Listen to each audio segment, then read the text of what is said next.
Hello, Mellows! What's up? It's your girl, and it's her tournament! Hello, everybody! What's up? It's YUWUNA Showdown Day! How is everybody doing in chat? I hope you guys are doing well. We have a really fun day ahead of us today. With lots of Pokemon. Who would have thought? During my Pokemon tournament, lots of Pokemon? No way. But yeah, we have a lot of Pokemon ahead of us today. A lot of fun games to watch. With the first one starting today at around 10 p.m. That means we have still 50 minutes to go until said first game goes live. In around 20 minutes, you guys will be rid of me also, since the casters for the first game will be taking over for today. But yeah, who's excited? I'm excited. Hello, everybody. Hello, Jolene. Hello, Spiky. Hello, Seer. Hello, Victor. Hello, Kira. Hello, Losi. Thank you so much for the resubs also. I hope you guys are doing well. I just woke up again. And I hated that. But I'm doing great. Other than that. You know, we're out here.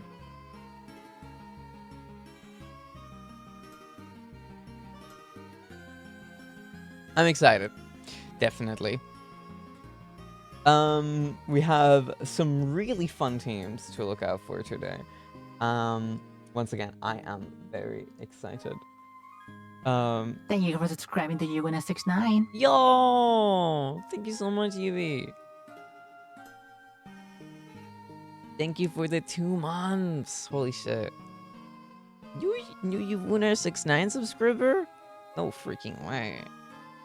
Thank you so much. You have burgers today? It was awesome. Hell yeah. That's what we like to hear from one of our casters. That's right. Like I said, in 20 minutes from now, well, now 15, the first casters of the day will be taking over for game 1. Those are going to be Jolene and Bonnie, because yesterday night, I let you guys vote on my Discord which game we should be watching, and well, it would have been them anyway, due to the first part of round 1 that is being played, being me and Ali and Lucy and Josie playing, and you guys voted that you guys want to watch me and Ali play. Who would have thought? Who would have thought you guys want to see the streamer play? I don't know. Not a big surprise. But also, Ali is also playing. So I'm very excited.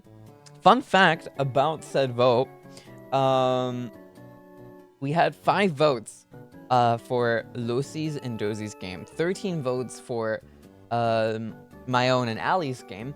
Fun fact, Lucy and Josie both voted for me and Ali to be on stream. What's up there?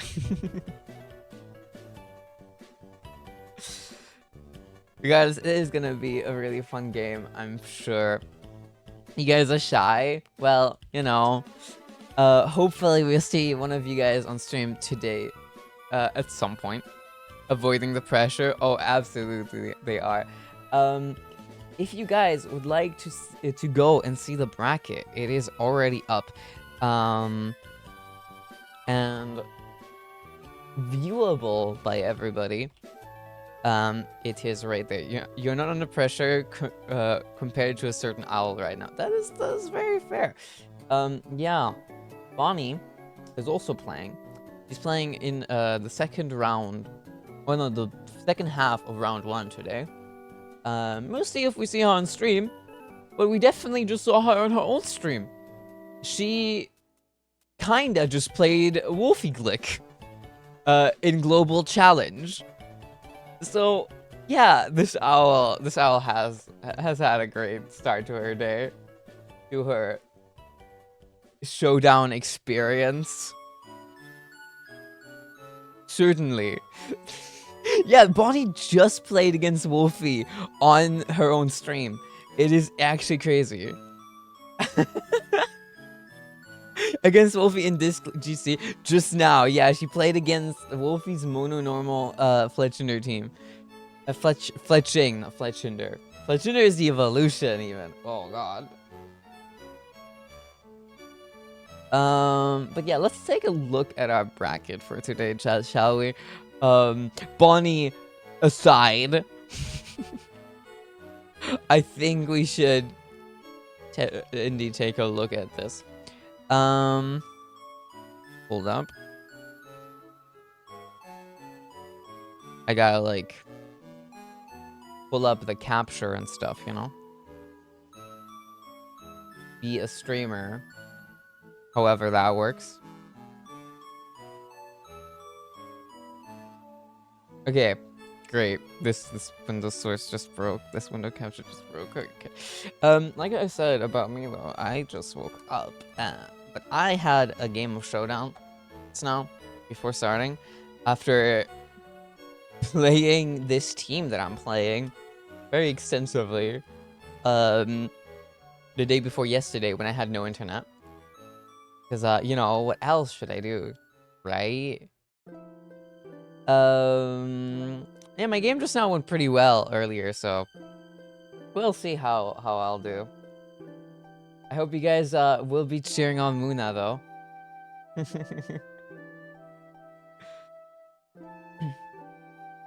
Once you start with this fake shit, you get inside information that I will be that you have been switching it out.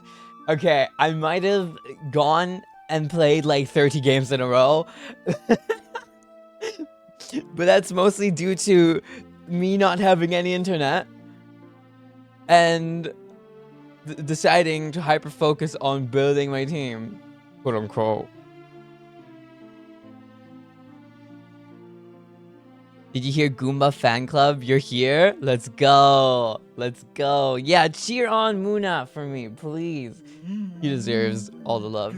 Bonnie! SSR! All this stuff. How was playing against Wolfie Glick? For some reason, it will not let me show you guys the bracket, which is really annoying. Yeah, no, that's just really annoying. It won't let me show you guys the bracket. And okay, wait, hold on. By that I mean it was not letting me pull up my window capture. But is it now? Is it now letting me?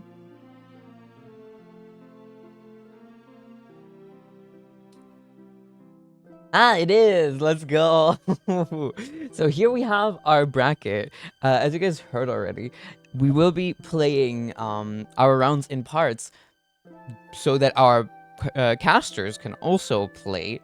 And in the first part, or first half rather, of round 1, we're gonna have me and Ali play against each other, and Losi and Josie play. Shortly after that, we will have Mike and Bonnie play, and Victor and Rishoji. I'm very excited to see those games. Losers of round 1 will not immediately be eliminated. They will drop down into the losers bracket. While obviously the winners will just continue to round 1, and the losers bracket is sure to follow after the completion of round 1. I hope you guys look forward to the games. I sure am. And I hope you guys look forward to cheering on for your favorite players. As far as I know, well, and I do know a lot about this, we have the same restricted appearing on 3 different teams, and then every single other team has a completely unique restricted, which is very exciting. I'm very I am certainly very excited to see these games play out. Right, I just realized I've had the starting screen up for a little bit there. But I set up a bunch of things on my stream deck, and let's see how this is gonna work out. But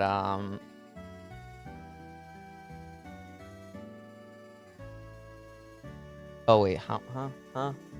Hey, I gotta be in the VC for that. Hello. User entered your channel. Ah, of course.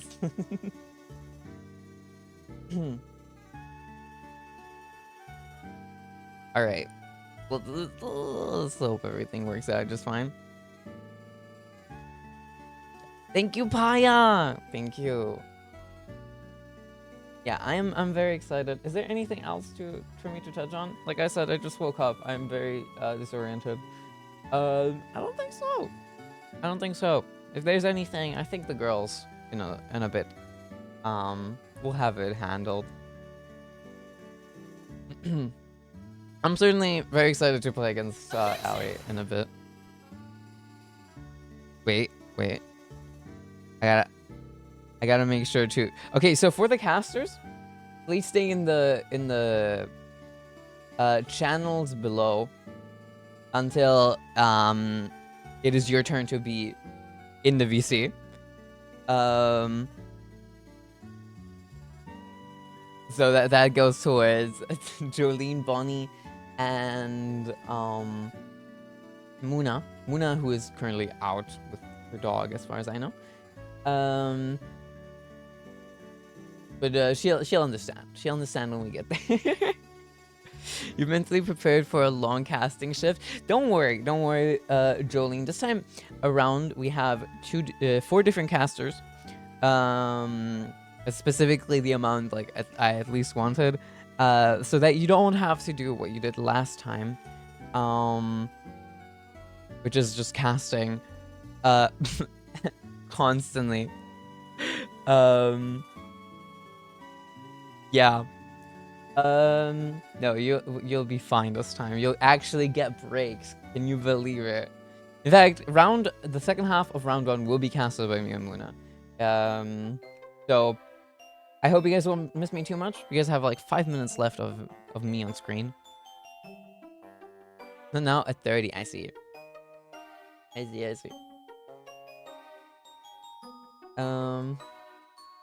Yeah, I'm gonna be so for real with you guys. I'm very excited, and I'm very scared. Casting is intimidating. Playing is also intimidating, and I'm gonna do both.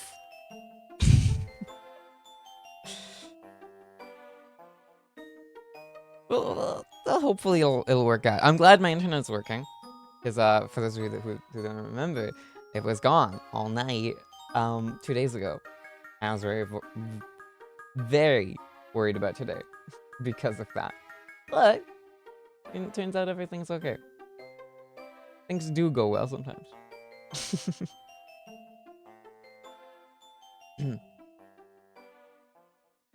You have a team picked out? Was that a secret? Everybody who is participating, everybody who signed up, had to sign up their team as well. The format we're going to be playing is Regulation G, and we're going to be playing with open team sheets, which means that the opponents will be able to see each other's teams, and once Bonnie and Jolene pop up on stream here, they will be able to preview the teams and show you guys whatever you guys need to see. In fact, yeah, once it's their turn to be on the screen, they will probably talk about mine and Goomba's team. Yeah, very thoroughly. But Regulation G, for those of you that don't know, is the current official Pokemon format. It allows for the usage of 1 restricted Pokemon, and then you can basically use any other Pokemon that is in Pokemon Scarlet and Violet currently. Restricted Pokemon, for those of you that don't know, is usually like a box art legendary that is in this case like in the current games, Rhydon and Miraidon, but any other box art legendaries for previous games also count as restricted Pokemon. And like I said, you can only have one in your team, so these are going to be something you want to be looking out for. The Groudons, the Kyogres, the Reshurams and Zekroms, if anybody is playing those ever. the Koraidons and Miraidons, the Calyraxes, those will all be Pokemon you want to be on the lookout for. I am running out of time now. Calyrax. Like I said, I will not spoil what Pokemon it is. The girls can do that in a second if they'd like to. But there's one restricted that appears on 3 different teams out of the 8 we're gonna be seeing today, hopefully, on the stream. And every single other team has a unique restricted. Now, I'm not gonna be revealing which one. Like I said, the girls can do that if they'd like to. But yeah. Chat, if you would like to participate in the next YUWUNA Showdown, maybe after watching this one, did you know that YUWUNA Showdown is a tournament for you guys? These people that are participating are all people, you know, from chat, your fellow mellows playing against each other at all skill levels. One thing I really love about the YUWUNA Showdown is we have 2 basically complete beginners, someone who's only played the VGC as far as I know during the YUWUNA Showdowns, and someone who is new to VGC. I don't know how new he is to competitive in general. But yeah, the YUWUNA Showdown is truly like for all skill levels. And the coolest thing is we have our sweet casters, Muna and Goomba. Wait, no, Goomba and Muna is the same person. Sorry, my bad. Muna and Bonnie. Even coaching these 2 players, those being Rishoji and Josie. So I'm gonna be on the lookout for those 2. I'm going to hopefully see them doing well. I'm really like praying for them to do so. I was hoping we'd see them face off against each other, Josie and Rishoji, but I think the earliest we do that is in semifinals. So we'll see how that goes. Same for another matchup that people really like to see, Bonnie and I playing against each other. Have like a big rivalry going on. Not happening until semifinals. And then there's another game I really wanted to see, and it's Victor playing versus Losi. Once again, this could at latest happen in semifinals, I think. Because fun fact, did you guys know that Losi and Victor both played at Stuttgart Regionals? And they actually faced off against each other in Swiss. I don't know which round it was, but they did face off against each other, and I really want to see them play due to that. Regardless, it is time for the girls to come in and do their stuff, introduce themselves, and introduce the teams that are going to be playing. I will go out. Well, I'll be staying here, but I will be leaving this in their hands now. I'll see you guys around, all right? Bye bye, chat.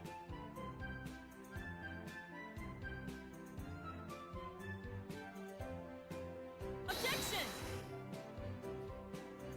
Wow. Hello. We were in the midst of a conversation, and you just pulled us up like that. Yup. Hello, chat. What's up? What's up, everyone? Glad to be here again. Holy shit, our posters match up so well. It's literally, this too is Yuri.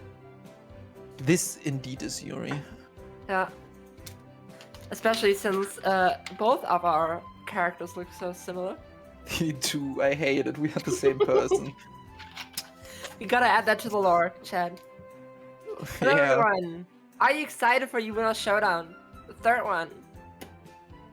I'm definitely excited. I'm definitely excited. Nothing phases me anymore now that I have seen God. Yes, your face God. I've faced God. Now the Yeah. mortals are.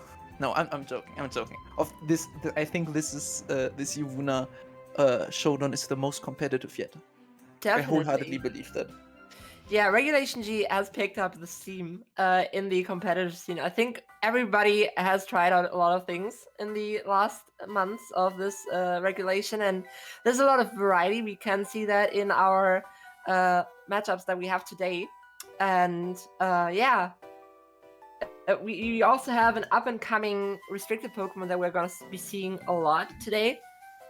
But it's very exciting, since we haven't seen that a lot previously in this format.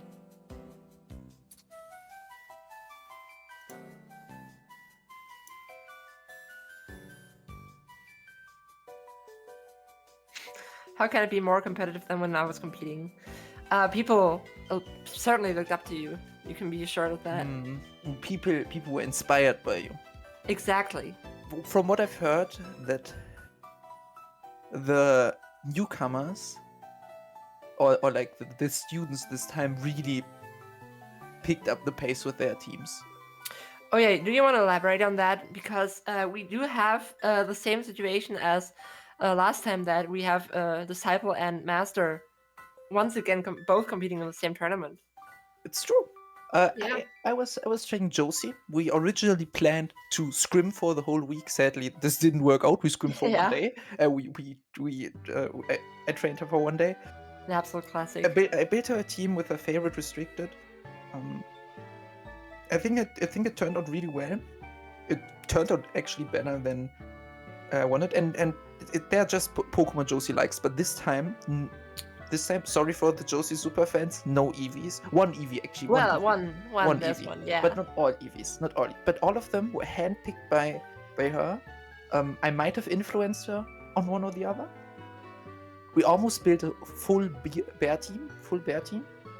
No. But now we had just to choose 2 bears. But yeah, Josie, I think Josie can really finally pick up the wins she desires. I wholeheartedly believe that, and I think her team probably suits us. Yeah. Yeah, And I have a lot of things to say about our team. We're of course not going to spoil the surprise that we're going to see later, but I think it's in the same spirit that of the team that she has brought last time around. Definitely.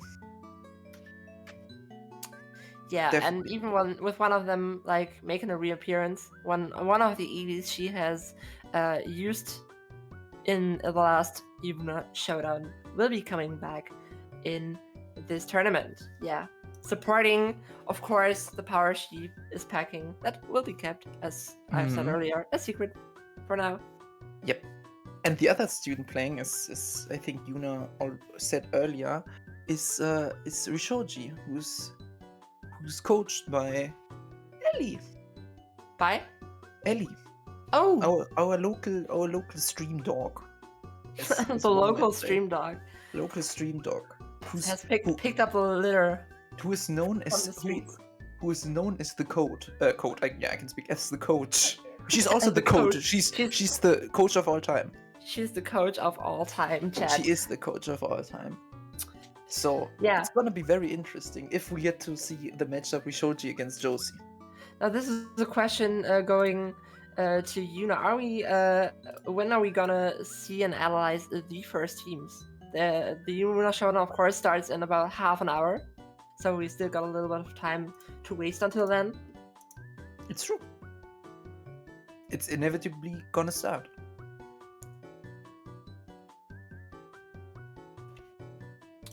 Yeah, as you've said earlier, this might possibly be the most competitive YUWUNA showdown yet, because there has been a lot of time for people to practice this format, and I think in one of the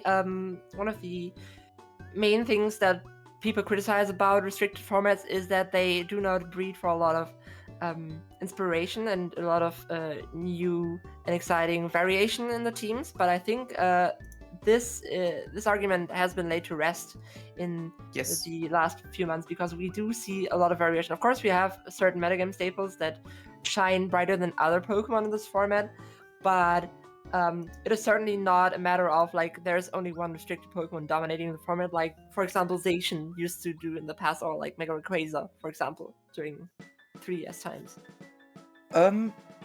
Yeah, I think the fact that I feel like we've got a lot of like a circuit of a different restricted dominating a new tournament throughout the season, and now everyone knows the counters to those Pokemon. So Yeah.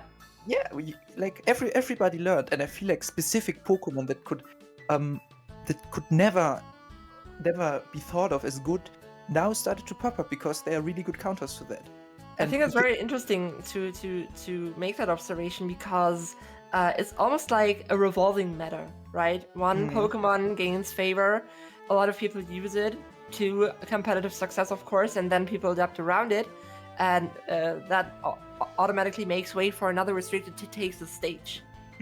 But I feel like in the last few months that really balanced out. Like Definitely. I feel like Miraidon is definitely looking like the best, and we can use that to transition into our first team. Yeah. Which is I think Ellie's. Yeah, absolutely. I would also agree on the fact that I think Miraidon is the best restricted Pokemon out there currently. Maybe by a slight margin compared to Calyrex Ice, but they are definitely taking the reign in this format. Yeah. However, they are not over oppressive. And I think one thing before we move on to Ali's team that is already on screen here, as I can see, I think the fact that we have this revolving meta and the restricteds people usually use kind of change. We like had Kyogre at the beginning, which was very hyped up. Then Calyrex Ice surprised everyone. Meanwhile, there's another Pokemon starting to show up even more as we will see today. I think this overall is a sign of a healthy meta. Yes, I agree with that. All right. Yeah, let's move on to Ellie's team. Ellie, of course, plays the Choice Specs variant of Miraidon, which basically does one thing: one-shot everything.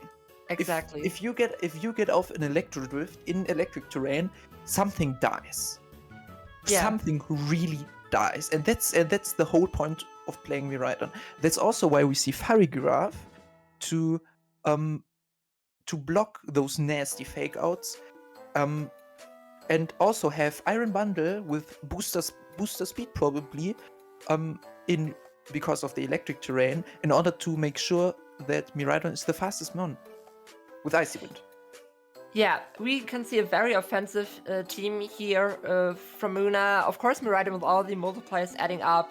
Stab from electric from its electric type onto the Electro Drift, the electric terrain, the boost by Hadron Edge, the boost by Choice Specs. Those multiplicative factors stack very fast and cause Miraidon to do massive amounts of damage. Of course, that is supported by Iron Bundle, but not only Iron Bundle is able to dish out massive amounts of damage, we also have Landorus Incarnate here, which, once again, to take the words of Aaron Cybertron VGC, is kind of played like a restricted Pokemon, even though it isn't one, right? Because Life Orb plus Sheer Force enable it to do insane amounts of damage, of course, by ditching the secondary effects of its moves, such from Earth Power. It basically has 200 base special attack. Exactly. It's like it nukes. Straight up doubled. So like, and therefore, of course, it often happens that even if the restricted Miraidon in this case, which is of course, as we have mentioned earlier, one of the best restricted Pokemon to use currently, even if that is somehow defeated because the opposing party used speed control to effect or something, then you potentially still have a Landorus Incarnate, which can be supported by Iron Bundle, as much as Iron Bundle can support Miraidon, of course, in the electric terrain. As you have said, Iron Bundle is very fast, and I think Miraidon and Landorus also complement each other very well. Also, Iron Bundle, because, of course, the one typing that Miraidon isn't able to hit is certain ground types, certain grass types. Of course, Miraidon has to make a choice with the choice specs. That's why it's called that. But that's what Iron Bundle and Lanos are kind of here for, covering what Miraidon itself may not be able to hit because it choice locked itself or because it's gone.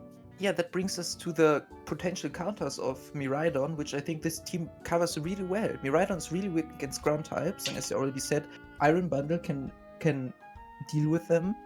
In addition, if you make a wrong play and Miraidon decides to Draco into your ground type, well, let's just say it's probably not going to survive.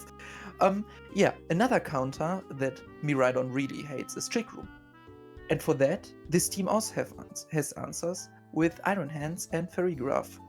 Both Farigiraf being able to reset and utilize the Trick Room. And Iron Hands is just a very strong attacker under Trick Room, especially with Electric Terrain boosting its attack even further. Exactly, it doesn't make it easy for the enemy to establish a reliable form of speed control, because Iron Hands under Trick Room and under Electric Terrain is very much an alternate win con for Ali.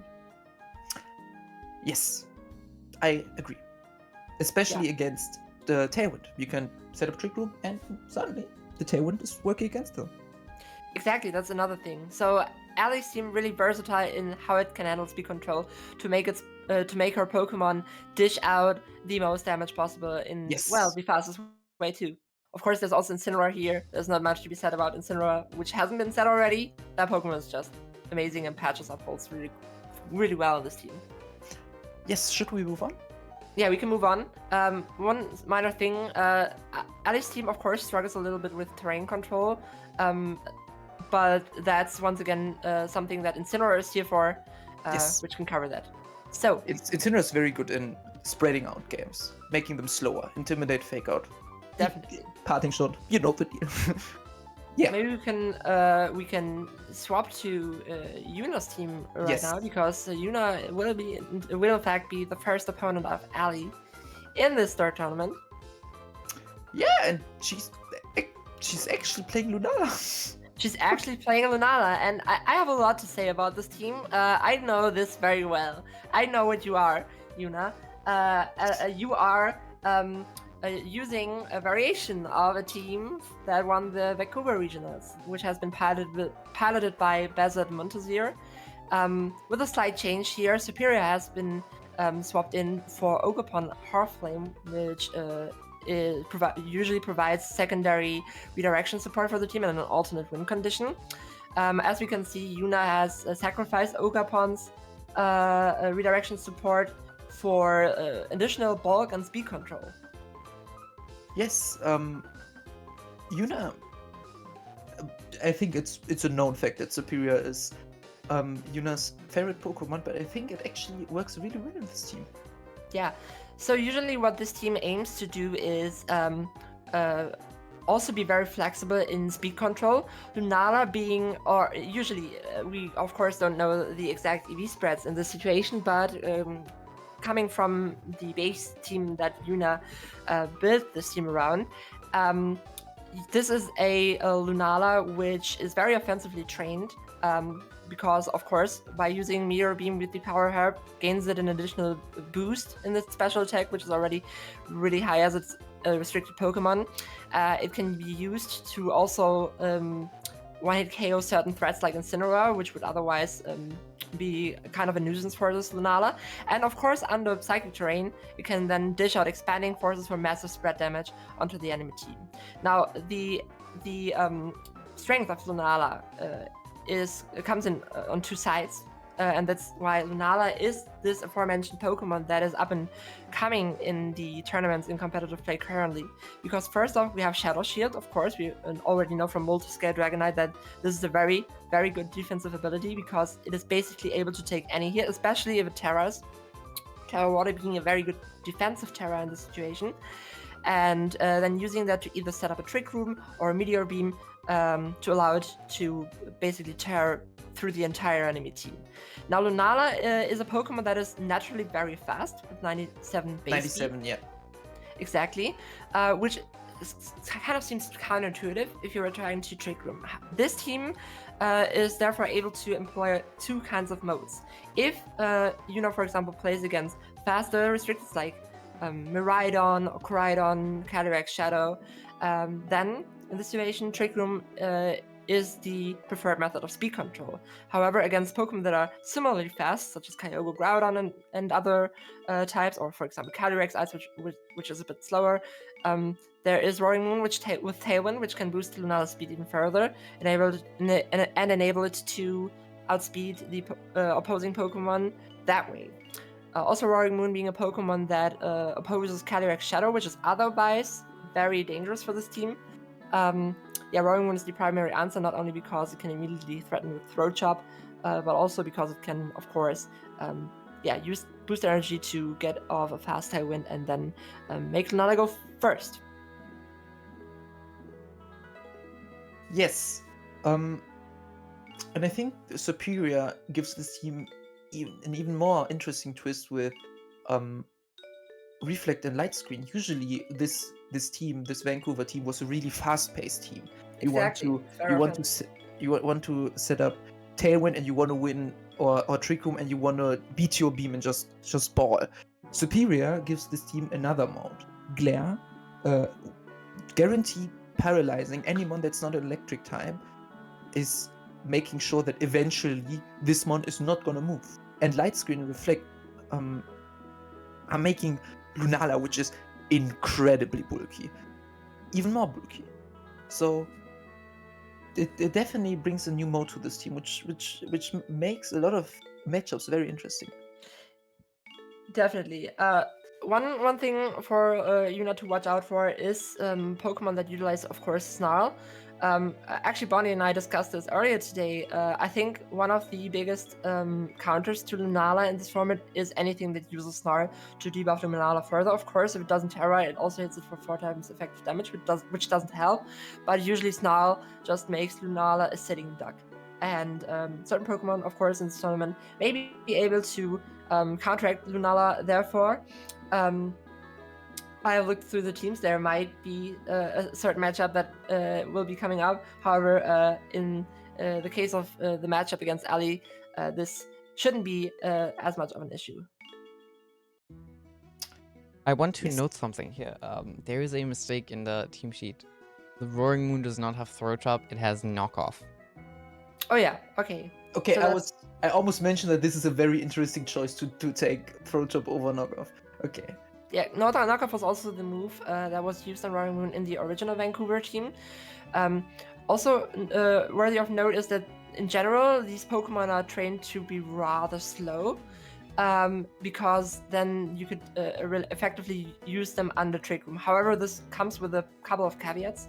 For example, Landorus, in its original way that it has been trained, is a very specially defensive Landorus, basically built around taking 1 or 2 hits from Calyrex Shadow.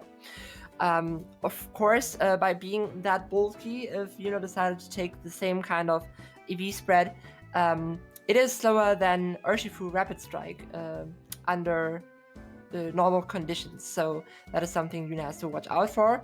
The Urshifu Rapid Strike here also doesn't have the usual Aqua Jet that we see, of course, because of the synergy with Psychic Terrain. Taunt can provide additional utility here, though. Yes, Taunt can be very good against a lot of setup Pokemon. If you're a fan of the YUWUNA 69 stream, you probably know Jumpluff. This would be one of the examples where you can just taunt Jumpluff, and Jumpluff is just has to go AFK, basically. You have to switch out Jumpluff. Same with a lot of Trick Room mons and a lot of support mons. So this taunt will probably come up clutch. Yeah, and I think by looking at the Superior once more, we can see that Yuna has tried to focus more on one of Lunala's biggest strengths, which is longevity. As I mentioned earlier, 2 of the biggest strengths of Lunala is longevity with Shadow Shield, together with its ability to, well, use various means of speed control effectively. And that's what Yuna has focus on, the longevity with the screen support. We will see if she does this to great success. Of course, once again, this also works hand in hand together with, for example, the Landorus, because even without it being invested very much into special attack, it is able to deal massive amounts of damage.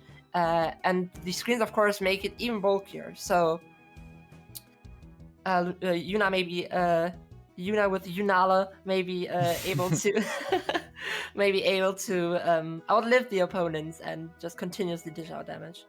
Yes. Should we also take a look at the other matchup that's not on stream? Yeah, of course. We can Let's look at those. Losi's team first.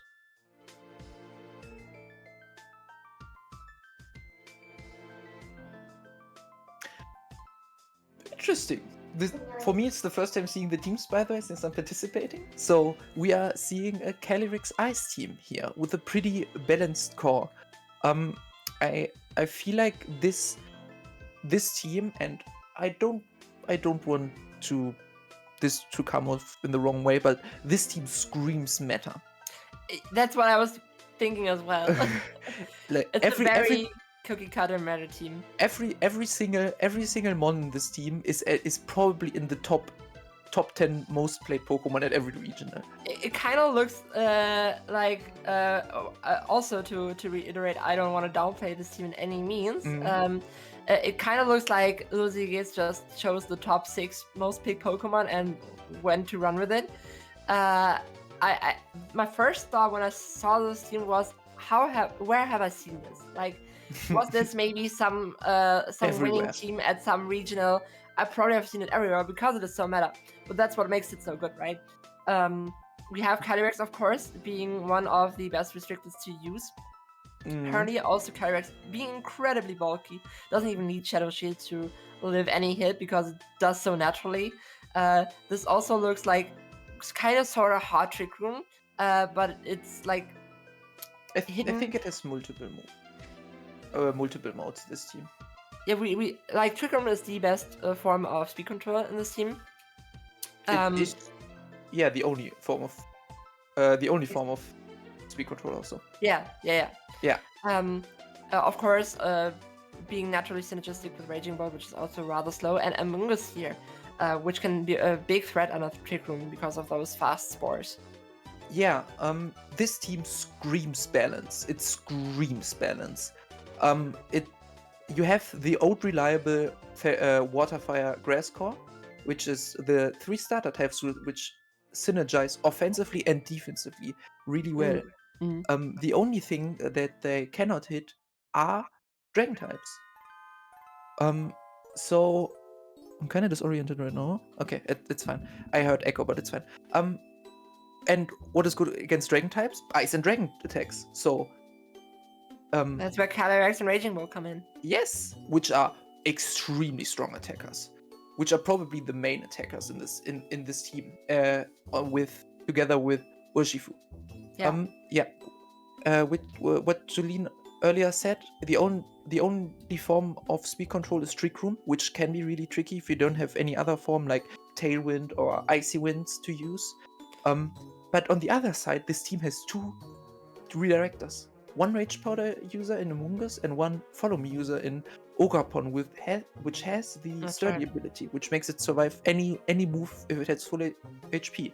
So really strong redirection options with really strong attackers in Calyrex and Raging Bolt and Urshifu, on top of our GOAT Incineroar. Naturally. This seems like if you just compiled every single tournament and asked, okay, what is the most reliable team you can have? And yeah, I think reliable is the perfect word to describe this team. Yeah, it's reliable and it's a big toolbox of Pokemon to use, and at the end, the skill of its user determines the outcome of the battle. And I think there's no clear weakness other than maybe being a little weak to certain Pokemon like Tornadus. I could see that. But then we have Raging Ball here, trying to once again strike a balance. Also, Tornadus doesn't want to be hit by Glacial Lance or Ivy Cudgel. Exactly. So, yeah, this is the true balance team. So let's see if balance wins. Absolutely. And we will also take a further look at Lucy's opponent, which is Josie, of course. Josie and Lucy. Being probably the chat's the champion of the hearts, as one might say, already. Once Um, again, exactly like in last stream, she also won or tried to win with style points. mhm. As you have coached her, as you have helped her construct this team, maybe you have a lot of input. Yeah. Basically, I started with asking what her favorite Pokémons are.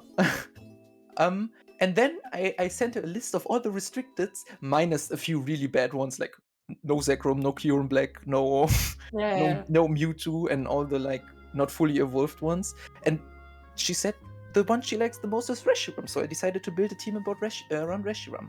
Of Very course, understandable. Reshiram fucking serves.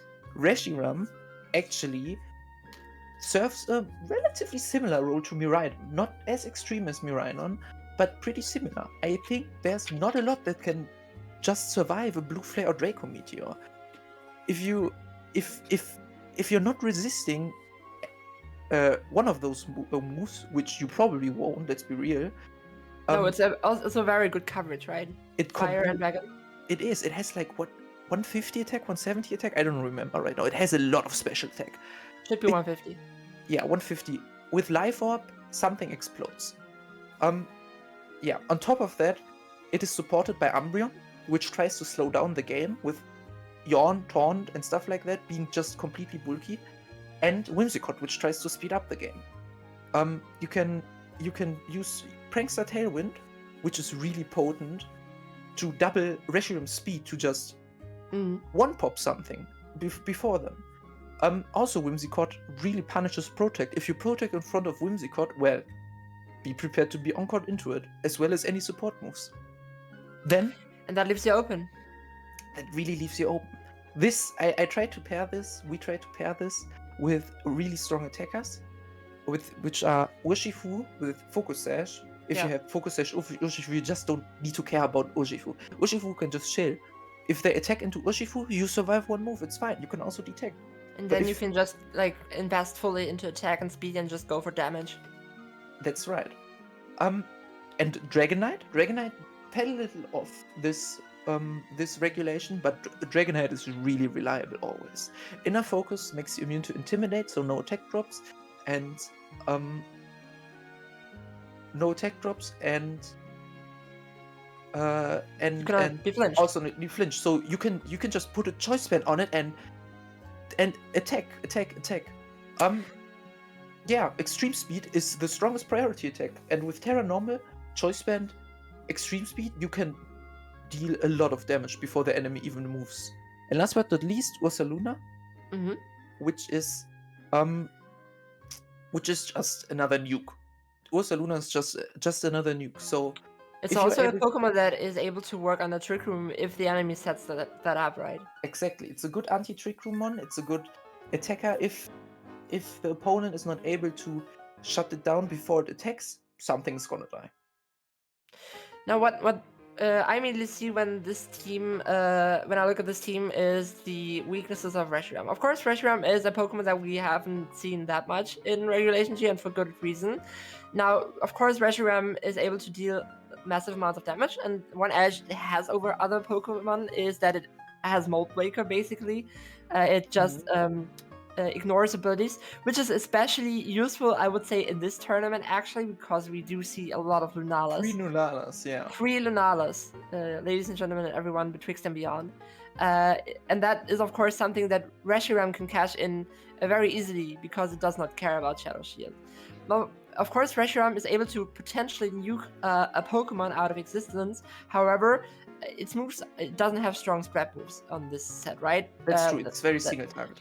It's very single target, which makes it very telegraphed. It runs into Protect sometimes, and then the progress that Reshiram would do in that turn is immediately halted. And of course, then what Reshiram is planning to could be rather telegraphed. Now, what I do see this team doing, however, is trying to deal as much damage as possible, which is definitely able to do. Maybe it is not able to pick up KOs, but then you have these alternate win conditions, such as, for example, Urshifu or Ursaluna. And as you can see, we are also already moving on to the first match. Yeah, we have our local streamer, YUWUNA69, against our local coach and dog, Ellie. So now we will see the matchup. It's Miraidon against Lunala. Lunala. Which I feel it feels a little Miraidon skewed. I would say so too. Now Miraidon, of course, being a Pokemon that has this insane damage output, really hurts through Shadow Shield even, right? The edge that Yuna has is that, of course, Psychic Terrain comes out before Miraidon if both come out on this field at the same time. So Psychic Terrain takes the edge, and that kind of levels the threat that Miraidon poses. Oh yeah, I didn't even realize. Yeah, Yuna has Psychic Terrain, so it's gonna be a war of terrain. It's gonna be a terrain war. Yeah. Every time Miraidon is not on the field, Indeedee, I think, wants to be out as well. So you can always switch an Indeedee into Miraidon. That's ideally how Yuna would want to play this. Exactly. Yeah. Yeah. Now, of course, Ali has a very reliable answer to this, which is Incineroar. Incineroar can also just repeatedly pivot in and out, not only to debuff, but also to give Miraidon another chance to get up the terrain and get the edge over Yuna. So therefore, I would agree with the analysis that this is slightly skewed towards Ali. Yeah, and we also see Ali is very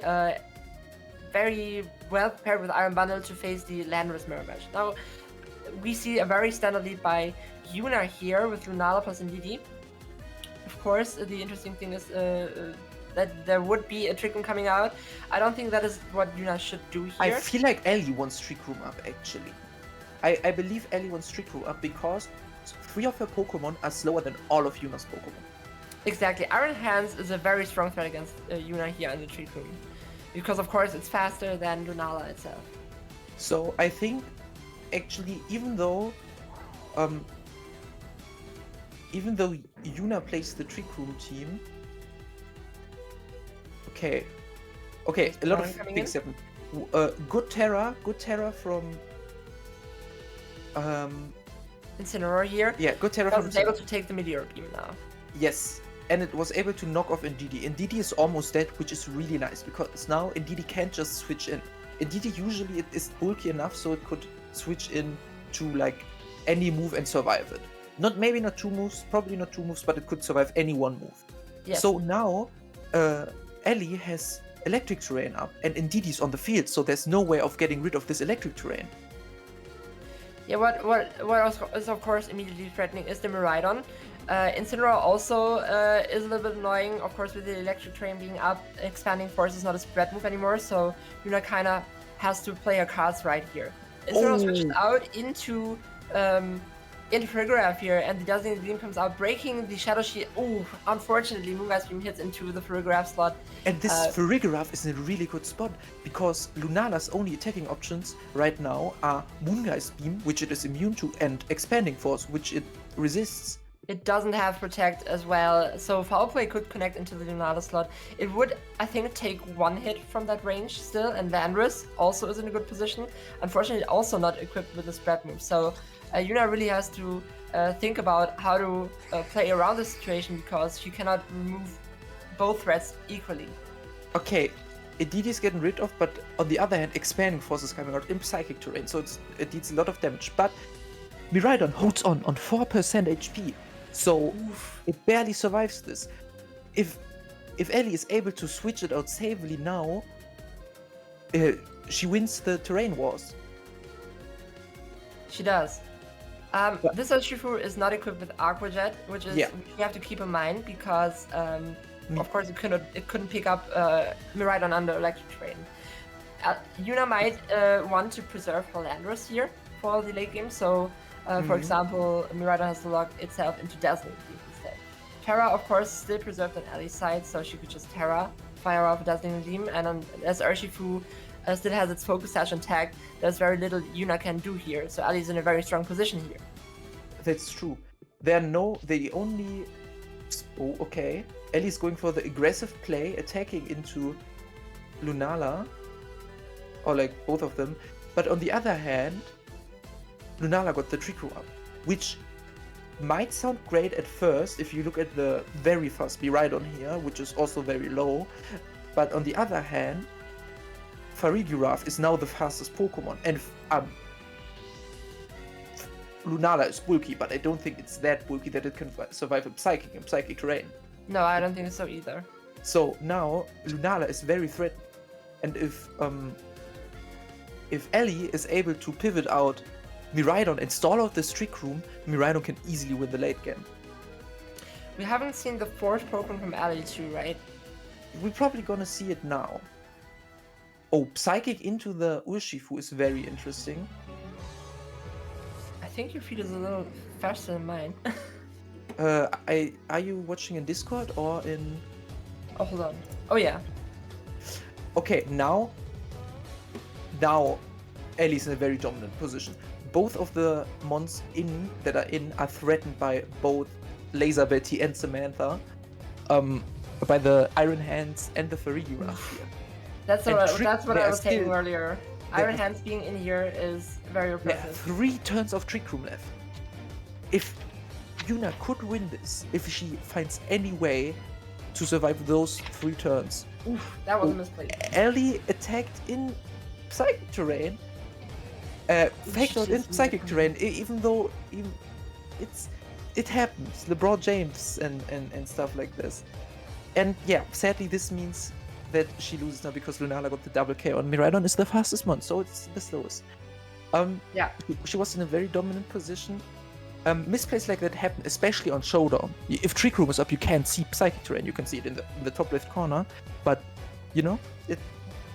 You have to keep that in mind, yeah. Yes. That of course, unfortunately, lost Ellie the match, but I still think she has this matchup. So If she keeps up this game plan, she's in a very good position. oh, she used Terra on Instant in the previous game. Yeah, I'm sorry. Yes.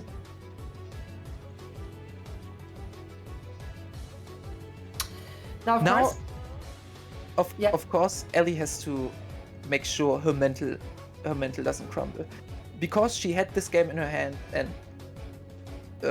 she misplaced. So now she has to bounce back, but I'm sure she can do it. I feel like she played the early and mid game really, really well. Absolutely. She used her team to its full advantage, and mistakes happen. Of course, that Yes. lost the match, but I think this is a situation where you have to take the psychological pressure that's on you, breathe, and focus on the battle. You have to log in. And she can definitely bounce back here. Her team still very strong. I think last time it was Yuna that used Trick Room, and let's see. Oh, So we completely see- different leads for Yuna. We are seeing Tailwind from Yuna here, and now I think Iron Bundle is a Pokemon that covers most matchups against Yuna very well. So it was wise of Ellie to decide to take it to the battle this time around. It's Of course, the lead that Yuna has here can take advantage of that very well too, because Roaring Moon, being the fastest one on the field currently, can use Tailwind, and then there's a Superior, which can, for example, set up screens or connect a Leaf Storm into the Iron Bundle, bringing it down to its stash. Thank you It's for important to subscribing say to that YUWUNA Roaring Moon 69. right now is the fastest one, unless somehow Ellie gets up Electric Terrain, which she There it does. is. So, Yep. so Iron Bundle is now the fastest one. How will Iron Bundle use that? It will use Icy Wind, which raises actually Superior's speed. Exactly. Which is an interaction you never see. It's an interaction you never see.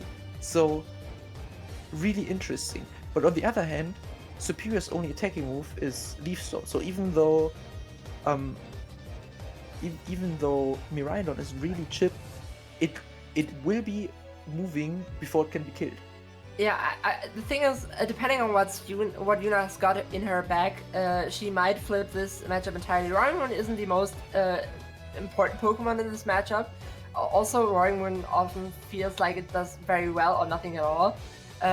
In the situation that Superior got the light screen up and of course got the speed boost, that puts Yuna at a big advantage, because if their Encore hits into Superior, very strong Encore into Superior, still slower than the Iron Bundle, which makes sense. Iron Bundle has the higher speed stat and also speed boost, and now Superior is Encored into Light Screen, so it's basically useless.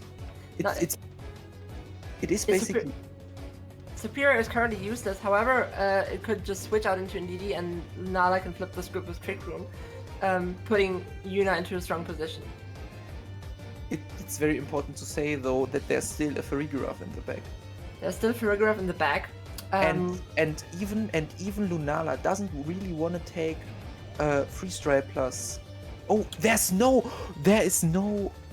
Indeedee in the back.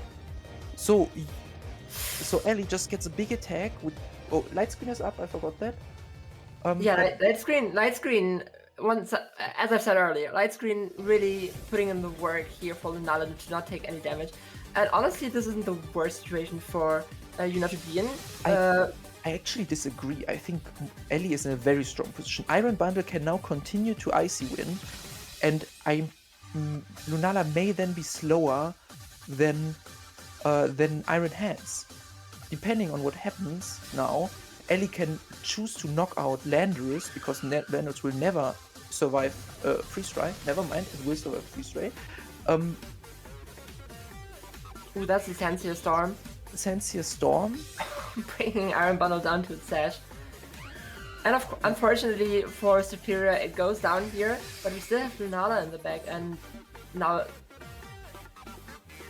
Lunala is currently the second fastest Pokemon on the field, definitely being faster than the Iron Hands, which I would say poses the bigger threat here in this situation.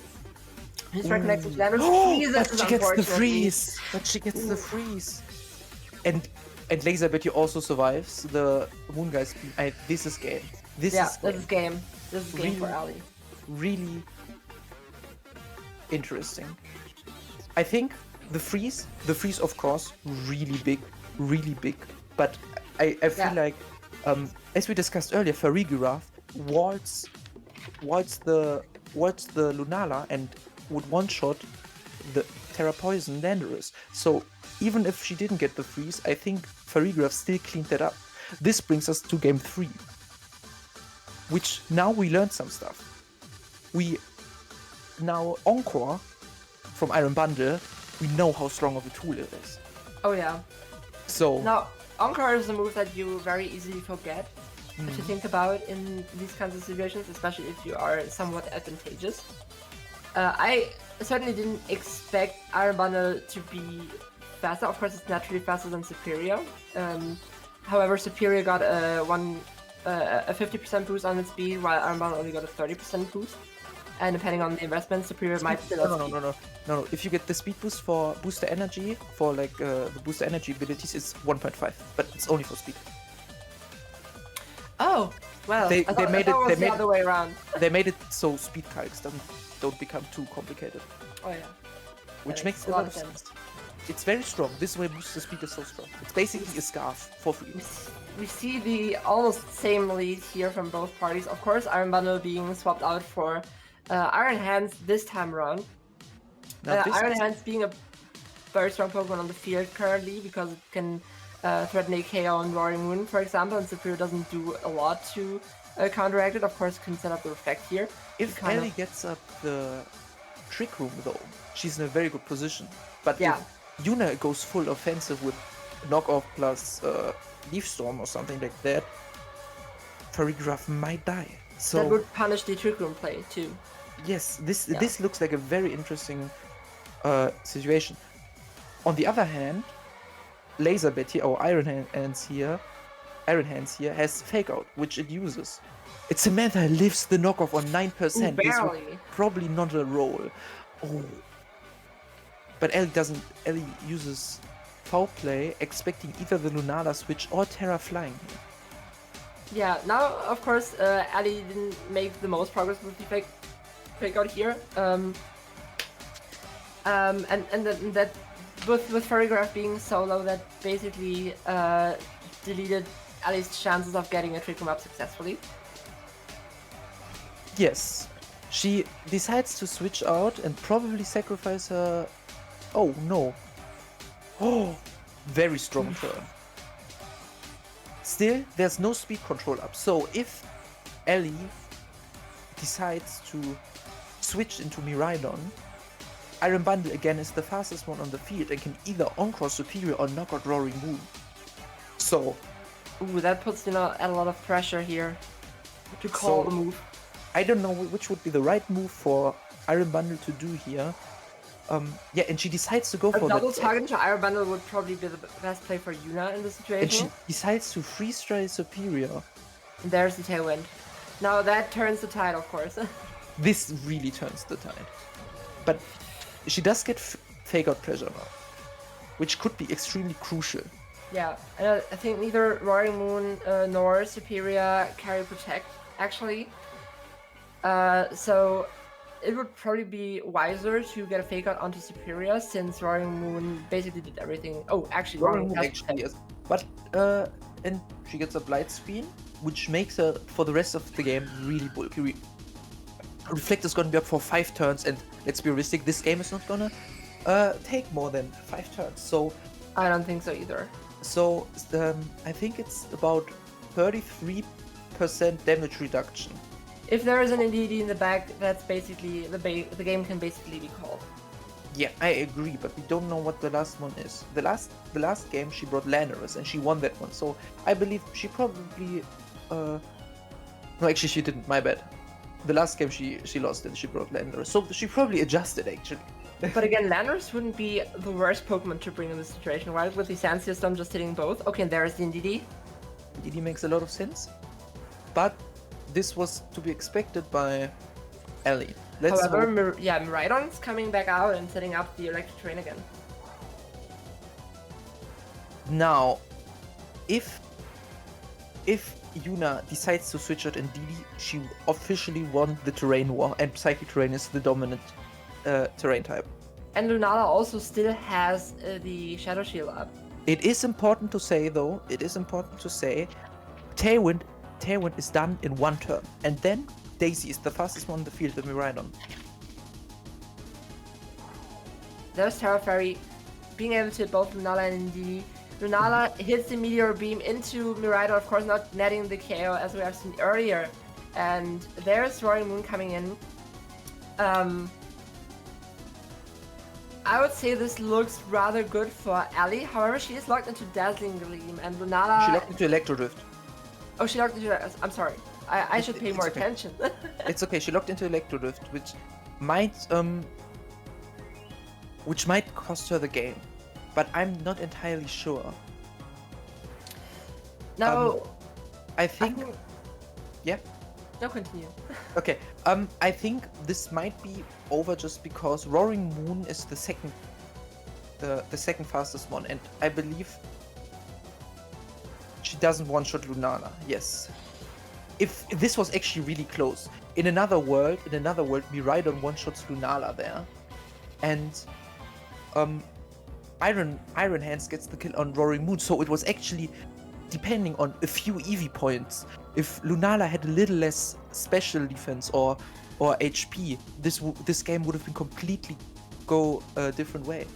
And also, not to mention, the screens did a lot of heavy lifting in this match, and in all 3 matches, honestly. For Yuna. This was a really close best of 3. Yeah, like so 9% to both participants. GG's. Very well played.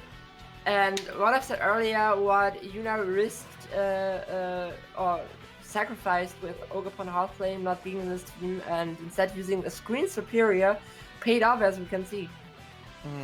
She used it to its full effect. There are a lot of times Mons survived on less than 10% HP, so screen saved so many lives here. I'm interested to see if this trend is going to continue in this tournament. Because usually you wouldn't focus the superior down, right? That it enables it to get 1 or 2 screens up. I'm not sure. Maybe this is something that the other contestants will take to heart in the coming matches. Yes, I agree. And maybe the winner of this match has some things to say herself. Hello. What's up? Hello. Oh, coming There up, she I think. comes sliding in. What's up? Yeah, it was a very fun game to play. Muna It played was very really, intense. really well. I think I would have won either way, regardless of if Luna would have gotten 1 shot, because my Roaring Moon went into the Miraidon slot Yes. with the acrobatics, and it would have outsped the Yeah, but the Iron Hands, Hands, which it would have killed. Iron Hands would have attacked into your Roaring Moon if Lunala was dead. It like auto-targeted into Roaring Moon because see. so it was If it lived. I see. Yeah. so it was very Yeah. close. It was very close. very well played from Muna. Muna, if you'd like to, can also pop in here. Anything I have to say would get the stream back. Thank you very much, dog. Wait, LeBron James reportedly press fake got him psyched to ring. Oh my god! I don't think it Yeah. mattered, but No, no, she had the scam in the back. I had She this the scam.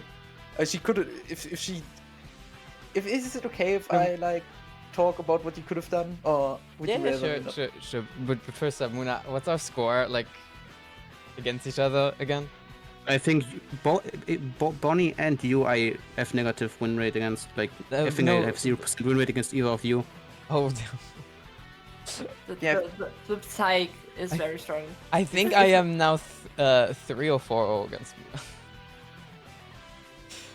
Muna. Yeah, feel free to tell us, Bonnie. in the first game, Trick Room was up for 3 more turns, and Ellie had the two slowest mons on the field. Both of those mons were actually slower than your entire team, so they undersped your whole team. And in this turn, if she double attacked, both Lunala and the other one, I don't remember which one it was, would have died, and then only Landorus was left, which would have died in the next turn after. So, very unfortunate. Very unfortunate. Let me say, very unfortunate that she forgot that Psychic Terrain was up, which is very, very fair, since Trick Room completely covered the Psychic Terrain effect, which is something they still have to change, in my opinion. But let's not criticize Pokemon Showdown right now. I gotta add on to that. That also happens offline, right? If you go in tournaments, I don't know, maybe a person sitting here pressed Sucker Punch 2 times in a row against an opposing Pokemon while my own Trick Room, while my own Psychic Terrain was set up. So I don't know who I could be with that. You know, it happens to the best of us.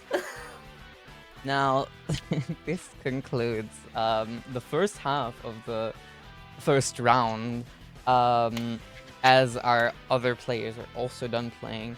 The other game that was being played, Lucy versus Josie, was won by Lucy with a dominating 2-0. GG's right there. We already have a little poll up for you guys now to decide which game is going to be played next. It's Mike versus Bonnie or Victor versus Rishoji. Yeah, either way, just goes. I am excited to see what game me and Muna are going to get to cast. I'm gonna go now to focus on the game. Yeah, no worries, Bonnie. We'll see you. Jolene, feel free to go take your break as well if you'd like to. Awesome. We're gonna see. I'm gonna see you guys later. See you. See you. All right, This may Muna. be like, too much for now, but why am I the dog? Like, I don't mind, but It's your default PNG. but where's the mellow? I thought you Oh. made custom for me. Yeah, but Is it gone? it only works. No, it's not gone, but it only works when I'm on this one specific scene. Okay, hold up. I'll show you. Oh wait, music. Wrong one playing. Bad music. All right. I'll show you.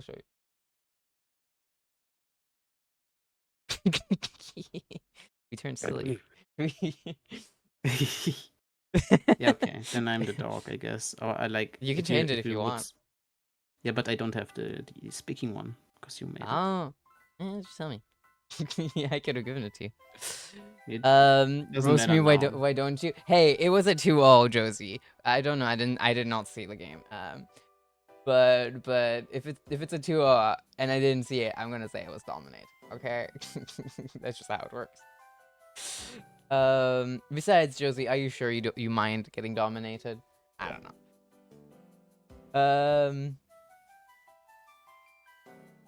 Her speak.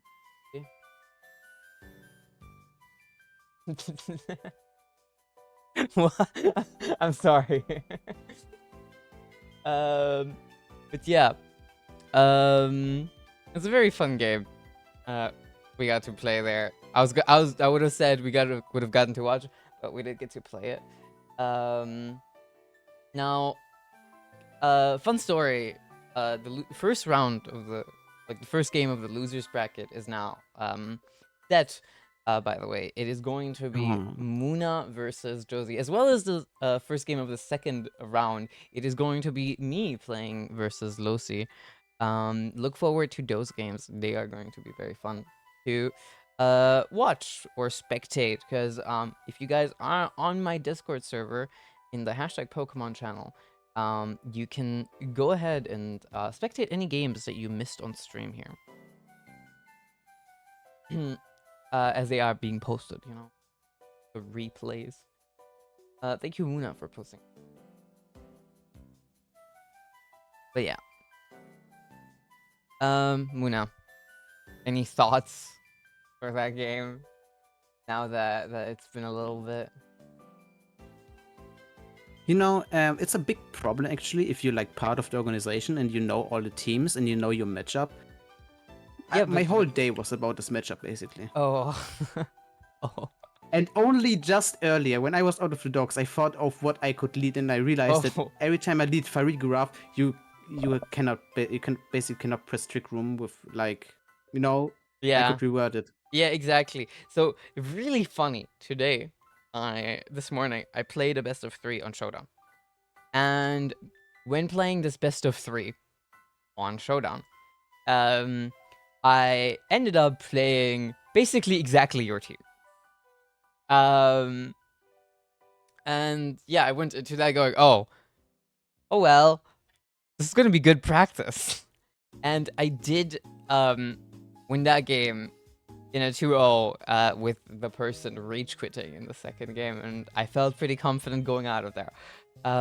Now, you were a lot better, and the Iron Hands is admittedly a lot better of a Pokemon than Urshifu in this team, especially against my team, as it like outspeeds me in Trick Room. Yeah, still very interesting. Thinking about it, there's technically at least 5 teams that have Trick Room in the arsenal in this tournament. Because I thought of 4. There's 3 Lunalas. There's 1 Calyrex Ice. But the Miraidon also has Trick Room. Theoretically. Yeah, it was a very fun game to play for me. We are now finding out which game we're watching, and it is going to be Victor versus Rishoji on stream. Would you like to go look at the team together? All right, I'd love to, and I would actually start with Rishoji's team because of, well, I was part of it, building it, and it's alphabetically correct. Yup, we can do that. So, for those who weren't there earlier, I helped Rishoji with like getting into VGC a bit and building the team. There was a different version of the team, which I can say now, because he ended up struggling on ladder against, like, funnily enough, Miraidon, which I like adjusted the team for. Now I'm the only Miraidon at the tournament. Anyway, but we have a Kyogre team, a pretty standard Kyogre team with like Urshifu Rapid Strike, since it's the duo that like synergizes the most, like, I would say, because Urshifu Rapid Strike really loves rain. Oh, the damage it can provide with it is insane. Especially with that Mystic Walter, the Terra Walter, it can dish out so much damage here with that Kyogre. Absolutely, and also we have a returning Pokemon from Regulation H. Actually, it's a Caludon, which basically vanished from existence after Regulation G came around, right? Yeah. But a Caludon also has a lot of synergy with Kyogre because of Electroshot, which boosts the special attack, and of course the stamina ability. Yeah, this team definitely really plays around that rain with that Urshifu, with that Arcaludon, which is really nice to see again. That Electroshot, of course, dishes out so much damage. It almost rivals Miraidon in its damage output. We got that Ogerpon Wellspring as well with the Ivy Cudgel and that Terra Water. It also can deal so much damage. So yeah, I'd say this team really does benefit from the rain. Really interesting to see like how this would do against another weather matchup if there is one in this tournament. Totally, and we also like added in a recent, like fairly recently, like, at the start of the week, we added Grimmsnarl to the team. Oh. Since the team also like lacked defensive things. Yeah, you got your very against, own Superior. Yeah, basically. And as you can see, it's a covered cloak, Grimmsnarl, and not light clay. Because we figured the games aren't that long actually with this team. So rather not be like fake outed. Yeah, this team does seem like it can wrap up games pretty quickly. Especially with all that damage output it has. But yeah, a little bit of a defensive option is always nice to have. And the Grimmsnarl definitely does give it. Of course, you'll have to end the games quicker if you want those screens to be up for as long as possible during the games. Now, one thing I'm seeing here is the Terra Ground, which is very interesting. Probably to circumvent an electric type move. There are so many electric types here, haha. Yeah, Hmm, there yeah. definitely is a lot of those in the tournament. Yeah. No, but the usual Terra you play in Grimmsnarl you like usually see is like Ghost to Yeah. prevent fake out. But when you have covered cloak, you don't really need Ghost Terra, so Yeah, I guess that's true. Yeah, very balanced rain team, I guess. yeah, it's a really balanced team. That's true. It is also the first and last Kyogre we will be seeing in this tournament. Now, moving on to the next team, we have Victor's team, which we're gonna see a Pokemon here that is very familiar. A whole team. Because even, yeah, if it's similar. well, one might say so, because we have another Lunala here. Now, this team is different from mine. It has some very fun Pokemon like Okidogi, and you know the Whimsicott, the fake Superior in the Ogerpon. Fun fact, it does very different things. Yeah, definitely a more standard variation of the Lunala team. Now the Okidoki still a very interesting pick. You don't see this Pokemon very often, which is like part of the reason why I'm very excited for this tournament to see more of these games. Because there's like a lot of these Pokemon that we barely ever get to see. Definitely looking forward to seeing this Okidogi maybe make an appearance in this game. The Ogerpon, of course, very different from the Lunala team we just saw with my Superior. Ogerpon, of course, having the redirection, having that really strong Ivy Cudgel, and also that Wood Hammer also, it deals a lot of damage. One of the two grass type moves we usually see on Ogerpon. Now, of course, we don't need to talk a lot about the Lunala and DD core. We literally just saw it in action, but this one has White Guard instead of the move. What is it called? Meteor Beam.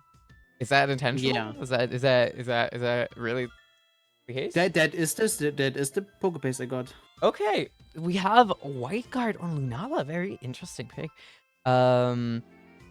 Yeah, it doesn't even really have that expanding force that you usually expect to see. Instead, it plays Moonblast and, of course, Moongeist Beam. Very interesting. Now, there isn't even a trick room on this Indeedee, actually. This is a very different team when you look deeper into it. I am just noticing these things. Yeah, it is. Maybe because it's mainly like to protect the Lunala Shadow Shield, I guess. Because there's like it has leftovers as well, and not like Power Herb or any damage boosting item. True, yeah. because you cannot get priored, right? Yeah. And there's also, to prevent prio, there is the upper hand from Okidogi as well, Very interesting. which is also a very interesting move. I totally forgot it existed and got added, but there it is. I have to look up what the exact effect is because I'm stupid. Let me already. Oh, it's 100% flinch unless the target uses priority. Like it fails otherwise. So it's fake outs, but not fake outs. I guess no. What is upper hand? I honestly couldn't answer that. no. It flinches when the target uses priority. Okay, I got it. Oh. Okay. It's priority counters. Okay, It is so I got it right. anti-prio. Can you join us for a second? Of course. Bonnie and Jolene, you guys can stay in WC if you guys Yeah, didn't already. still, But yeah, you can chime in if you'd like for a second here, Jolene. Okay, hello, the world's biggest Okidogi fan here. Now, Okidogi, I am very excited to talk about Okidogi because this guy is my goat. I think what is there to be said about Okidogi in this specific team is that it deals very well with the dark types that otherwise pressure Lunala, such as Urshifu with Sucker Punch and its signature move, and also Qianpao, also other dark types like Chiyu and Tinglu if we ever see it. And Okidogi is just a blanket check to every one of those Pokemon. It's got a Assault Vest because it can take those special hits very well. Basically, like fucking Urshifu, like goes like it does nothing against Okidogi. I'm very excited about this Pokemon. Okay, like No, very valid, yeah, honestly. of course, upper hand checked all those priority moves. And that's basically all there's Okidogi. All there's the entire reason Okidogi is here for. That's my analysis of this. I'd say Okidogi, you know, with that guard dog ability, that nice assault vest, that good upper hand. I think I would rate it a very good dog. Honestly. Oh yeah, I forgot Incineroar, of course. Fuck that cat. It's also on a leash. True. It's also on a True. leash. Like we got puppy girl representation here. Butch puppy girl. Okay. I wouldn't say Okidogi is a puppy girl. I think all the Are you three hating? of them are always male, by the way. So No. Resident But Evil with, 2? with, Wow. with Okidogi being in this team, Lunala matches up against dark types very Okidogi. Now, Okay, I'm gonna leave. Thank you. no worries, Jolene. Now, round 1, second half can now begin. Players, please get into your games. Very excited to see you all play. Here in a second. We are now waiting for Rishoji and Victor to get in their game, so that we can spectate. Please do not start before, we are actually in to the players. Yeah, very, very excited to see how this plays out. With the rain and another Lunala. Let's see if this Lunala also makes it into the second round or drops down onto the losers bracket. What do you think would happen here? like Victor earlier said that he feels pretty rusted or like washed. But he also played lots of GC, where he also said he didn't perform, but Rishoji is still a beginner or like not really experienced, so anything can happen, really.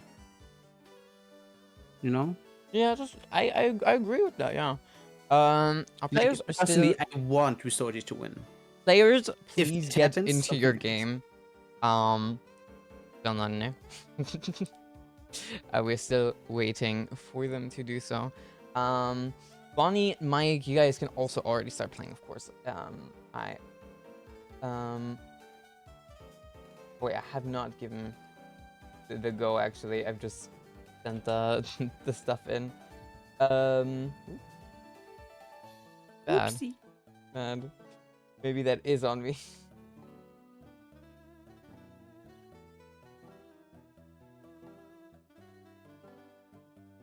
All right, now they have gotten the go. Players, please get into your games now. while we wait, Una, do you Yeah? believe in your student? Like we didn't get to train too much, basically, but I kind of like.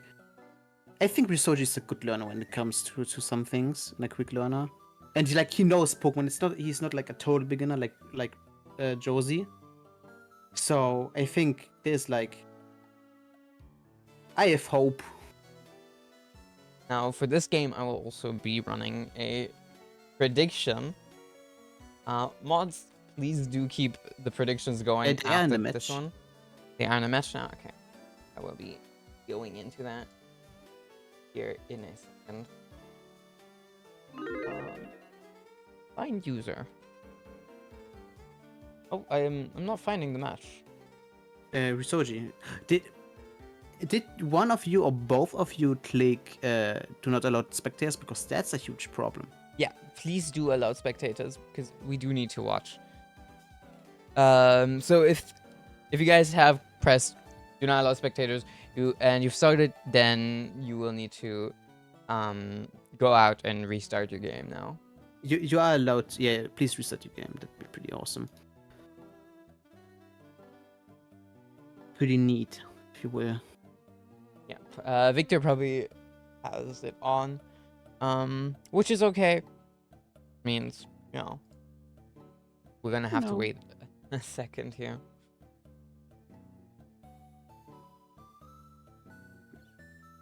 Nice weather today, right? What? Nice weather today, huh? Yeah, it was pretty warm actually. Yeah, spring is really like starting. It's I crazy. think that's not called spring. That's really warm for spring, It's over. and I hate it. I forget. Well, I wasn't out that much. Yeah, me neither. But I still hate it because I cannot like. I'm too stupid to dress myself to not like either freeze or like die of heat. Victor Brain TV should turn. Victor's username is a completely different one on the Maybe we should have added this, right? the username is in the channel where it's supposed to be. Oh. Players, do note that your games are announced on the Discord, which includes your open team sheets and also the Showdown username right next to the app. So please do make sure to take that into account.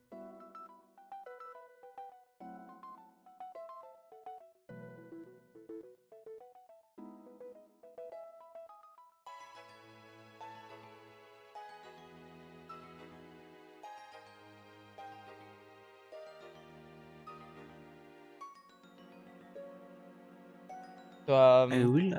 so what did you So, have to eat today? I ate Klöße earlier. Oh, I had a pizza. Oh, pizza is awesome. I could go for pizza. I had an oven pizza.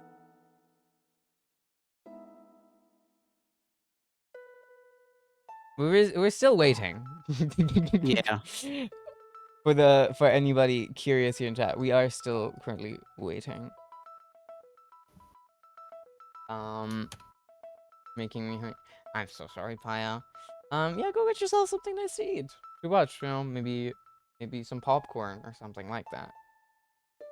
I will now DM Victor. Yeah, I also DM'd, but like on Showdown. Because there's probably a huge probability that he will see it. Yep. So for the complications, no problem. It's no worries.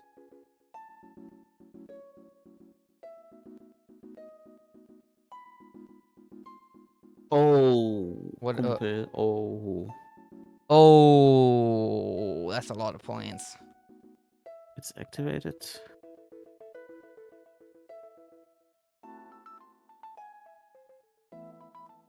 Yeah, we're not getting a game here.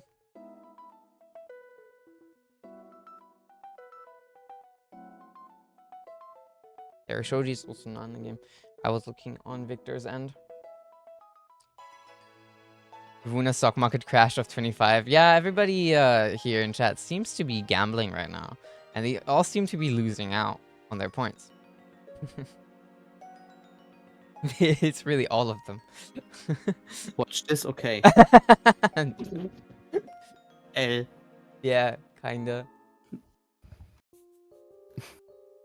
Is it there Is now? it there now? Ah, seems so. Let's Seems go. so the game out there. Which means, We hop into the game. yeah. Misoji versus Door.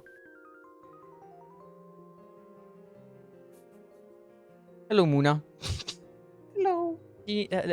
Seeing you again so soon? Yeah. Awesome. All right. Well.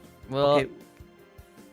We could uh, expect the usual lead, like the lead you did in game 1, for example, like just the Indeedee Lunana lead. Yeah, true. There's some very obvious leads here, definitely on Victor's end. Now, of course, we gotta consider Victor's team is a lot different. It does And not have they the. changed the names, by the way. Oh, right, right. We had so much time. Yeah, forgot. But we see here the Ogre was Ogre, and Kyogre called Genshin Impact, okay. And Whimsicott on the other side. For the Tailwind support, obviously.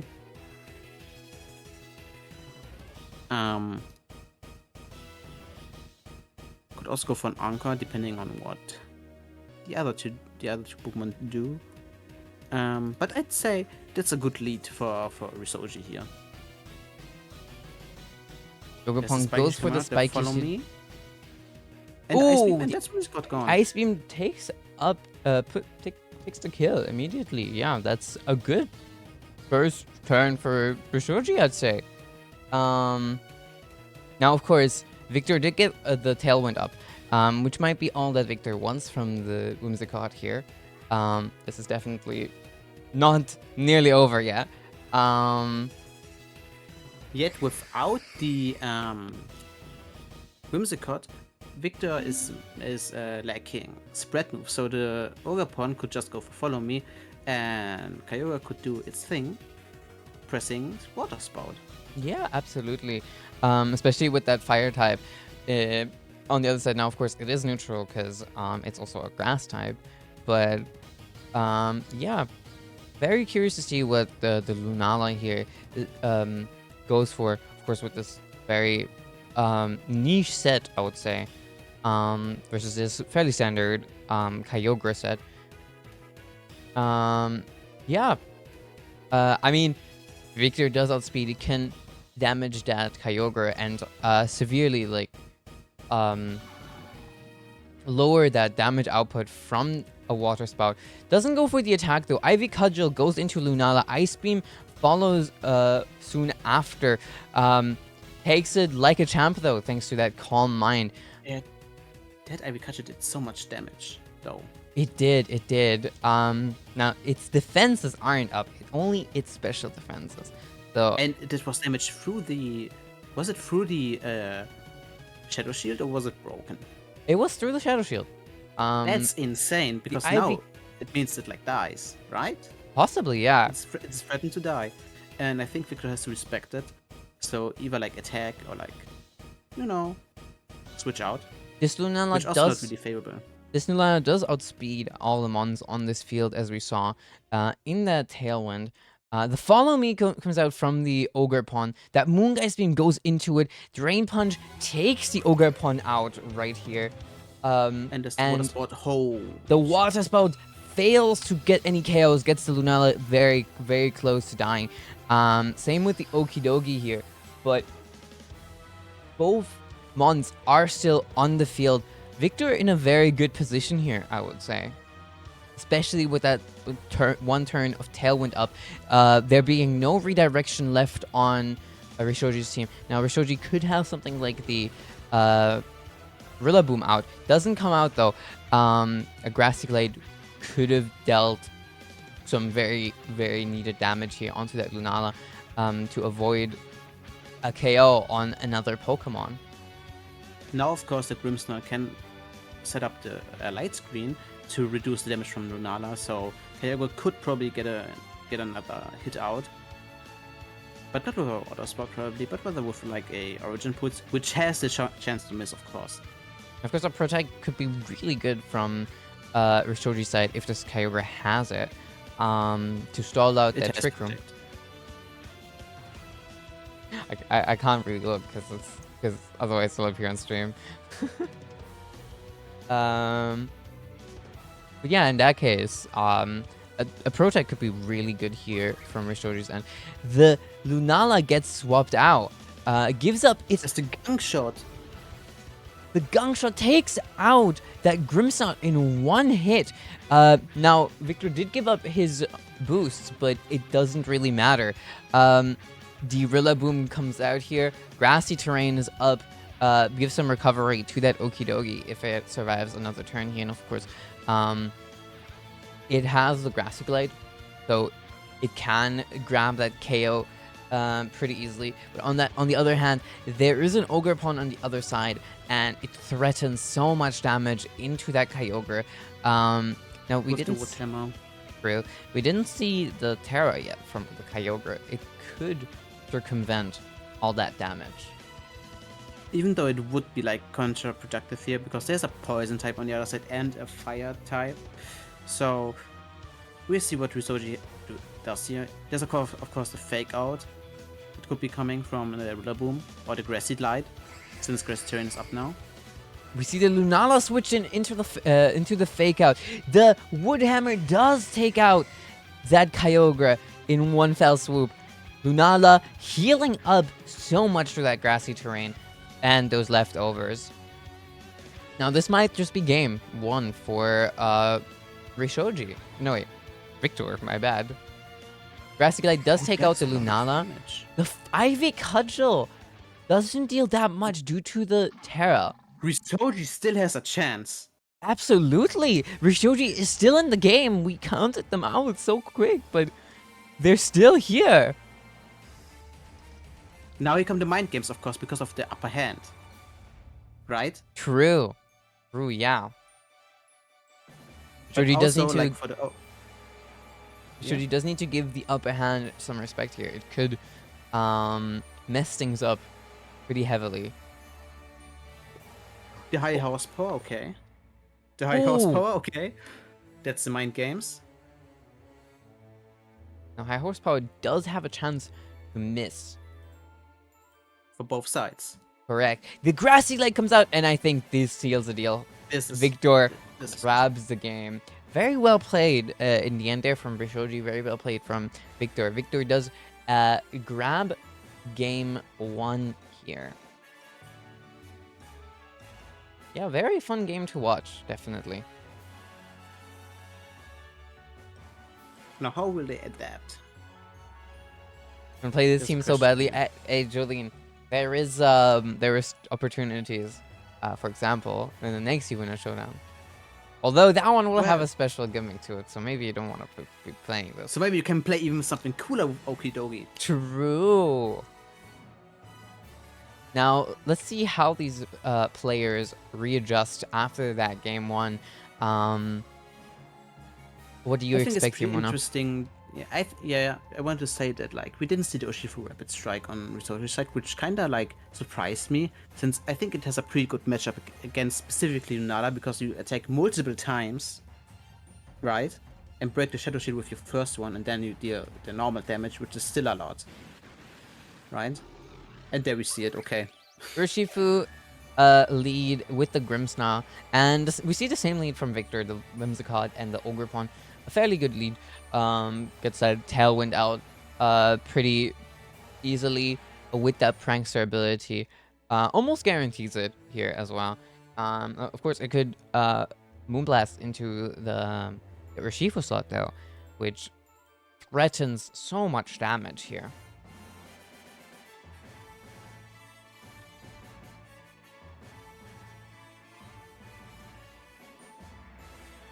Note is also to notice also that that's like a Mystic Water Urshifu Rapid Strike, because we just saw Focus Dash 1, so this one actually has to be scared of the Ogerpon. There's a Tailwind coming, and Ivy catches into the Grimmsnarl, and now this could be Okay, That that's not Ogerpon that Ogerpon. just about the foul It's- plague into it though, and Ogerpon gets taken out here. Gives the Kyogre some great leeway to come in here and not be threatened with a super effective Wood Hammer anymore. Exactly. Now there's the Okidogi coming. Probably to get rid of the Grimmsnarl. The Grimmsnarl is probably able to like set up another like Light Screen or Reflect, maybe even T-Wave, because of the Tailwind, which is pretty annoying. That's true. That's true. Although I don't think it would matter too much on the Whimsicott or the Okidogi. Can't get it up on the Lunala right now as it's not in the field, which is where you'd probably want to see that paralysis land. Now let's see what these players want to do. I have some news also. Bonnie won her game. Oh, there's Terradress coming from Okidogi to Reflect. The dazzling game does not take the kill, but the Gunk Shot follows up into the Grimmsnarl, takes the kill. The Surging Strikes does not deal a lot of damage thanks to the Terra Grass ability. Now here we have the Kyogre, of course. Which also boosts the Urshifu Rapid Strike once more. So even though the Okidogi is Terra Grass, that's still lots of damage it got from the Shadowing Strikes. So, and now it has to watch out even more. Both Pokemon from Victor's side actually have to watch out, because they are like the Ice Beam on the Kyogre especially. Yeah, the Ice Beam does threaten so much damage here. The Protect comes out from Mantis, the Urshifu. Dazzling Gleam into the Kyogre, and a Drain Punch. The Ice Beam goes into the Okidogi slot and does not deal enough damage to take it out. Does deal 54% though. Is a lot of damage. We saw that the Okidogi dealt about 25% damage, so I don't think it can heal up enough from a Drain Punch to survive another Ice Beam, especially if that was a low roll.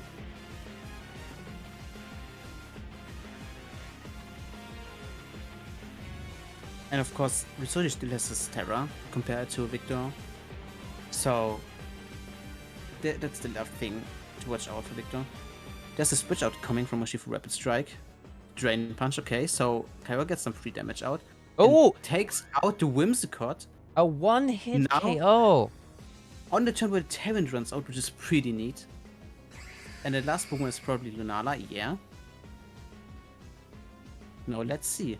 Now, a Water Spout or an Origin Pulse could threaten so much damage into this Lunala, together with that Rillaboom. Look, we could see the upper hand here come through, though, if the Rillaboom decides to fake out. Or Grassy Glade, right? That should also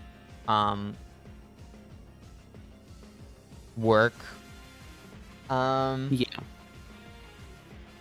So, Rishoji will have to make the correct decision here on that Rillaboom to deal any damage onto the team, or just expect the upper hand not to go through, to be pressed even.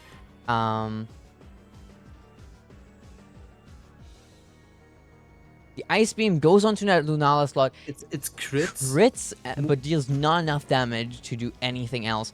The Drain Punch goes into the Kyogre.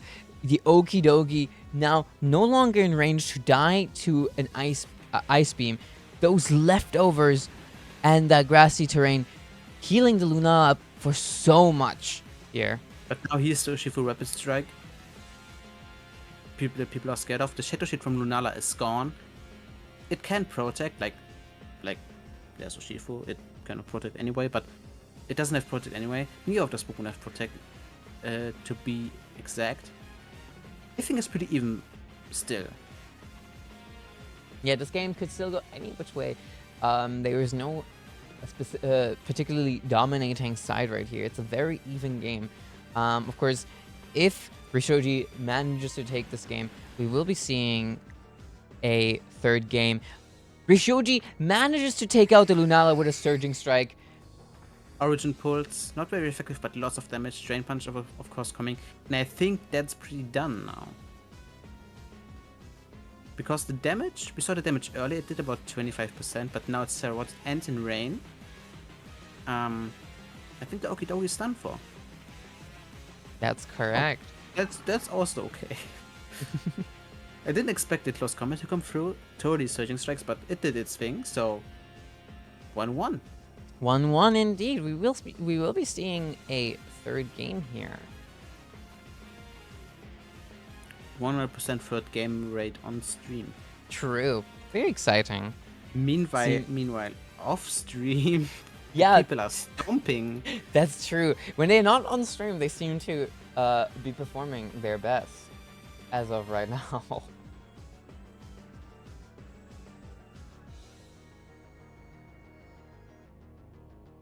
Yeah, Bonnie did get that 2-0 once again. Very well played from her. We didn't get to see it, but yeah, still GG.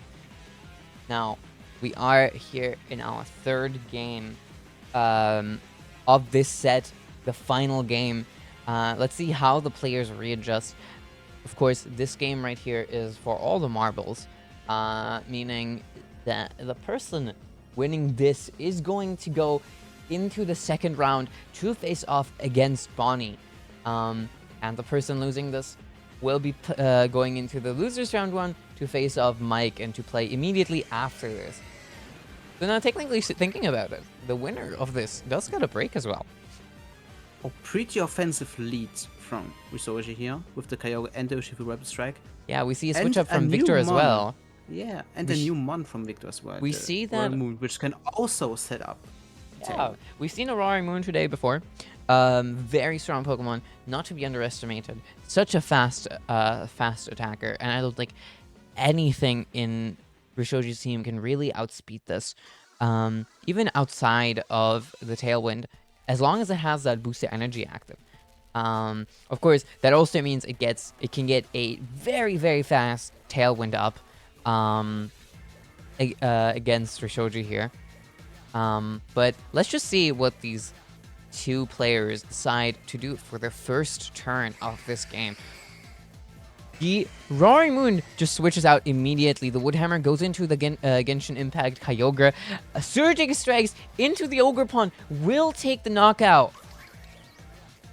And the Ice Beam connects into the Lunala, breaks that what's the thing called again? Shadow Shield? Shadow Shield, yeah. Yeah, it breaks the Shadow Shield immediately. This Lunala now threatened by a lot of this damage, a lot of damage from Mantis right here. And there's also now the booster energy gone from Victor's side on the Roaring Moon. That's right, that's right. Could get outsped by a Pokemon now on. And there's of course Okidogi, which is pretty good in this matchup. And now that the Kyogre is actually Terra, it's pretty bad. It doesn't want to be here really because of the Gunk Shot, right? That's true, that's true. Yeah, It's a that huge threat. That Gunk Shot does have a chance to miss, though. We've heard of Gunk Shot losing someone some very important games before. So, you know, it's a controversial move to be using. Could get that $30,000 Draco Meteor miss in this game with the Gunk Shot. But yeah, this Kyogre does not, I don't think, want to stay in the threat of a Gunk Shot here. The Urshifu Rapid Strike, on the other hand, just threatens the Lunala again, really. Terra Grass from the Okidogi. Surging Strikes goes into the Lunala slot, does not get the KO. But the Lunala retaliates with a Moonblast, also does not grab the KO. The Gunk Shot indeed goes into Genshin Impact right here. Gets protected though, so the Kyogre still in a great position to do some good work in this game.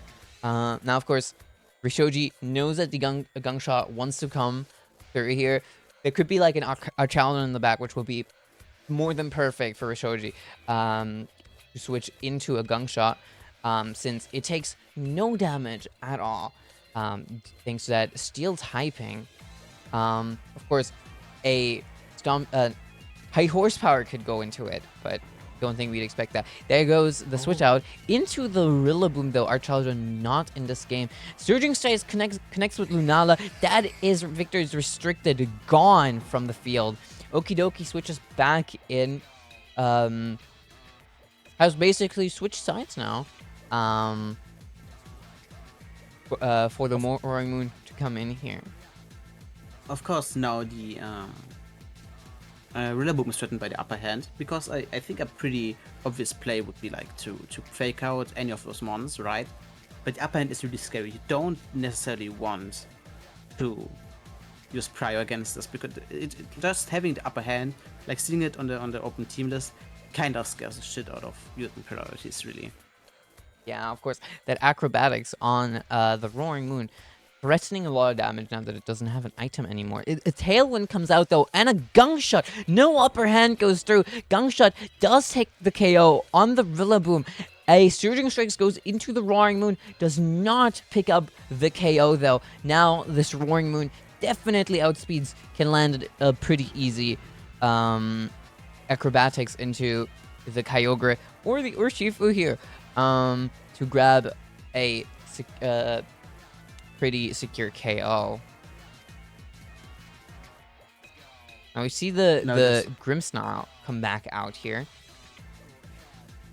Maybe supporting with some Thunder Waves, like just for like making out the Tailwind, right?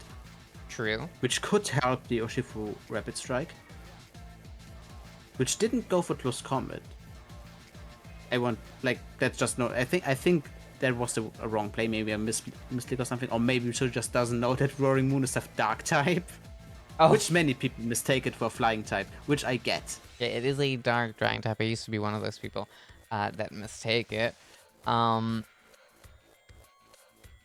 We see the Thunder Wave come out from the Grimmsnarl onto the Okidogi. Does land a Gunk Shot regardless, though, through the accuracy, through the para, and it picks up the KO on that Grimmsnarl. This is, I think, game. Yeah, and because the Terror is already gone and pretty bad in this matchup for the Kyogre. 2 super effective moves, yeah. Of course, now it could para. Okay. It could have But it also didn't. missed. It didn't, though. Well played from both our players here. Very, very good game, honestly. Now, those of you in chat who believed in Victor, congratulations. You are getting a little bit of a payout right here. Because that was our game. GG's to Victor. GG's. GG's. Yeah, very, very fun games to watch. I'm not gonna lie. Yeah. With that right here, Victor does move on into the second round of this game. Very exciting game to watch there on the second round. We have Bonnie versus Victor playing. Those are 2 Lunala players. The Lunala mirror matchup, which Yeah, was a first was one. bound to happen. It can happen again multiple times. We may see a lot of Lunala against Lunala. I do want to note that in the winners bracket, there is currently 4 players, of course, 3 of which are wielding that Lunala. Definitely not restricted to take easy, seeing as though it is now 3-0 in this tournament. There's 100% psychic types in Runner's bracket round 2. Yeah, true, actually. It's all psychic restricted. Yeah, so afraid of the white guard and homie used it exactly 0 times. Really, I just lost on purpose for a chance to face the mighty Josie. Ooh, that means you and Josie are going to have to win here. Okay. Twice in who a bets row. who bribes me the most money? I will lose on purpose. Now, before we pass on the torch to the other casters, I should first announce who will be casting. The next round will be the losers round 1, casted by yours truly, me, and Bonnie. Everyone clap. Clap, clap, clap, clap, clap. Drop paper. Okay.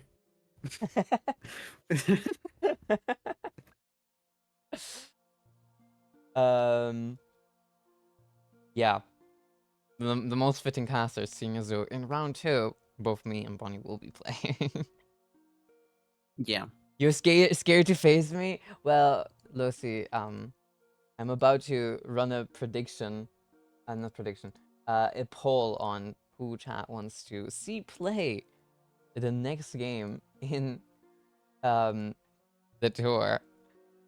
Oh wait, no, it's going to be wrong game. It's going to be either Muna versus Josie or Mike versus Rishoji. Now, of course, like I said earlier, losing that second half of round 1 and going into the losers bracket means you get no break. You have to immediately play again. So good luck to you, Rishoji. I would say if you win this, you're truly a goat because everyone else in this losers bracket did get a break before this. But yeah, I hear we have 2 casters that are. I guess I shouldn't say too much. Yeah, so I can leave now. Like, I will just stay muted. Yeah, we'll see you, Muna. And I kind of have to take my break as well. So, Have a good break. thank you.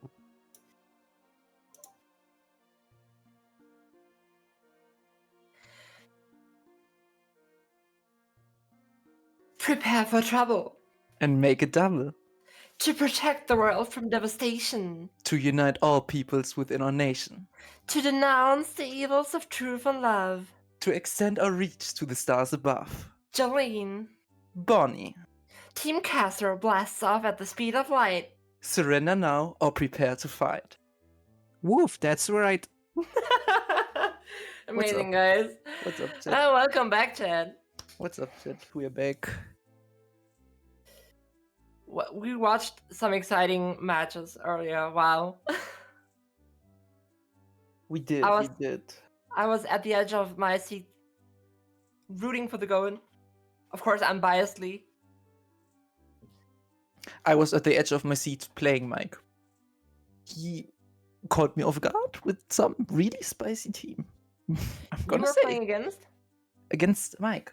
I was playing Oh, yeah. against Mike, against Sun, but maybe we will see it. Yeah, that's that. stream. Oh, I would be excited too because I have a lot of notes for that team because I actually knew it too. Yeah, this team is really cool. Though Yeah. I can't say I don't want to see Ellie versus Josie. Okay, so our next matchup is gonna be. Hey, don't forget about me. Right now. Oh yeah. Don't Yeah, forget about me. right. I'm the one casting this. Oh, it's it's me and Bonnie that will Oh, yeah. cast this. The next round will be casted by you and Muna though, because me and Bonnie will be Alright. playing in the second round. Yup, that's true. Yep. Not guess against I'll each be leaving other. the stage Not for against you each two other. now. Not against each other. Unless we both win. Unless we both win, yeah. Which I guess I should be rooting for you then, huh? I guess I have to root for you too then. I guess. Guess I'll have to do my best. Oh shit! Wait, that means you're gonna if you play against me, you're about to play a Lunala mirror match, and I'm gonna, if you play against me, you're gonna play another one. and both of you play a variation of the same team. So basically, if I win the first one, you know. Jolene, should I move you out? Oh yeah, it's okay. Okay. Bye, Jolene. Bye bye. Bye bye. All right, but yeah. I could. I'm really struck if I want to see Muna against Josie or Mike against Rishoji.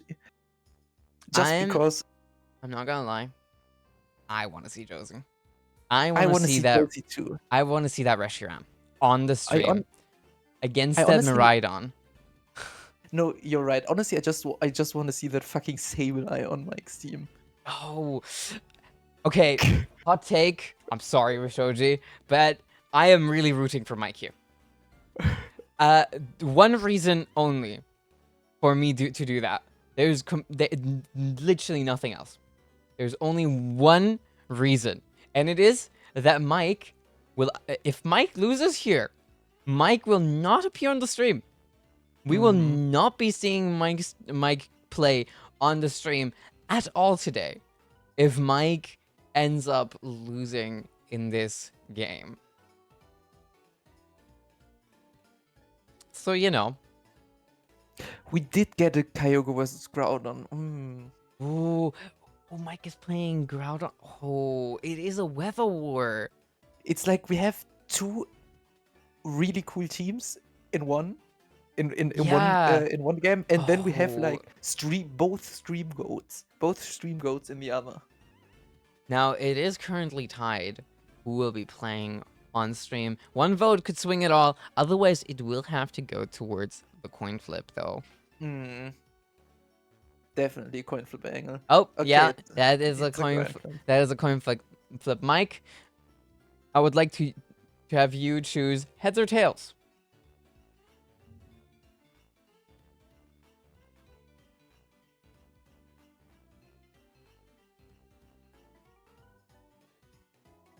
Just waiting on Mike to give us his call. Yeah, we need the call. Tails. That means Ellie and Josie will be playing on stream. Unfortunate. Would have loved to see that weather matchup Mike, on the You stream. got this. You got this, Mike. You could, you know, yeah. Mike wasn't on the stream last tournament either. Mike just played against the team with Rain. You know. Oh my god! I just realized. What is that? If Mike loses this, he locked in Sun and played against Rain 2 times in a row. No! Oh my god. I mean, he does either way, no? Oh, fuck. Oh, good luck, Mike. I believe in you. Now, No. Yeah. now, we might as well go over there and look at those teams we're talking about. We might as well here, like, take a look at Mike's team. Mike is playing that Groudon, that Sableye, that Altaria. I would have loved to see this on stream. Hopefully, we will in the losers round too. Really, that would be really lovely. big hooks.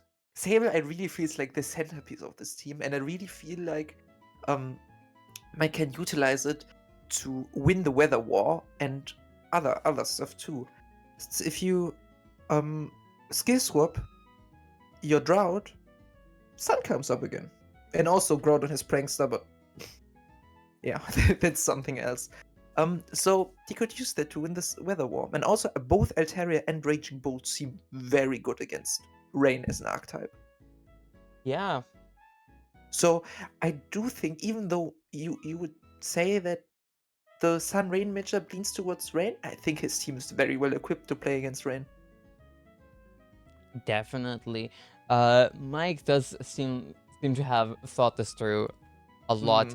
I think Mike might have just played against a really good player in I wouldn't go that far. in the last game. I would say maybe even one of our favorites to win, as Bonnie did go third in the second YUWUNA showdown and second in the first. So one runner-up, one third place finish. Definitely one of the favorites to win. It makes sense to lose against her. She is a very good player, and she people- has the advantage having the rain, I think. People are even saying that this Bonnie player played against Wolfie Glick. Hmm? Against the GOAT himself? Huh? Bonnie, would you like to tell us about how you played against Wolfie Glick today? Real I quick? played against Wolfie Glick and really close match. Really close match. Bonnie, I was watching. Let's not. Oh, Let's I know. not. Let's not. let's Skip. be honest. Next topic. Let's look at the other team. Let's look at Rishoji's team. Right. Rishoji's team, a team we just saw. We got the rain here, of course. Definitely I think the dominating weather in this matchup. Yes. Yeah, Michael definitely Groudon really suffers against this team. Like, yeah. almost everything seems good against Groudon, but you need to bring Groudon just because you want to get up some. Yeah, you So- really do want the weather so advantage here against the Kyogre. Kyogre, if Kyogre is able to shut down Groudon, they can just get up Sun and ball. I think that's Rishoji's win condition. So first off, keep up Rain, always a good idea. And second off, kill this Groudon so you can finish off the rest. Absolutely. Yeah, Rishoji's team definitely a very interesting one. We did just see it play. The Grimstar unfortunately did not have much of a presence outside of getting gangshotted. Kind of unlucky that Okidoki really excelled against this team. There being Okidogi is so good. yeah, especially hitting all those gunshots. I was surprised. 2 grass types on this team, 2 Terra grasses on this team as well. It does so much work 3 here. water types. 3 water types too. Yeah, it does so much work here.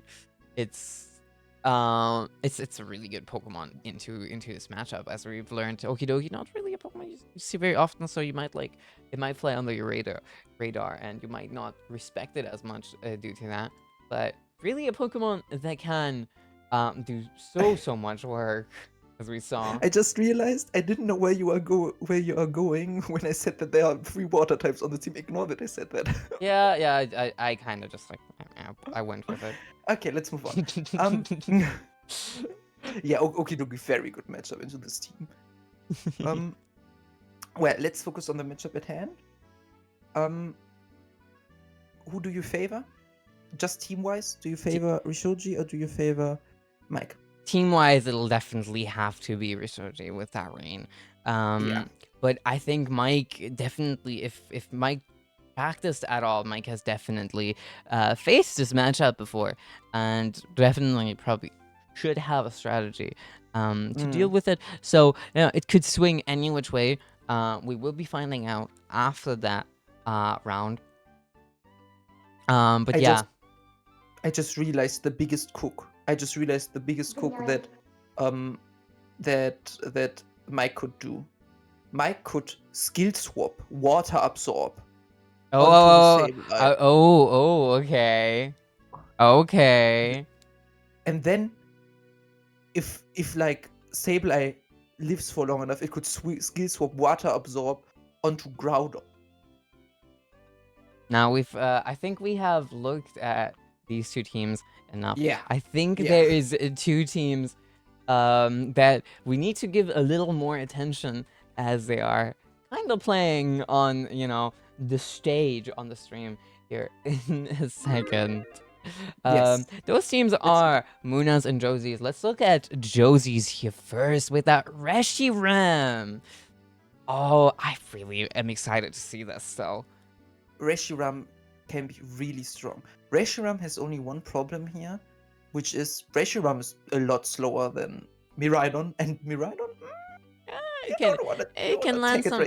Yeah, You also really don't want to take a Dazzling Gleam from a Miraidon, although you have that fire typing on the Reshiram, so it might be neutral. Yeah. But with that Terra, it could still deal so much damage, especially with there like being an Umbreon, a Dragonite. A Dazzling Gleam is just such a safe option into this team.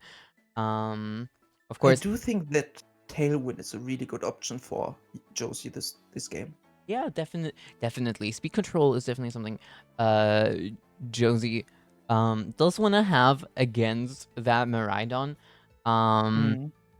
Of course, she definitely has that with the prior extreme speed.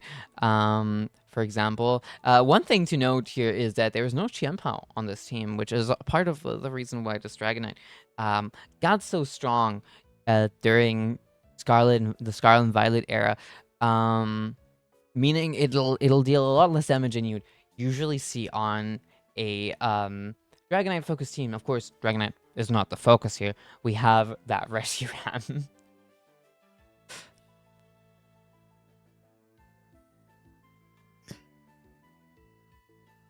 Sorry, I was distracted from a moment. It's okay. Well, I'm definitely excited to see this. The Whimsicott is definitely like a really good Pokemon into the matchup. Has that light screen, has that Tailwind, has that Encore as well, and then Moonblast even to deal super effective damage against a unterrestrialized Miraidon. Got the Umbreon as well, able to technically yawn, but not only electric terrain. Yeah, right. I definitely feel like Umbreon. Yeah, it can't yawn on the electric terrain, so Umbreon should probably stay in the back. But maybe it can surprise with taunts and with helpful taunts and helping hands. I see. And Coaching, I also from the think that, back lines, aren't we? sorry, it can't be helped. Also, I think Whimsicott looks especially good since also Light Screen, not only Tailwind and the typing, but also Light Screen looks really good. Yeah, the light specifically Miraidon. The lights. I mean, yeah, the Miraidon is such a big threat. You don't want to take that full damage. The light screen is particularly good here, against Muna's team. Of course, we also have the Ursaluna, which threatens so much damage. Ursaluna, not really the fastest Pokemon. It might not even outspeed into Tailwind if it doesn't have that investment. And usually you don't expect it to have that investment, but this is not really like a team that is oriented to be as slow as possible. So this Ursaluna might just have some speed investment. Sources say it might. Sources say it might. Hey, you guys heard it here first. This Ursaluna could outspeed a Miraidon and Tailwind. I've heard that it has some speed investment from a bird. From a bird. Yeah. Yes. From an owl even. Yeah. It also, from one might say, I think what could make Ursaluna really good here is that also it's a ground type, so it can freely switch into any volt switches or electro drifts that Ellie tries to throw out. Yeah, definitely. Yeah, like ground typing is just great into the Miraidon matchup. But we've talked about enough about Ellie's team. Let's take a look at it again. Yeah, this is a fairly standard Miraidon team. With that Farigiraf, with that Iron Hands, with that Incineroar, you do see these Pokemon in most of these Miraidon teams. I'd even say that this is a very offensive Miraidon variant. Usually you see the Whimsicott and the Ogapon Half Flame, which bring you some utility, redirection, and general bulkiness. But here, Ellie decided to circumvent that with two very offensive picks, Iron Bundle and Landorus. So it's really, both teams are completely offensive. It's offense against offense. One of those teams is gonna explode, the other one is gonna stand at the end. It's gonna be a slugfest. Yeah, definitely. Excited to see which of these teams it will be. I will quickly just head to the bathroom. Bonnie, you can talk more about the team. Once we're back, we will hop into these games and see who will take this losers bracket round 1? Yes. Let's see. I think one thing that definitely favors Ellie is that Josie doesn't have any terrain control. She has no terrain to swap out the electric terrain, which gives Miraidon that big special attack boost. So basically how Miraidon's ability works, it sets up electric terrain, and while electric terrain is up, it gets a special attack boost. Not just on its electric type moves, but on every single special move. So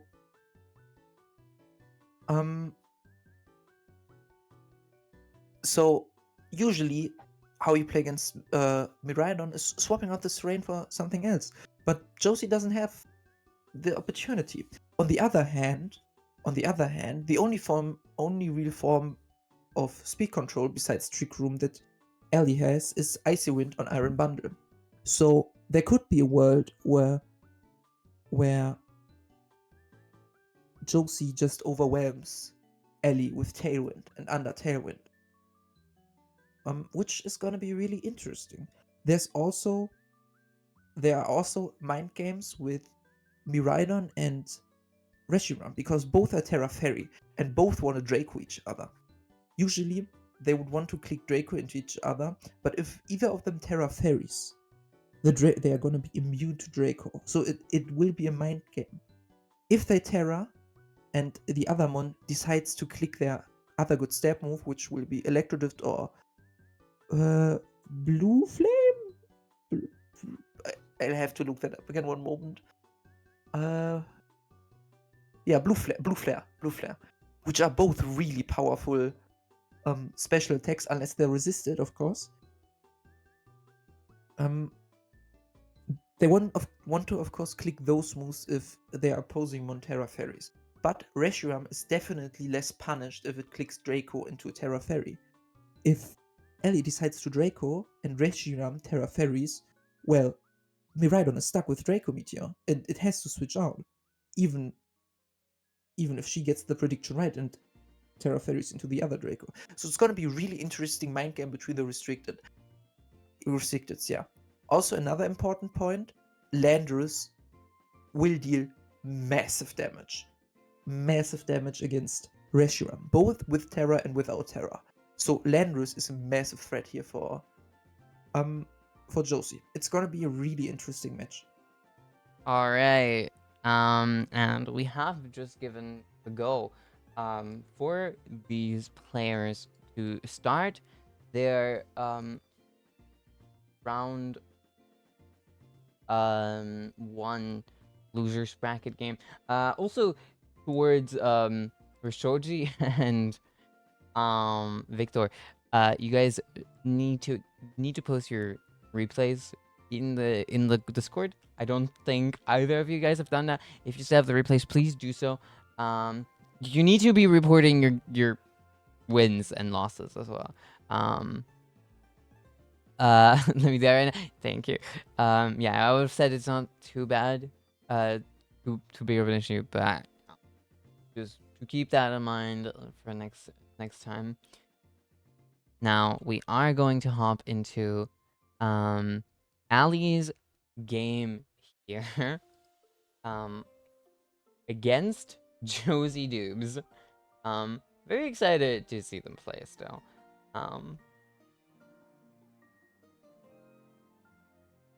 Hello there, Yeah. Bonnie. Hello there, Yuna. Hello. This is still, oh fuck. Yeah, forget, ignore me forgetting these. I'm getting used to it still. You know.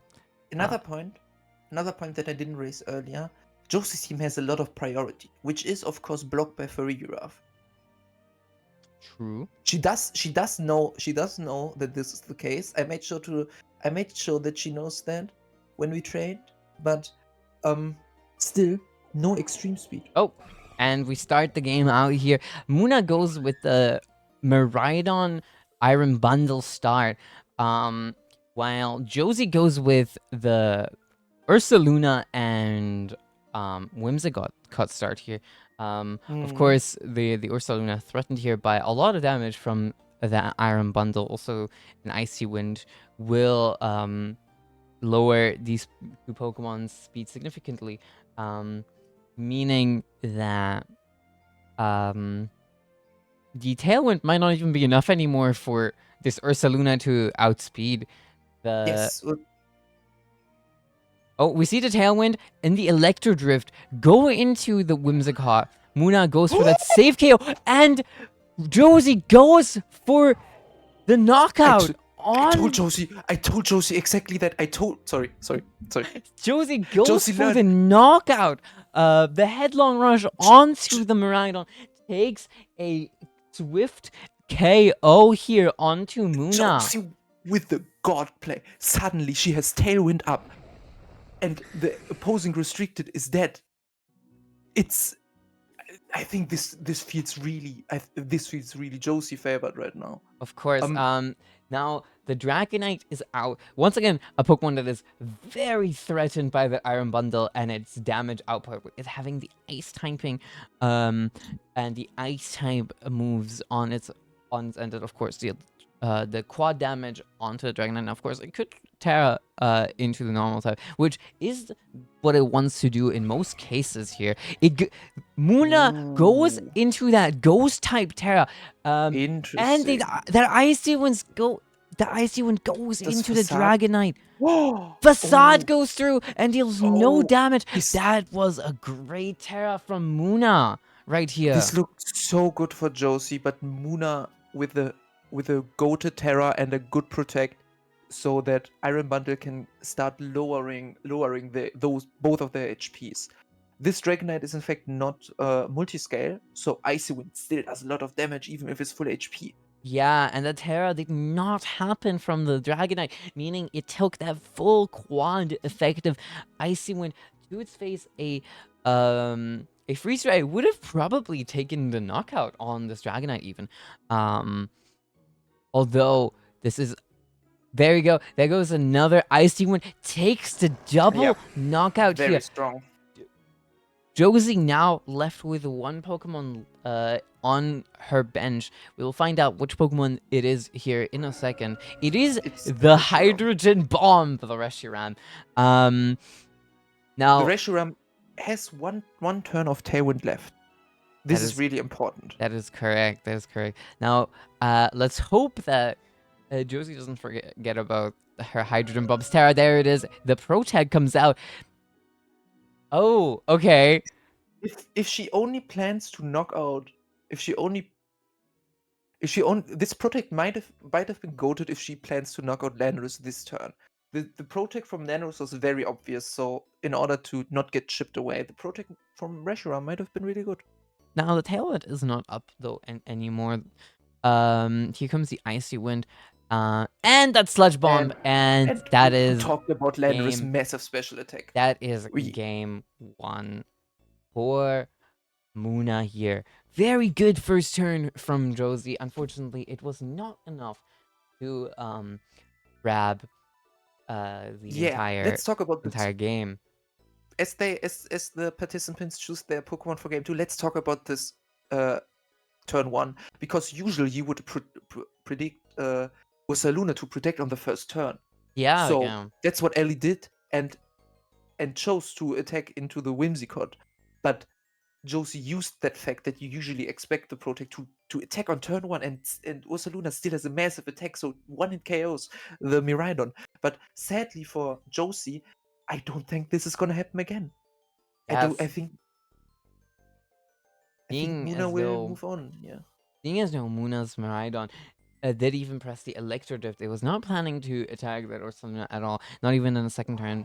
He would have had to switch it out, or go into the other slot again. Probably go with the switch out though. This is really interesting. Oh, we have a completely different lead from Josie. We have the Hydrogen Bomb and the Little Rascal, the Whimsicott. We'll see. We'll see what these two players decide to do on the first turn here. But there goes the Terra from Fairy. The Terra Fairy goes from the Miraidon. Tailwind goes out. Josie. Electro Drift and the Oh. Draco into the Miraidon. Of course, Bo- does not connect thanks to that Fairy type Terra. Oh, both of them selected the wrong move while attacking and the right move while predicting their Terra. Which is really interesting. Sadly, though, this Reshiram is really threatened right now, both from Iron Bundle and the Miraidon. yeah. And Icy One will not take out this Reshiram here, as a dealt 18% of the last turn, unless there Oh. was a low roll. But yeah, we will see what happens here. It does have the speed debuff right here. The Moonblast goes out from the Little Rascal, does not deal nearly enough. The Electro Drift follows soon after that Icy Wind and takes out both the Whimsicott and the Reshiram. Now we have the Dragonite and the Ursaluna out here. Once again, what you said earlier, you'd expect the Ursaluna to protect first turn to get that Flame Orb up, but once again, you don't know if Josie will do that or not. The switch out into the Landorus. Icy Wind connects again as last game. The Dragonite outrageous. Gets the Lando one-hit KO. Headlong Rush goes into that Iron Bundle. Does not grab the KO though. Now the Ursaluna will take a lot more damage, seeing as though it just Headlong Rushed and has now that special attack debuff. It might die to an Icy Wind here now. Both of them are really threatened right now. Yeah, I think an And- Icy Wind could just seal the game here in this fourth turn. Icy Wind plus Dazzling seems like it's just a double KO. The Ursaluna does survive a Yes. Icy Wind, but it does get taken out by a Dazzling Gleam. GG's, well played. Muna grabs GG's. a 2-0 and knocks out Josie from the YUWUNA showdown. GG's, Josie, well played. That was a very, very good choke. So it happens. It happens. Josie, let me be really honest with you. As your coach, I think you showed really good instincts. Yeah.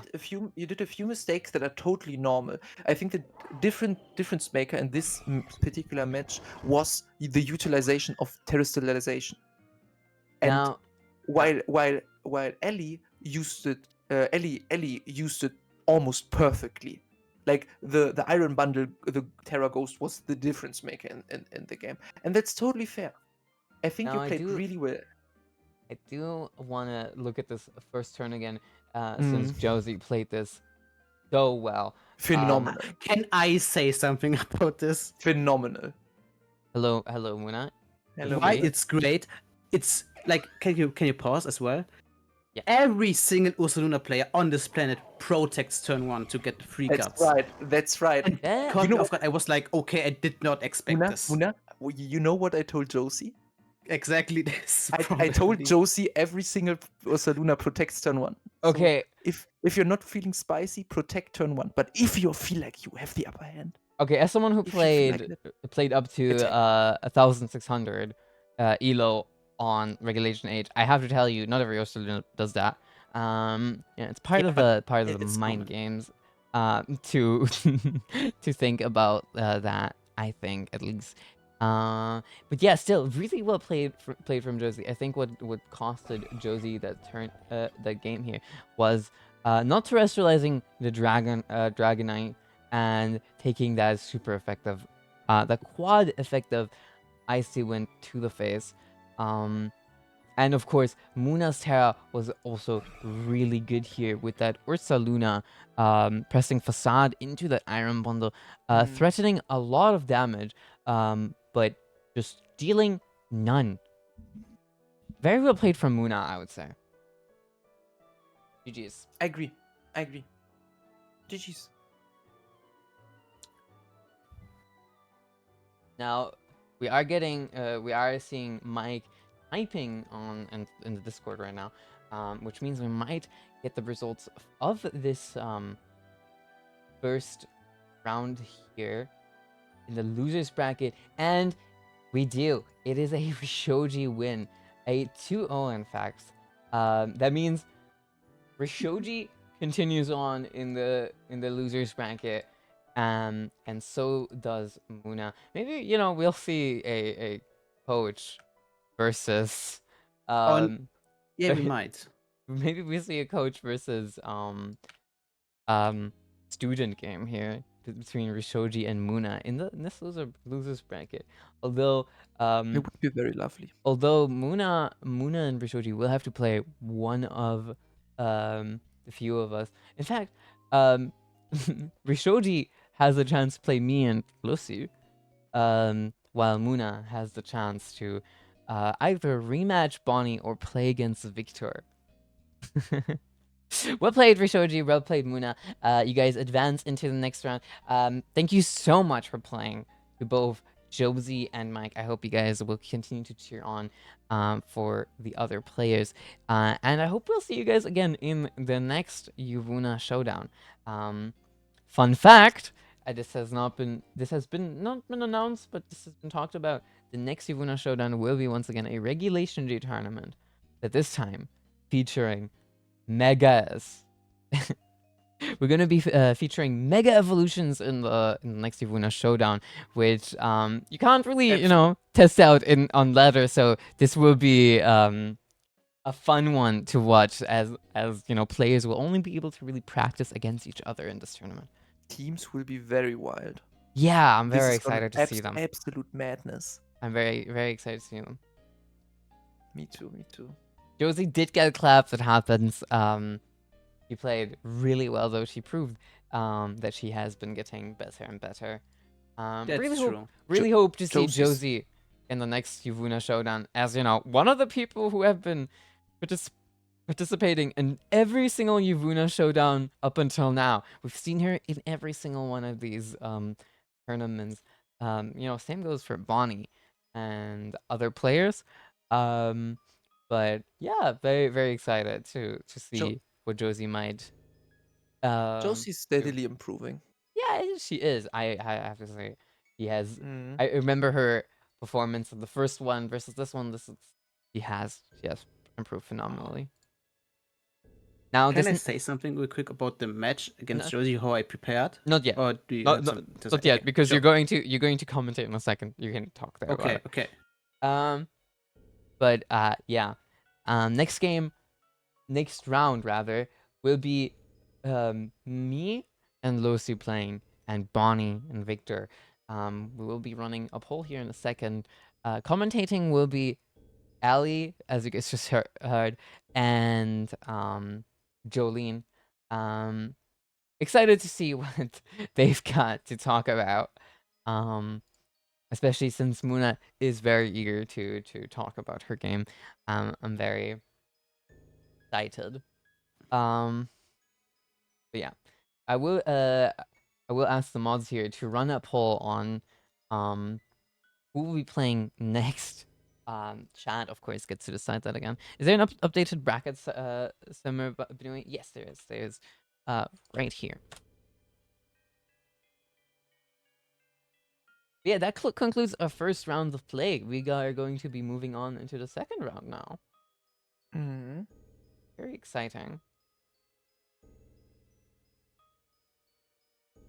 All right, I think, Bonnie, unless you have something to say, we should be passing the torch here to our other casters. Good luck. Good luck to both of you. Yeah. Commentating, and good luck to you, Bonnie, playing. Maybe we'll see each other in semis. Good luck to you too, Yuna. Thank you, Hello. thank you, and welcome back. Hello. Hello. Hello, Muna. I'm doing. I feel a bit silly now because what I wanted to say earlier, and I hope. Okay, Bonnie probably doesn't hear it anymore, but probably Yuna. Okay. What I did when I prepared, like I knew I played Josie, right? So I looked at how much damage I did against Reshiram and Electric Terrain, and from the last match I carved, I didn't unclick Helping Hand, and I thought, wow, Electric Drift does so much damage. Oh no. But it didn't matter. It came out good. Iron Bundle still did too much damage. But to play devil's advocate here, Electro Drift was the mid-ground play. Yeah, kind of, sorta. yeah, because of the terror. Yeah, it's just like hydrogen bomb versus another hydrogen bomb. That's Exactly. just the way it goes, and the Terra protected you in that situation, enabling you to gain a lead. Yeah. Okay, we are moving on to round 2. I think while chat is still deciding which match we are gonna see, I think this is still open. Yeah, the polls has just been opened as I have seen. Yeah, how do you feel in general about your current standing in this tournament? I'm low-key a bit upset that I'm in a loser's bracket because I pressed fake out in a psychic terrain, but Naturally. But besides that, I think I still have a good chance, depending on who I face off in the round 2. Because I could face YUWUNA again, which would be terrible. Yeah, Since the game help me was jog that my close. memory. It was that way last time round 2, right? Yeah. You thought you were for the through record, this bracket just to face. if I win here, no, if I lose here, I will be facing Rishoji, and Bonnie or Victor will be facing Muna. Oh wait, okay, no, okay, I see it. Oh, I see it. Okay, 7 is up, and okay, then okay. But still, Okay. Yeah. I would face Lunala either way. Yeah, I That's mean, even worse. just going by pure chance, this seems to be the most likely statistical outcome, right? Yeah. Lunala really showing in this tournament what it can do. I'm very excited because, as you might notice from my cutesy little earpieces that I'm wearing here, I like the moon, and I like Lunala, and I like Trick Room, and I might be a little biased towards that. Also, like, who doesn't like an underdog? Is Isn't that right, Lunala Ali? the underdog? Sorta. I think I'm the underdog here. Quite literally. No, the thing is, not to like rain on Lunala's parade. Lunala was consistently a good Pokemon, right? It's not really the off-meta pick that surprises everyone completely. It is, however, a little bit surprising how oppressive it is in this tournament, in terms of like how many teams it is. Yeah. The polls look really one-sided actually, which is pretty interesting. Yeah, it seems to be Bonnie versus Victor. Which is a Lunala mirror matchup. Oh, it's a little okay. Let me consult the sacred texts, and by that I mean my Word document. Regarding this. Oh yeah, I am excited to talk about this if the poll goes through that way. I also, in the meantime, I nabbed Victor's team because I definitely want to use that myself.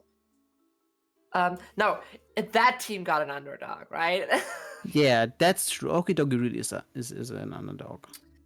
Yeah, I'm such a great fan of Okidogi because, well, okay, now Radio consistently downplays what the Lousy 3 and, like, Pecharan can do. I was a believer. Not only in Trans, right, but also, and, well, this is kind of the same thing in towards, like, Pheasantipity and Okidogi. I think they do have their fair niches in the meta, although they are not that commonly used. And to see that once again, to see that Okidogi is able to get around the problem of dark types being kind of a problem for Lunala so well just makes me happy to see. Yeah. Like Okidogi, I see so many Okidogi teams lately, like not too many, of course, but the dog is coming up, really. People notice that it's good. It's a good niche against meta Pokemon. Which kind of, I think that's a good sign. Like I think what is good about Regulation G, you see like some Pokemon, like for example, we can go to Bonnie's team right now. We would see one of those Pokemon that are only really played in Regulation G, which is Comfy. Like Comfy was allowed in Regulation H, but there wasn't really a mon you could play it around with, right? Yeah. And same goes for Pokemon like we saw on Josie's team. Umbreon also really good in Regulation G because it has this inner focus. It has Yawn to interrupt other trick rooms and stuff. But Mm. yeah. Okay, Bonnie's team is very interesting because it is decidedly meta. No, I'm just kidding, Bonnie. Please don't kill me. It is anti-meta. This time I got it right. Yeah. I kind of, on the last stream, I kind of forgot a little word there. But no, we clearly have an anti-meta team here with a lot of interesting tech, right? Of course, the Comfy itself to support the Lunala to get it up to the Shadow Shield again and again. Also, together with Rillaboom, really stretch Lunala's longevity, really enable it to reset that Shadow Shield again and again for it to just not leave the field. And what Bonnie told me is interesting because like the thing about this is you usually don't want to. It doesn't feel good to attack into Lunala because of the Shadow Shield, and this makes it just a whole lot worse because you have to use your resources, that the limited resources that you have in turn, to break the Shadow Shield, maybe double target into Lunala, and Comfy just resets that every turn. This whole spiel. Then you have Kumo, which just naturally matches well into this meta, because there aren't that many fairy types running around. And together with the Grassy Seed, it immediately gets a defense boost that it can use for longevity. It also pairs well together with Comfy for longevity. And if it gets an Iron defense up, it faces so many meta threats so sufficiently, it just doesn't die. Then of course you have Pelipper for weather control. On the one hand, White Guard is a nice nifty tool to have. But then there's Scissor, and Scissor is a Pokemon that is just there to be able to pick off Flutter Mains with Bullet Punch. Yeah, Scissor seems like Scissor was the last Pokemon on the team. Yeah. Like I've been there. There were thousands of iterations of this team, I believe, with several Pokemon, and it's Scissor now. It's Scissor now, and if you look at this entire team, Flutter Mane, of course, being the threat that it is in the meta, not a Pokemon that you rarely see, and a Pokemon that this team kind of sort of struggles against. Also was and then there's Scissor to like deal with that. Also, it's Life Orb Scissor, so it's just very easy for her to slot that in certain matchups. Exactly. Lunala with the Terra Fairy is also, once again, you don't have that many poison or steel types running around, or steel attacks running around. So there's rarely a move that super effectively hits it in Terra Fairy. That's why it's such a good tapping on it. Yeah, and also interesting choice of Terra here in the specific team, because you usually see it otherwise as the common fee, which usually runs like, I think, Steel Terra. Mm-hmm. I'm not sure, but this one is Dragon. I could imagine Dragon Terra being just a blanket good answer against a lot of the elemental types, because I see. Well, there's Pelipper. It isn't, by the way. It is. You forgot to change it in Showdown. Well, what is it then? Will you enlighten us? It's ground and team. Oh yeah, that Wait, makes sense because I'm but then this is right. Wait, why did I get it right then? I looked at the team sheets right doing this. Wait, let me check. Yeah. Oh yeah.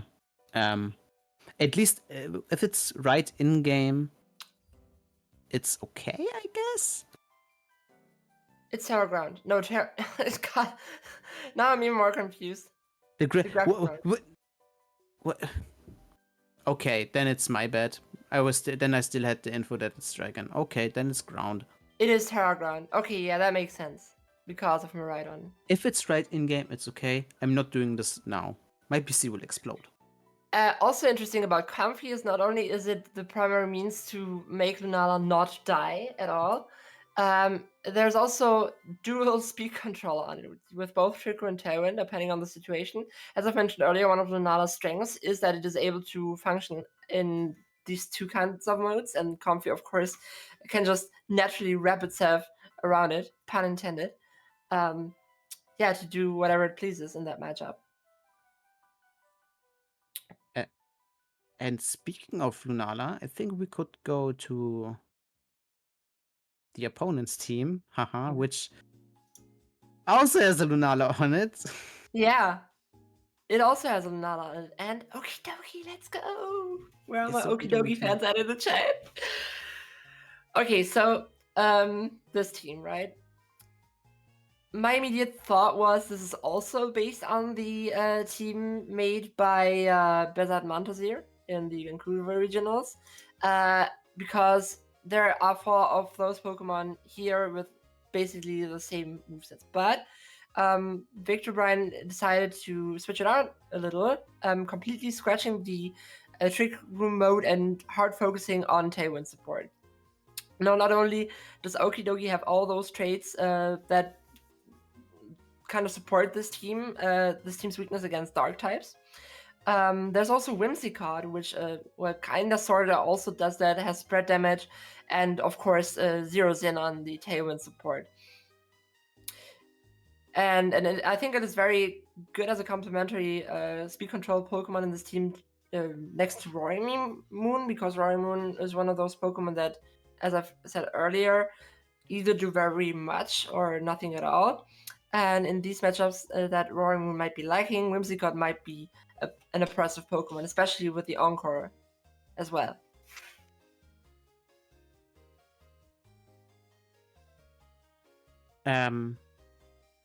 Yeah, I think the Lunala mirror matchup is interesting though, because you'd like never see it. And yeah, because it's that rare, right? yeah, and also because the Lunalas are very different. They're very differently played. Like this is a leftover Lunala, which also would benefit if Bonnie would bring it from the Rillaboom grassy terrain, right? Like Absolutely. we saw in the Risoji game. Like it healed up so much in one turn, that was insane. So that's a thing to look out for, really. Like it also has its ways of keeping its Shadow Shield up. Absolutely. This is a Calm Mind Lunala with White Guard, which means it's generally a slower team because this other Lunala with Meteor Beam is very offensive. You play that in a very fast manner. If we have to compare both matchups, let me look up the other team really quick by Bonnie again, so I have it present. Where do we have it? There it is. No, that's not it. Whoops. Okay, so what is interesting about this is that Scissor, of course, can deny, not deny the Tailwind, because Tailwind would come out faster than Bullet Punch does, which is something for Bonnie to consider, I think, but it can reliably remove it. Scissor Bullet Punch could also break the opposing Shadow Shield, for example. But I do see very little in Victor's team actually doing against that Komoa, which could be a threat. Yeah. And speaking of Scissor, like I'm looking at the whole team, besides Ogerpon maybe, and you kind of said it, like Scissor looks big here. Yeah. In my well, opinion. Lunala is there to deal with Komoa, right? But I'm trying to see if there's any answer that Bonnie reliably has to deal with the opposing Lunala, besides her own, naturally. Yeah, but there isn't really a dark type on the team, right? That's it, yeah. And of course the Lunala is Terra Water, but I see no way, like maybe if there's the other Lunala, then Bonnie would have something. Yeah. This could get very interesting. I wouldn't say one team has a clear edge over the other. So at the end, what decides who will be the victor here, not by name but by success, is that who of both contestants could use Lunala to its most effect. It really comes down to that. It really comes down to how effective will Lunala be played, how effective will Lunala be enabled. Oh, and it seems like we're hopping in game now. There are also some interesting mind games around the Terra types, but we will get into that if it comes up. Switching to the game. And there we have them.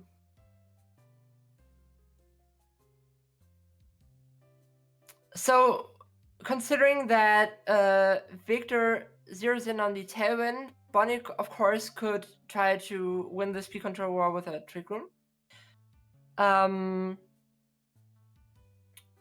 Because that would generally aid her team against Victor.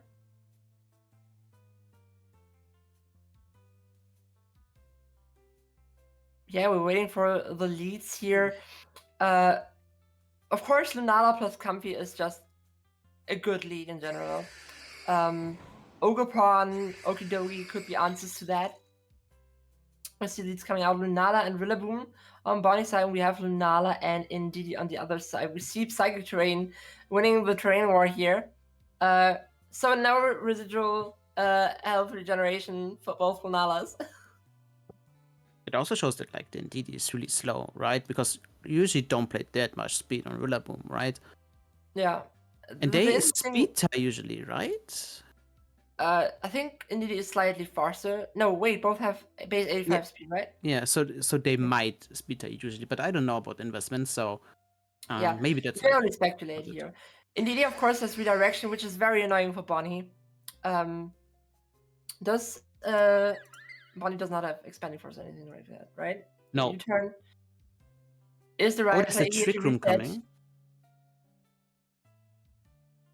Oh yeah, that's the Trick Room.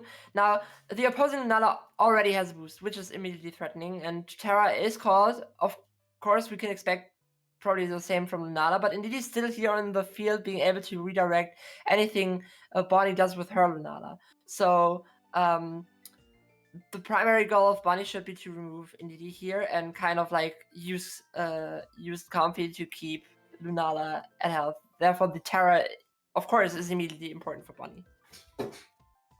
The Lunala War. The moon is shining bright today. It is. But I don't know really about the Trick Room that just got set up. Like, it could just be a speed tie as well, right? Between the Lunalas. Because I didn't really pay attention which one was faster. Like, okay, like the other one was faster, but we don't know right now. That is a +2/+2 Lunala on the opposing side. Indeed, unfortunately not being able to be KO'd here. However, in the next turn, of course, Rillaboom can just a U-turn into Indeedee. What would be a really ballsy play by Bonnie is predicting the Terra by Lunala and maybe fake outing. But considering that Indeedee is still on the field with redirection, yeah, that would probably not be the play, right? There's also no protect on either Lunala, so they kind of have to go on the offense here or like switch out. And I think neither of those Lunalas really want to switch out because of their boosts. There's the helping hand coming. I think as long as Bonnie... Oh god, there it is. Yeah, that's the other thing. Oof. As long as Bonnie... lots of damage. Foolish. Oh, it ignores Shadow Shield. Moongeist ignores Shadow Shield. So that's why it was so much damage. But I think Shadow Shield cannot be ignored. That's the thing, right? Hold on, let me double check this. That would be like if Lunala wouldn't Lunala would counter itself, kinda. But then we got the Como in, which is still very scary. So because there is no Moonblast on the Shadow Shield cannot be Shadow Shield cannot be ignored, which is why it's better than multi-scale. Interesting. Then this was insane damage, and this is there is Moonblast on it. I mistook it with Yuna's one. Oh, this is tough for Bonnie. Yeah, the Indeedee is the big problem here. There's Comfy.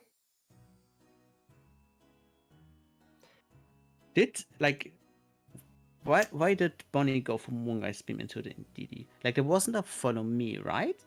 There was a helping hand coming. I think there was a follow me actually.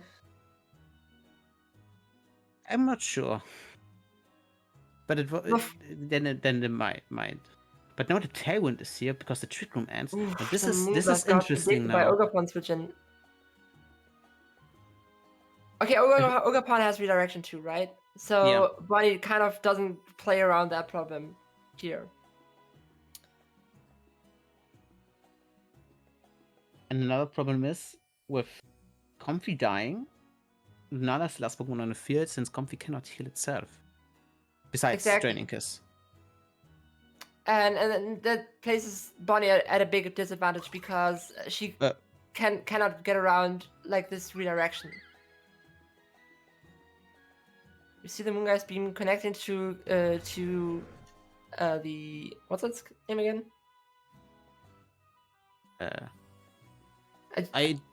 I don't quite know what you're referring to right now. I only have the German name in mind currently. Oh, Comfy, sorry. There it is. Yeah, and we see Roaring Moon coming out too. Not that Roaring Moon could necessarily do much. But it can break the Shadow Shield though, so yeah. Oh!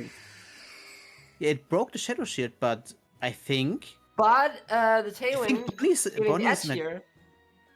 Yeah, but still Bonnie's in a great situation. Yeah, we still have Indeedee. Being able to redirect anything that comes into it here. But is the Roaring Moon able to break through this Lunala? Like, of course, it's Roaring Moon with acrobatics, and I think Terra is still up, so this might be interesting. This might actually be really close. We will see if the natural bulk of Lunala gives it the edge here. Lunala does carry Moonblast, so two of them would be enough. Oh, Helping Hand. But we see with Helping Hand, boosting that, and the Roaring Moon being taken out here. I don't think Indeedee can actually oppose that. So, in the end, this Shadow looked Shield. really hard. Yeah, exactly. It was hard to tell who will gain the edge. I would have given it to Victor, just because of the double boost. But Victor didn't didn't respect the Shadow Shield that was still up on Bonnie's side, right? Yeah. Okay, so we're gonna go into match 2. As we have seen earlier, this is a really close matchup, and we will see what the contestants will do to adapt to this. It's the same leads. Oh yeah. But will it play out the same way? Hold on. There we go. Now I have the right feed again. Yeah, we will see if it play out the same way. We see Psychic Terrain coming up again, which leads me to think that the Indeedee is indeed slower than Rillaboom. Once again, U-turn is not netting a KO and Indeedee here, but maybe Bonnie will play a little bit more aggressively to remove one of the redirection supports that Lunala currently has. Oh, I feel like Indeedee got worse rolls this time around, because I think, if my memory serves correctly, it was higher last time, right? I think so, but Bonnie also didn't press Meteor Beam in the first turn. She went for Trick Room. Now there's right? she went for Trick Room in the first turn. Now what is very interesting is here she could just double target with both of her Pokemon into Lunala, because of Indeedee redirects here. It might die to Draining Kiss, and then the Moongeist Beam connects into Lunala. No, that's something I think Draining Kiss doesn't work because of Triage. Yeah. Psychic Terrain is still up, yeah. So there's either a Tailwind or a Trick Room coming now from the Comfy, or Switch Out. Because it really cannot... What the hell? Huh? Is the rabbit just playing next to it? We are seeing... of course she is, but like... Yeah, we are seeing the wrong battle here. We just traveled into the future, everyone. No, this is not what's happening. There we are back in the game, and we probably have to narrate a lot here. Helping goes into Lunala, but Moonblast Beam connects and destroys the Shadow Shield from the boosted Lunala. Unfortunately for Bonnie, Rillaboom does take one boosted Moongeist Beam, and now I would say with Shadow Shield still being up on Bonnie's side, this looks really good for her. Definitely. It was interesting there wasn't like a Trick Room or a Tailwind coming. I kind of expect this, but yeah, exactly. I think the Rillaboom switch was great. Slot. And then there's the Moongeist Beam actually being faster, and this one should be pretty easy to tell. Bonnie got a giant lead right now, but it's not quite over yet. Victor still has 2 Pokemon left. With Terra open. with Terra open. Ogapon with Terra could certainly do a lot of damage. But we have to once again reiterate, Mold Breaker, if it doesn't decide to Terra, does not break the Shadow Shield. So That's true. yeah. Victor might try to double target into the Lunala here, but because I think like Terra Fire, there isn't really a way. I mean, of course, there could be a high horsepower connecting into Ogapon. Couldn't really get punished. Royal Moon can break the Shadow Shield, and then there's Acrobatics But it connects into doesn't. that slot. As I've mentioned, it doesn't break Oh, the but it Shadow Shield. survives. No, this is scary. And of course, the Comfy just Yeah, Kami heals could it just again. Draining Kiss Roaring Moon here. Or heal up the Lunala, and it can go for K on the Roaring Moon. Exactly. So Bonnie in a very strong position here.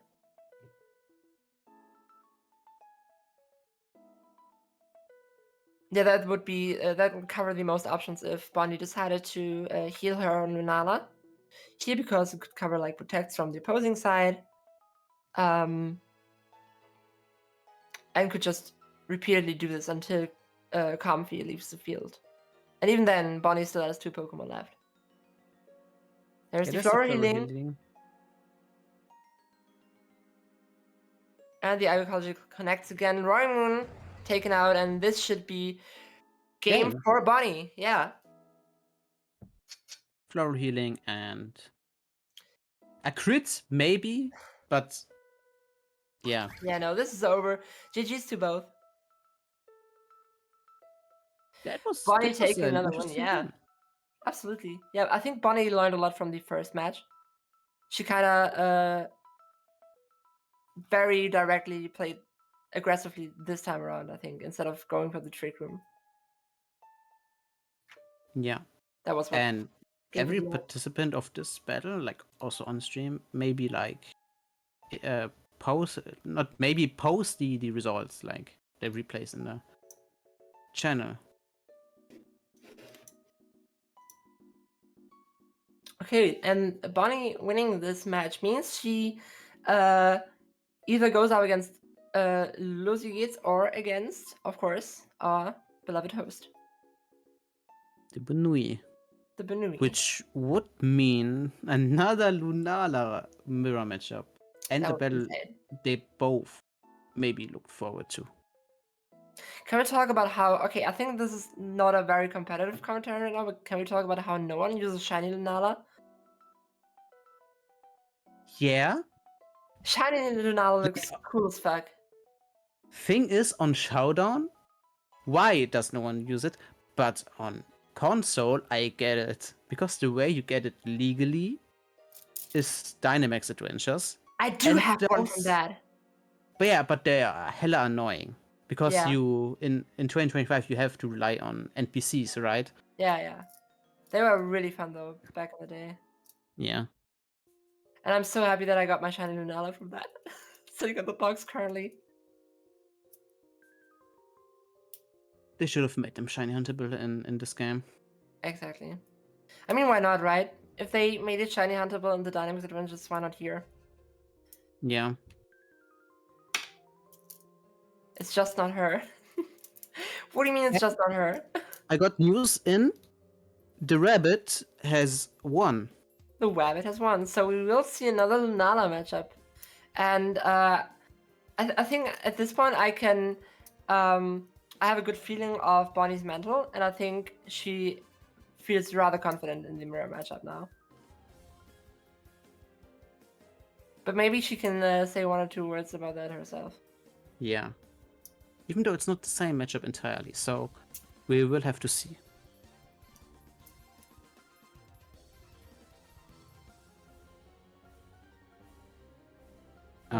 Was this an invitation for me to speak on? Yeah. I think Kinda.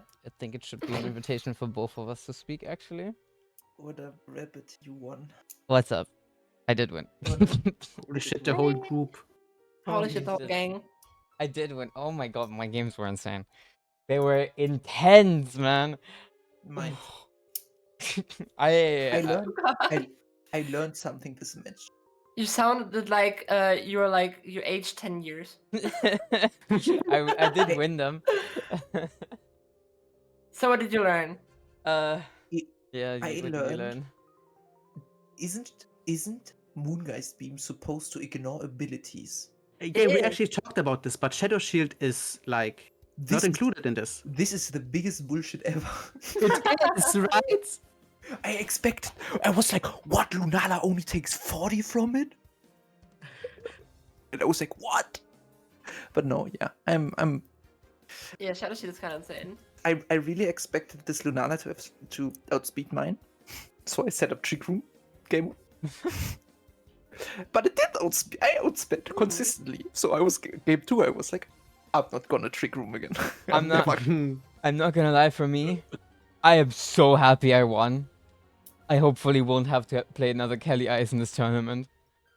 Honestly, I Caddy Ice is one of my best matchup, I think, unironically. I just hate Kelly Ice. I mean, to be fair, like the matchup was horrible for me. And yeah. No, I mean, it did end up working out. The first game there was 1 mon left on the field. On Losti's side, and I think I played it like fairly badly, honestly. But yeah.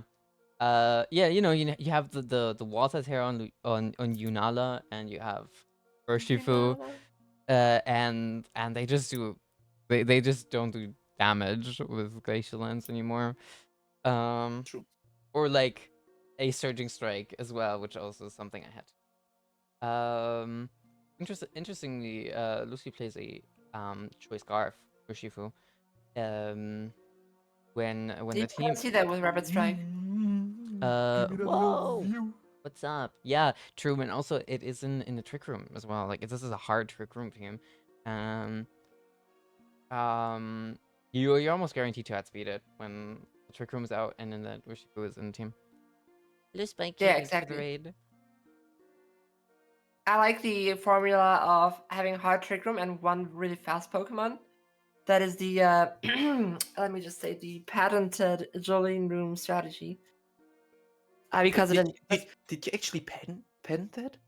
no, well, Is it's it- kind is of it- it's written to my name. You could have said yes. You could have said yes. It wasn't that easy. You just could have said yes. Just pretend I said yes. Anyway, no, but because after Trick Room runs out, you have a threat that is maybe able to finish the game. Then that's I- the strength of it. I also feel like Lucy's team doesn't rely on Trick Room too much. I mean, there are like 2 Pokemon that love Trick Room, and the others can work in it, but don't have Yeah, to. yeah, absolutely. It's very flexible. I feel like Kelly Ice without Trick Room is just at a disadvantage as well, honestly. Way more so than like Lunala's, where it's flexible That's true. and you can play it in the tailwind as well.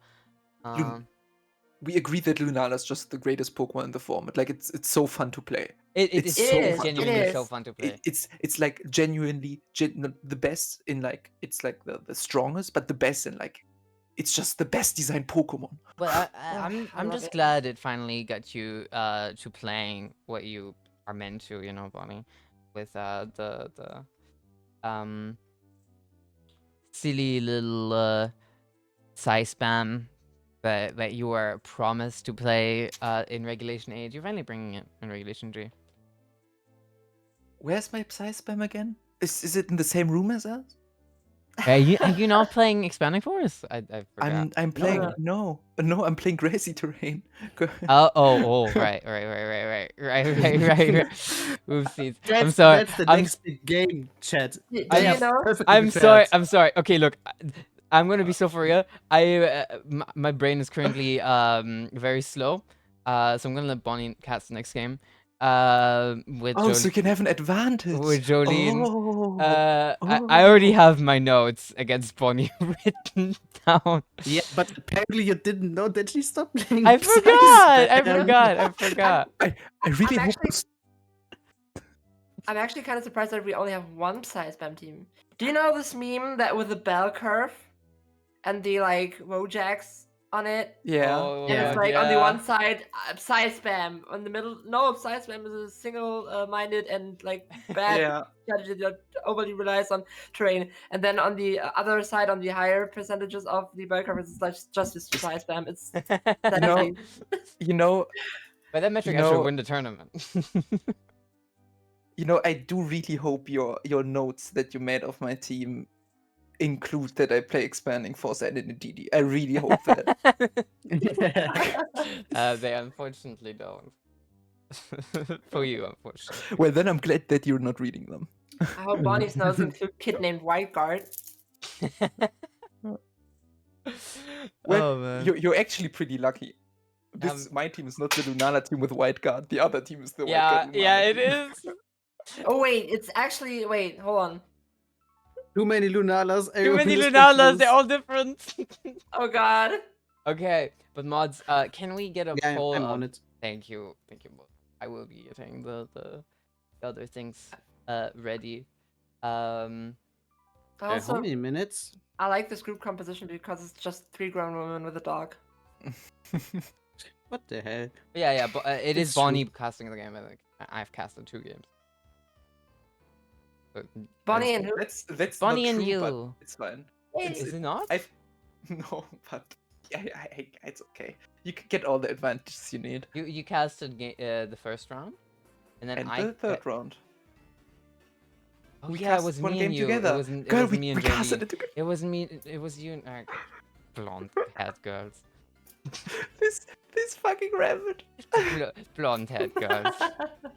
Look, this- look, is all this your- Lunalas are the same.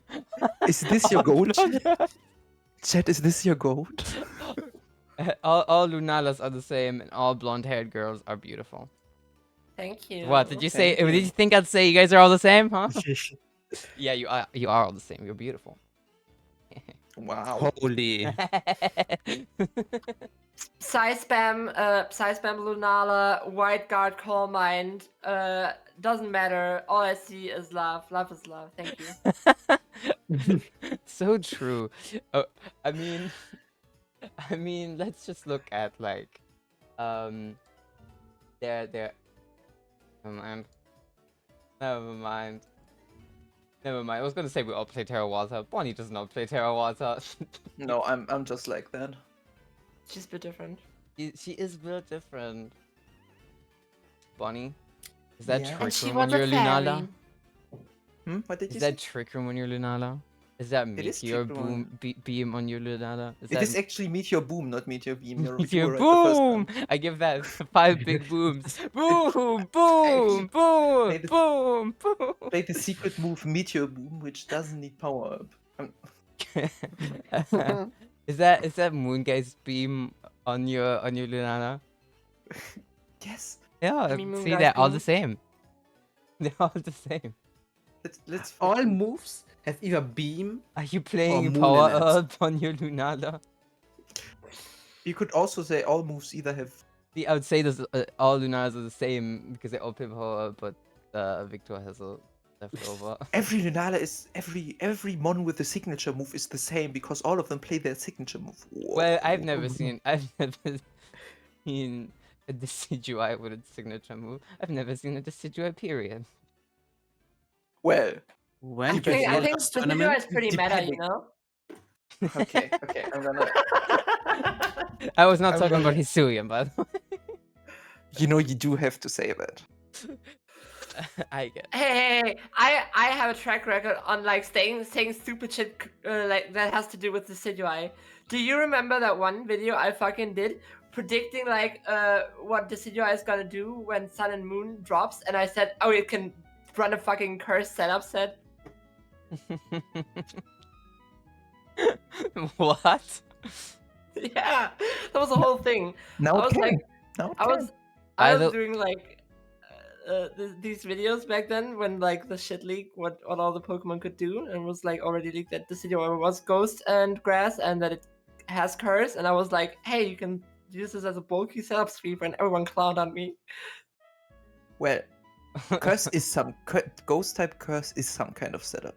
Maybe not the setup you want, but it's a setup. It's a setup of failure.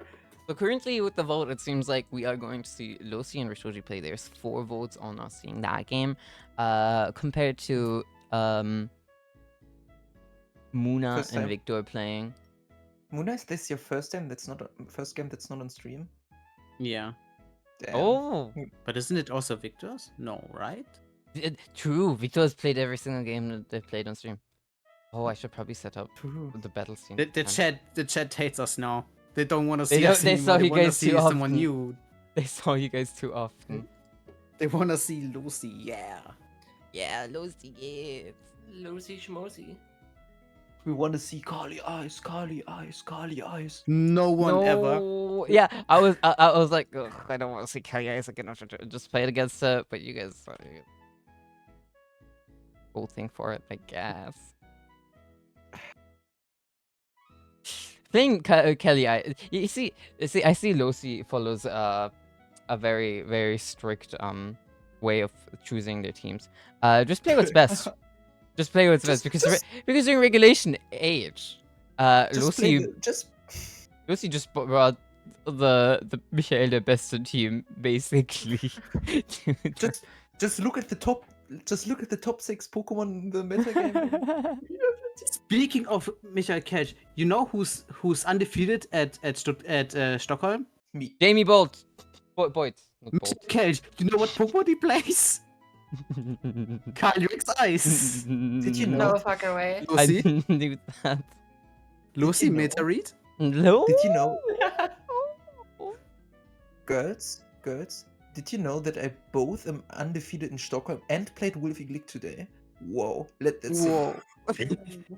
And Motherfucker. like if Lucy Gates happens to get through losers and you have to face them in finals, that's basically like winning Stockholm, right? I just really wanted to play Yeah. Cali Ice, Lucy said. I have been doing rituals for Cali Ice's demise, and I don't believe in that stuff. So you know, I've been praying too, just like for the record. Like I've been trying everything. Nothing's working out. Lucy is literally the meme. Oh my gosh, time to go another day online on Pokemon Showdown queues with Calyrex eyes. Yeah, maybe Lucy Gates' opponent will take that horse to the back of the shed. We will see. We will indeed see. Now this is our final round with 2 games played at the same time. The round after this, well, we could have the losers round 3 play at the same time as semifinals, but I don't know. Would you guys want that? I think we would want to. Actually, you know what? We can have that because losers round 4 also exists. So yeah, this is the last round. 4 games being played. Actually, yeah, I'm very excited to see who's how these 2 are going to be playing. We have Rishoji and Lucy playing. Now this is Rishoji's 2nd game on the stream. You know, last time Rishoji did end up losing. Let's see if Rishoji manages to advance into the losers round 3, and maybe we get that coach versus student game, or we get Rishoji, you know, rematching Victor, or we just see Lucy winning. Anything is possible in the YUWUNA showdown. Everything, yeah. Wolfie could appear at any moment now. No! Don't traumatize her! Wait. Look under the hood of Calyrex Ice. Who's that? Bonnie, it's okay. There is no Terrapagos in this tournament. Don't imagine Terrapagos. There's no Terrapagos. It's Terrapagos. No Smeargle and Terrapagos. I'm saved. I'm saved. Wait, who is that over there? No. A new challenger appeared. Wait. Lick with a steel chair. Incineroar just used parting shot. Who's coming in? Is it Wolfie? Wolfie stream title changes, participating in a small streamer tournament. Based and rapid.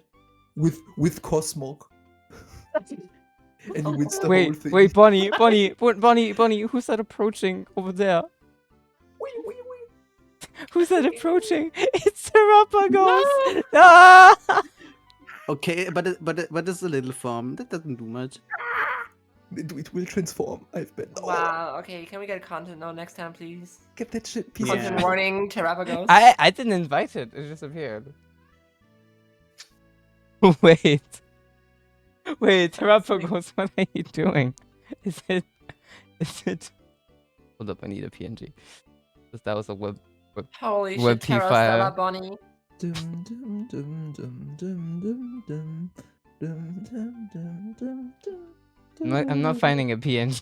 It's a web P file. Did you Oh, want God. to shit on my head or what? Sorry. I want to... Oh, wait, Bonnie! It transformed. What the hell? Terror shell. Get that shit away from me. Fake out. Fake out body press. Fake out body press. Wait, Bonnie! Bonnie, oh no! No, I should have pressed body press. Bonnie, No, Bonnie, what is this really happening to you? I should have pressed protect and then Brazy Glide body press. Ah. What is it? Is this really happening to you? Is that what I think it is? Is that what I think it is, Bonnie? Do you see that as well? Most fucked up bit. Do you see that as well, Bonnie? What is happening? Is that Smirke? It's a fucking home sprite. It looks so ugly. Ah. It looks so ugly. Look at the grippers. Stupid fucking grippers. Man, sing You're speed. telling me those grippers give it 70 wave speed? Damn. No, you should just a fast read. Not the fast freak stuff. Your fucking tongue. The only Uh, the only thing left is Wolfie Glick's chat. Wolfie Glick's chat is insulting shiny Como. That's Hold the up, only thing left. hold up. I think Terrapagos is terrestrializing. Hold on. Is that? No Showdown? way!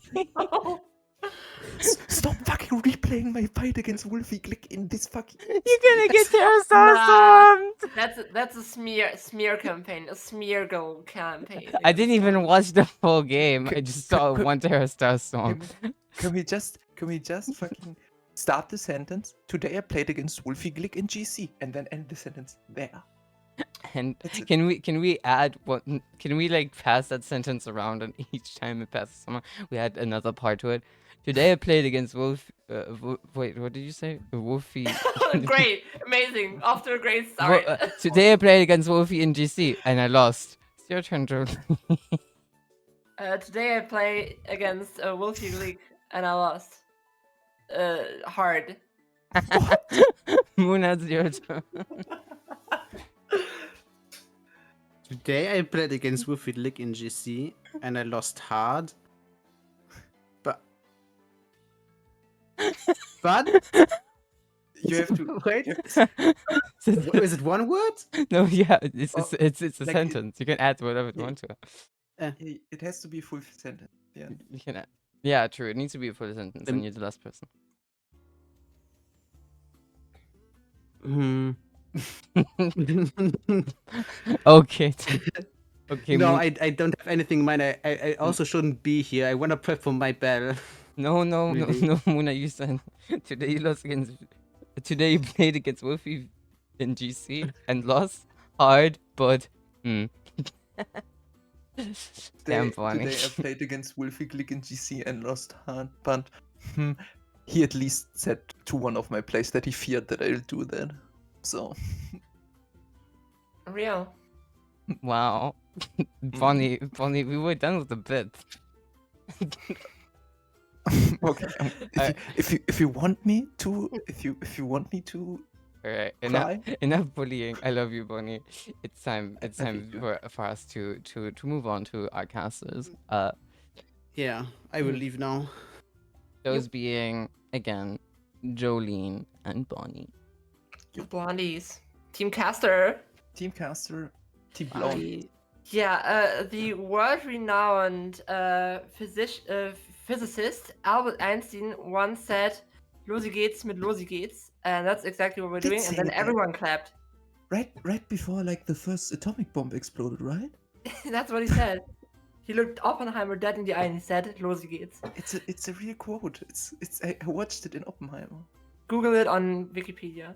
Anyway, maybe we should take a look at the teams instead of the quotes that the world revolves around. Mm. Yeah, we are in losers bracket currently. Round I think 2. Yeah. Yeah. Wait. Yeah.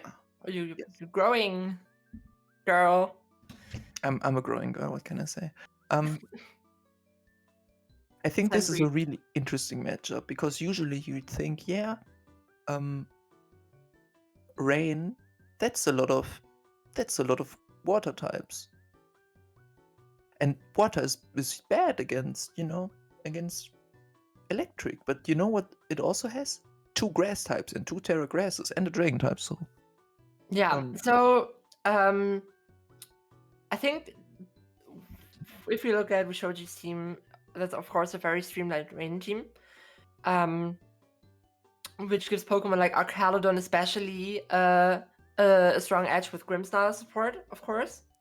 And then there's Kyogre, being the beast that it is.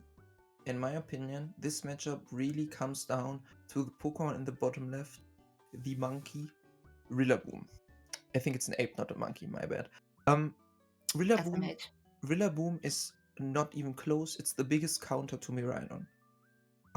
It switches in, it resists electric type moves, it turns off electric terrain. Wait, did I already say that? Hold on, but is this not against the Calyrex team? No. Wait. Oh, whoops, wrong team. My bad. My bad. I thought it's Muna against Rishoji. Let's Yeah, there it is. I'm gonna take a step back and let you talk for a moment. Okay, so as I mentioned earlier, very streamlined rain team. Archaludon kind of being overlooked in this regulation, but I think Archaludon is a Pokemon that gives this rain team a strong answer towards Calyrex Ice Rider. Calyrex Ice Rider, of course, could Terra Water to circumvent the glaring weakness that it usually has against something like Kyogre without Terra.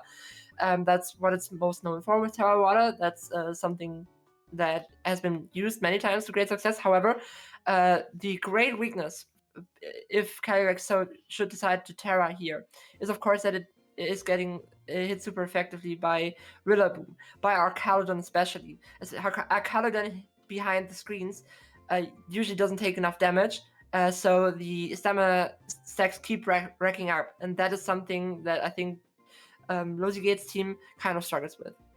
I do think though that because of the Raging Bolt and the Amoonguss in Losi's team, I think I really think that if Kyogre doesn't Terra, it's gonna have a hard time. Because it's gonna get Spored, it's gonna get Thunderclapped, it's actually not gonna get Ivy Cudgelled because or grass type attack from Ogapon, but I think Terra Grass might be huge, but then again, it's weak to Glacial Lance. So this is really a matchup which is about pivoting around, using your resources correctly, and terroring in the correct moment. Exactly, the wrong call could completely mess up your whole game plan and your win condition. Yes, and I do think it's a very interesting matchup. But we have 2 more balanced team this time, so it's not one wrong move, insta-1. It can be a long drawn-out game if the players decide to do that. There are a lot of fake outs, there are a lot of defensive tools. A lot of redirection. Yeah, a lot of like Amoonguss with spores, Grimmsnarl with screens, and Thunder Waves. This can be really a battle of attrition. Yes, Archaludon also has Terra Grass, so maybe Kyogre, as I've said earlier, I think Archaludon matches relatively well against against Lucy Gates, of course. Then again, Lucy Gates does have a balanced composition in its team, so it has ways to deal with that, is what I'm saying. Yes. But I think that, of course, sometimes restricteds are not the answer to win, right? And we will see kind of how the resources will be used. If, for example, Terra Grass is preserved on Kyogre, but Kyogre gets taken out by, say, Raging Bolt, then you could, of course, Terra Grass on Archaludon and like be protected from something like Spore Amoonguss or so, and then you can Draco Meteor the Raging Bolt out of existence. Yeah, as I said earlier, it's really, you have a lot of resources that can be used in a variety of ways, and there's no clear way to tell after one turn who will take the lead here. Yes, I think the Pokemon to watch here, like the carries in these matchup, are Archaludon on this team. Really good type matchup. If stamina gets to stack up, this Pokemon is gonna be borderline unkillable. Yeah, and especially with grassy terrain. On grassy terrain, there's a lot of supporting around Archaludon. If it stacks up Electroshot, if it stacks up defense boosts, it's gonna be incredibly threatening. On the other side, though, on Losi's team, there's just one single move that hits Amoonguss super effectively. One single move, and it is Kyogre's Ice Beam. If Losi plays around this correctly, this Amoonguss is unkillable and can spawn at least one Pokemon. There's also another interesting tech here. Grimstar self Thunder Waving. Ooh, you're right. This could be a really interesting play. That also protects from Spore and gives a Pokemon like an edge in Trick Room. But again, I really feel like this is a really hard call to make, because if you predict this incorrectly, or even sometimes if sometimes you can even predict correctly, I think self Thunder Waving is really risky. It is. Yeah, and this is why you have two really balanced team. One with a small focus towards Trick Room, the other with a big focus towards Rain, and it's interesting. Yeah, Archaludon and Amoonguss really being the two most important Pokemon almost in this matchup. Yes. Yeah. And this is also why I feel like Kyogre might want to Terra Grass here. Yeah. Yeah, it's there's a lot to play around, a lot of fake outs, follow me's. Though if Kyogre gets to move, follow me will probably be not as important, because the Water Spout Origin Pulse just booms. But at the beginning, I thought the Terra is really easy for Lucy. Just Terra Water you're restricted, and you're resisting the opponent's restricted. But there are like 3 months hitting water types super effectively. Exactly. Archaludon with Electroshot, Rillaboom with Woodhammer and Grassy Glide, and Ogerpon with Horn Leech. So that's not the trade-off. It's not as easy as you might think. Yeah. So, but once again, it is hard to kind of predict where this match is going, because you have such balanced teams here. Raging Bolt seems to me like Raging Bolt, similarly to Amoonguss, really good typing in this matchup. It resists almost every move in this game, only weak to Archaludon Draco Meteor, which is a really risky move to press, because you drop your special attack, and again the Ice Beam. Importantly though, this is not the Assault Vest variant, this is the Booster Energy variant, with Protect as well. So it will deal lots of damage, and if you try to target it down, it can just Protect. Exactly, and then there's the playing around that. Is the player accounting for the Protect on the Raging Bolt? Are they playing around that? Is Raging Bolt pressing Protect in the right situation? Interestingly, no Tailwind this game. on both sides. Yeah, No, so Trick Room is almost the way. almost no form of speed control. Only one Thunder Wave and one Trick Room.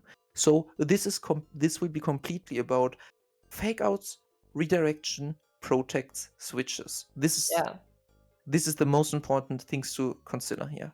This is a Which- battle of wits, not of overpowering. Yes, exactly. And I think because of this might be the most interesting matchup team-wise we had. Oh no, you're OP. I'm OP. I'm not OP.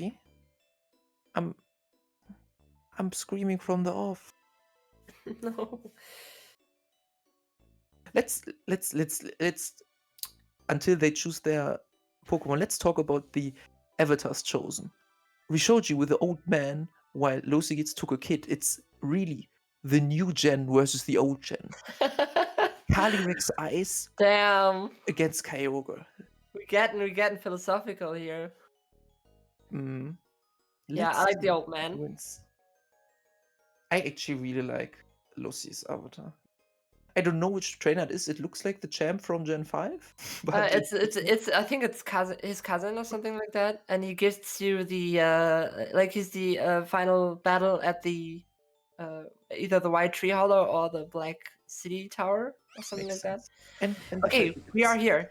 Lucy leading with both of his best Pokemon, and I really feel like Raging Bull. Raging Bull would be thriving actually. I forgot that this Rillaboom has high horsepower, which makes it actually quite threatening. Yeah, this room has high horsepower, and of course, this is also a pretty free opportunity for Grimmsnarl to get up screens. That's actually true. Even though Grimmsnarl is pretty weak to Spore. Yeah, So, it is. and it doesn't have Taunt or Fake Out. So Fika goes into the Raging Bolt slot. Light Screen goes up, and it's there's the Spore. Spore. And now Yeah. the left slot is just not there. And even though Light Screen is really good and will help out in the rest of the game really well, Raging Bolt is the only special Pokemon on Lucy's team. So I think as Lucy would take this trade-off. Yeah, Among Us can of course redirect the Rillaboom here, but I don't think it can't. Oh yeah, I'm sorry. Rillaboom is extremely fine against this Among Us. Rillaboom is in a really good position here.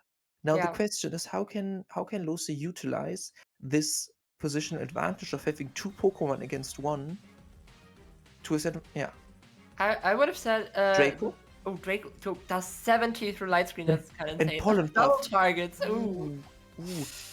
I think there's a world where Lucy could have targeted Pollen Puff into his Raging Bolt so that it's full life again. Yeah. But no, I think I would have earlier. I would have said this would be a good opportunity to get Calyrex Ice in and just start pressing Glacial Lands. Also, I just realized High Horsepower is a really good move. There's no single Pokemon in Lucy's team. Okay, Reflect is up, which is really nice. Okay, that was smart. I think Calyrex is in a really good position. Calyrex is not threatened by... Oh, actually it's threatened by foul play. I didn't say anything. It's actually not in a good position. I mean, Calyrex could Terra Water here and take like 40-50. Also, Lucy could Rage Powder. Because I think Among Us is just chilling here. Among Us either spores into Prank Bro, the Grimmsnarl, again, and Calyrex protects itself or terrors, or he redirects the foul play.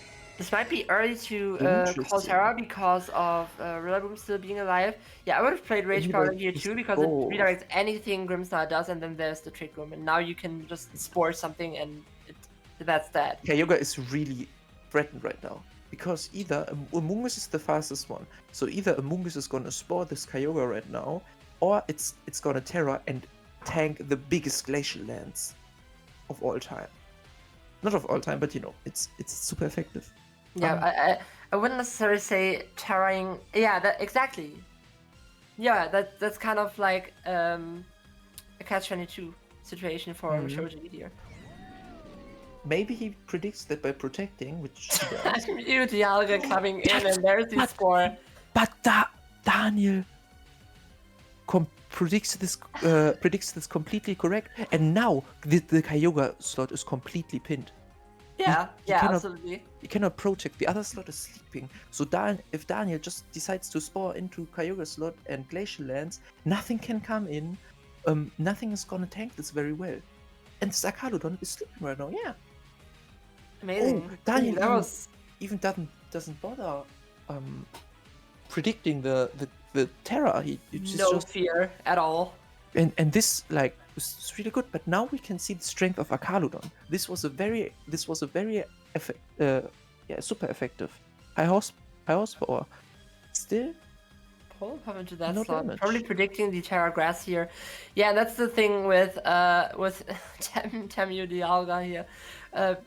It just racks up those defense boosts. Trick Room runs out next turn, and then there's a probably woken up Arcaludon being able to do massive amounts of damage. At this point, Calyrex also takes like 50% from body press. Of course, the Amoonguss can still redirect here, which is very valuable. But then Kyogre can just target Ice Beam into that slot and potentially take out Amoonguss. yeah. Again, both of the opposing Pokemon have the potential to wake up and are not threatened offensively. Of course, Urshifu Urshifu coming in now. Probably Which- to muscle through the which- boosts. Which is scarfed, and Lucy gets actually the 3-turn sleep on Timo Dialga, That's very and- unfortunate. and the Kyogre has the 2-turn sleep. And now rain ended, so Urshifu just has a free close combat into the left slot, while is Kyogre really threatening right now? Into I 2 wouldn't think water so. types without rain? Is like it's literally on dry land right now. It's a stranded whale. No, I think there's nothing holding Shoji back by of switching out Kyogre here into agree. something like Grimmsnarl or Rillaboom to reset the rain for later.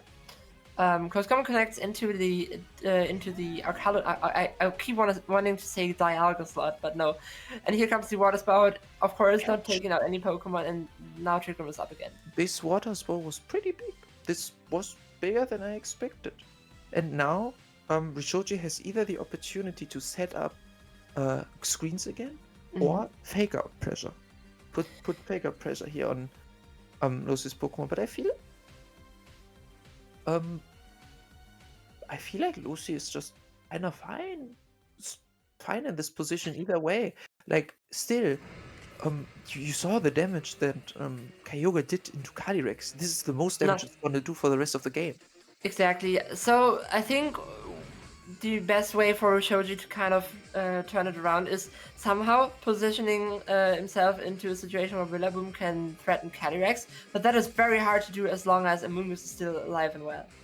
Yeah, he had his free switch in right now, but even if he did, it would be hard because there are four turns of Trick Room now. So Yeah, also- Calyrex is always gonna underspeed it. I think the way for Lucy gets to break through here is just aggressively targeting the slot besides Kyogre, because Kyogre doesn't really do anything currently, and kind of playing around it so that, for example, a Raging Bolt can pick it off in late game. That's usually how I play these kinds of like situations where not really a lot is moving on the field. Switching. Oh, into that's a crit! That crit. Yeah, I can speak. It's late. That crit kind of speeds up the game a little. It does. It does speed up. It take over for a second. No, it does speed up the game for a lot. I'm faking out here too. Okay, no, it does speed up the game a fair bit.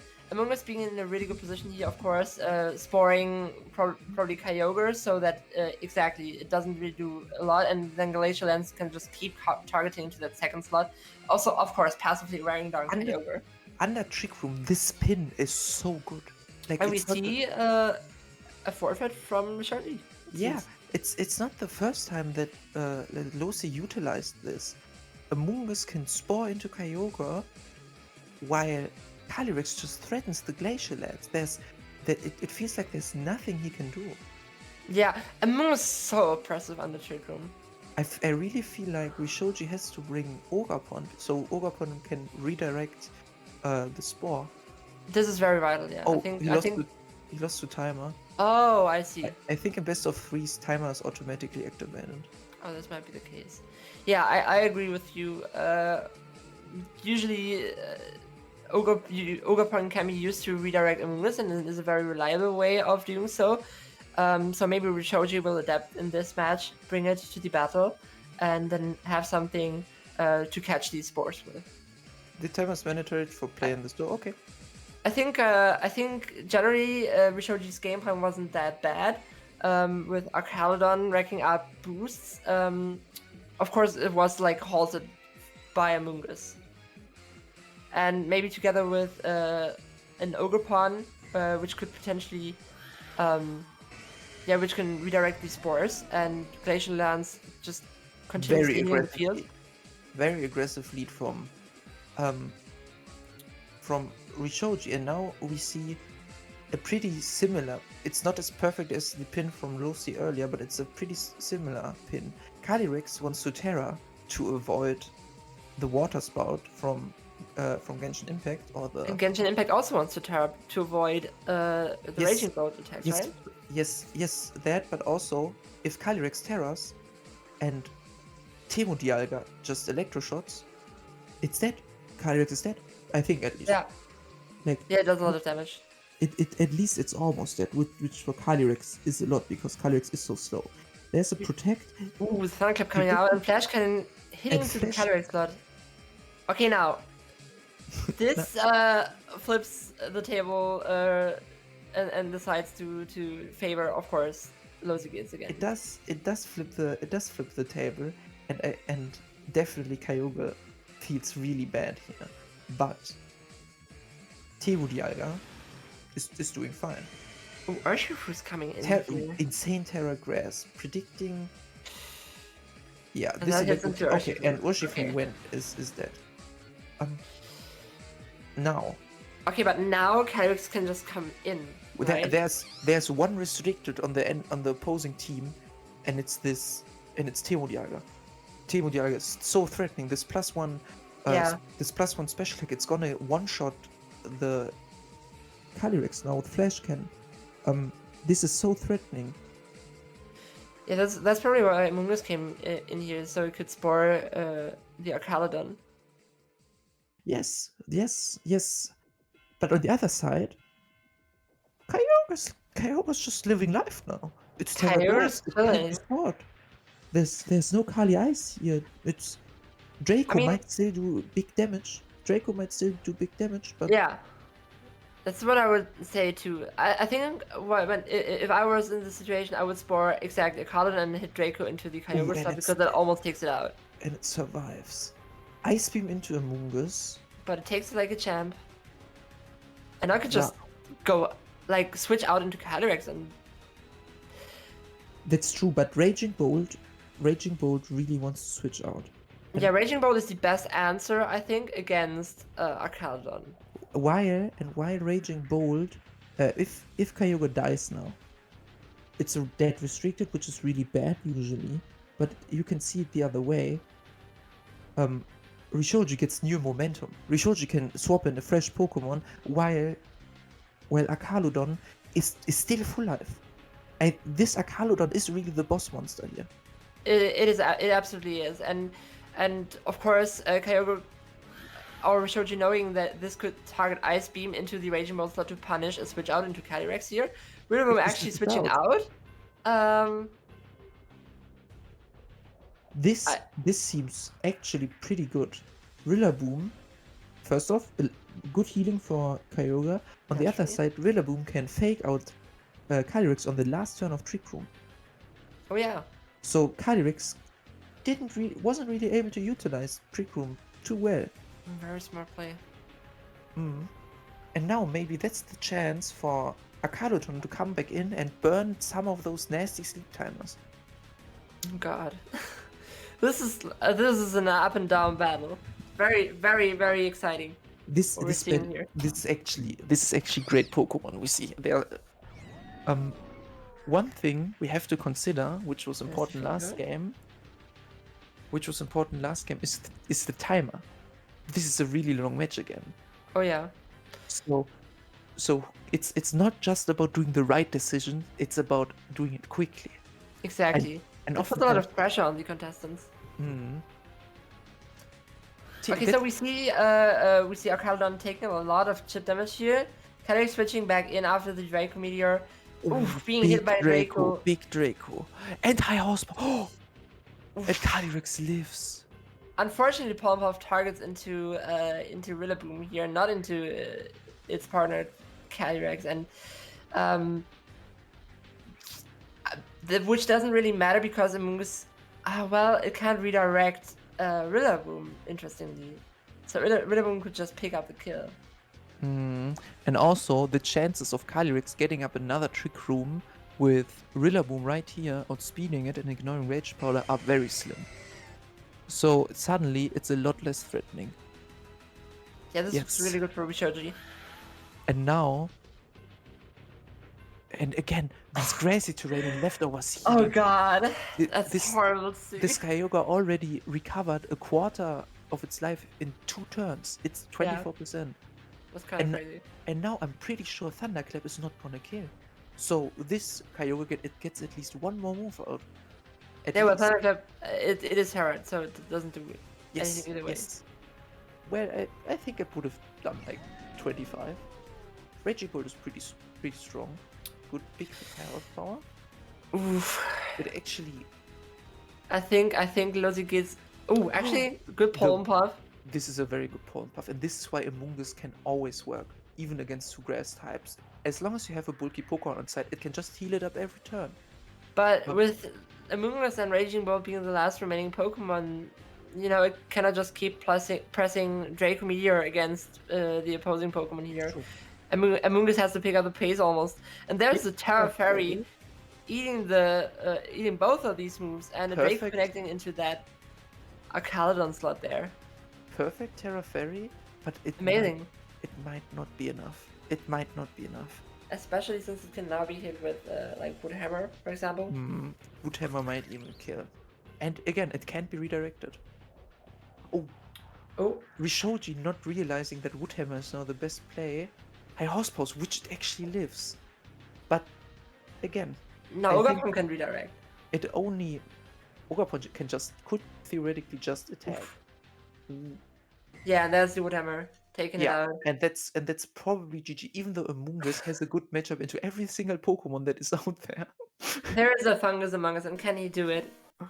And right now, Amoonguss will get at most 20% by both of them. Yeah, I think. I think Rillaboom will die before it's able to deal meaningful damage to Amoonguss. So but what can Amoonguss do to Arcaldon besides Pollenpuff? We will see. High horsepowering, so it doesn't. Oh, it does not. Oh, it only does 6%. So it might. If Arcalodon sleeps for much longer... Okay, no, I think it's over. I think now it just dies to Ice Beam. Okay, yeah.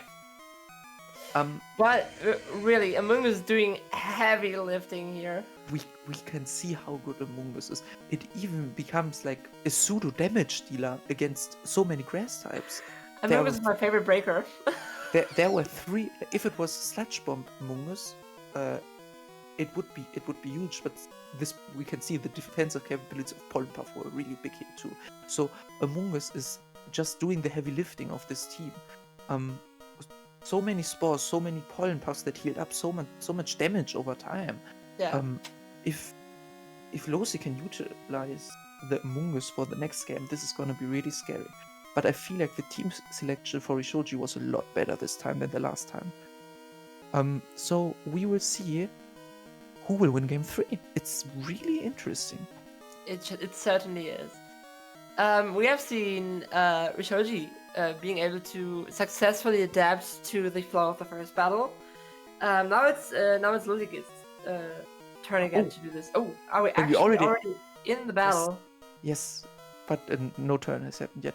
Interesting thing, both of the games we had were probably longer than a few series this tournament. So Yeah. again, I want to emphasize, this is a battle of attrition.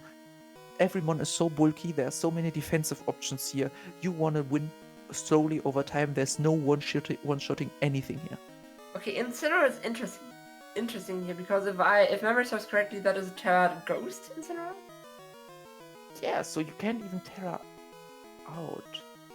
Okay, that was kind of like a nothing non- burger. Nothing burger, yeah. But Yeah. now, Incineroar kinda doesn't want to be here. No, not really. The It thing neither is, wants to be hit by body press nor by. if by- Incineroar can be positioned to hit Will-O-Wisp into Arcaludon, that might be very interesting because the chip damage continuously wears it down. But then we have the Grass Chain, so I don't really understand what Incineroar is planning to do here. Maybe fake up pressure. Incineroar might not be the worst here, especially since if Rain stops being here. Ooh, big spore. Ooh. Yeah, predicting the Terra Grass on the Arcaludon and on the Kyogre. Now, yeah.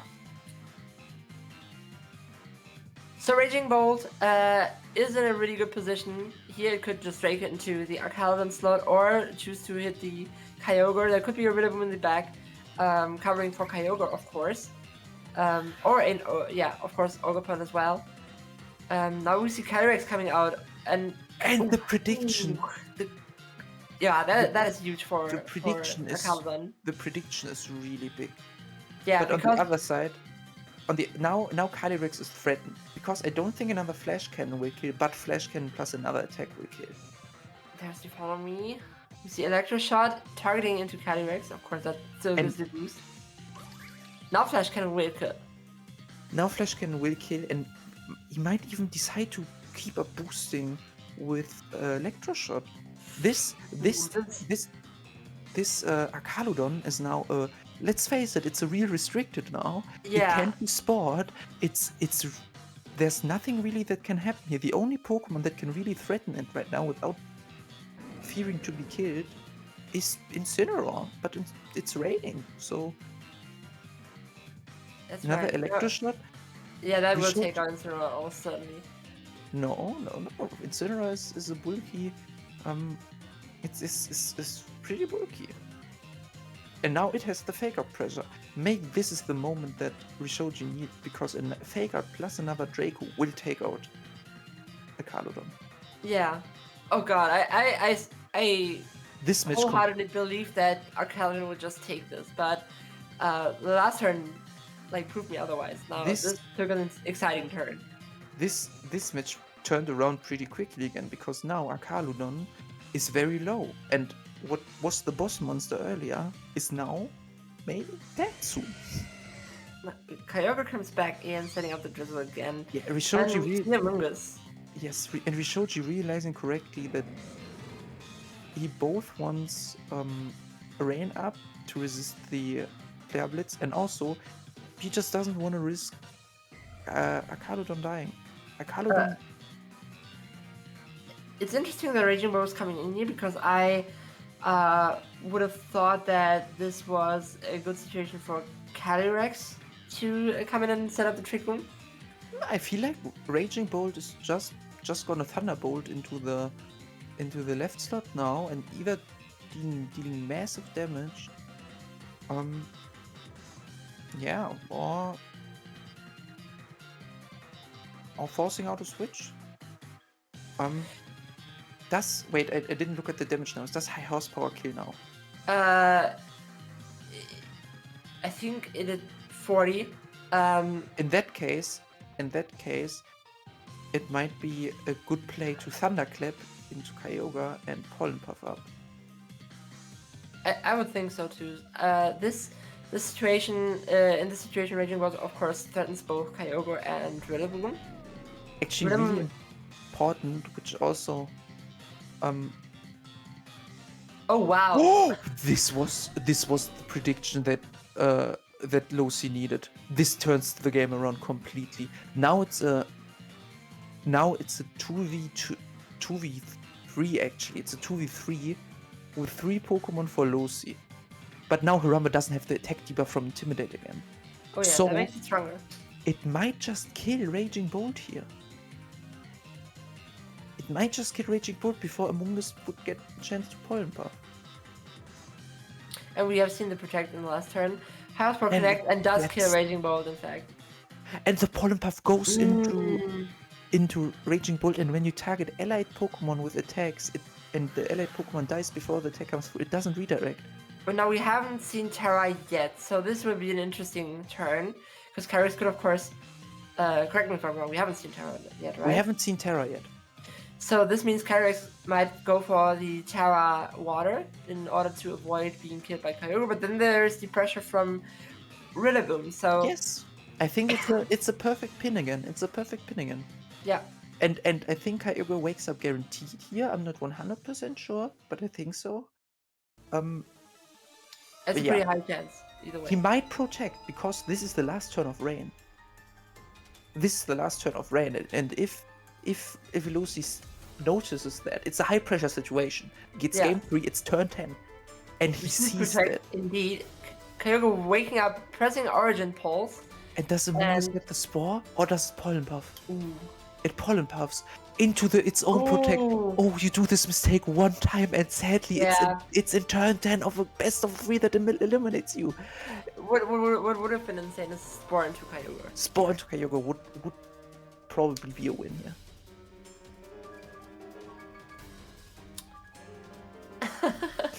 Yeah, that's unfortunately Unfortunately, that's the game. game. Hmm. But very well played from both sides. Amoonguss once again still holding onto its tight life, but I feel like Lucy will hold on to that mistake a Oh, long God. time, probably. It's sad to say, but I feel like. yeah, the winner. Wait. Hold on. If Kyogre gets a 3-turn sleep, No way, right? No, there's no way. And it has Lucy 150 gets- base special defense. and Lucy gets triple crits. Okay, never mind. Yeah, okay, there it it's is. over. It's over. Yeah. Revenge is sweet for Amoonguss, but unfortunately there won't be enough to close this game for Lucy Gates. So congratulations to, and there's the wake up. Congratulations to both contestants here. You gave us absolute cinema. Yeah, absolute insanity. This was amazing. This was Yeah. Pokemon in its purest form, and Lucy will probably remember this mistake for quite some time. But you have to remember, it's game 3. You played already like 30-40 turns of Pokemon against this person, and then sometimes you just forget it. You just forget it. This was so intense and amazing plays from both sides. Really. Absolutely. It was a pleasure to cast this particular game. Thank you, Yuna, for dropping this for me. You're welcome. And I have great news. You get the series you want. Yeah, Oh. we are going to be seeing coach versus student in losers round 3. We will be watching that. Cinema. A recurring theme in this on the YUWUNA Showdown. Yeah, indeed. Mm. We will take a short break here to talk about teams and stuff. And for Bonnie to get some rest after casting Yes. that. Next game will be 1 second. Hi. Hi. Next game will be the semifinals game between me and Bonnie, which will be casted by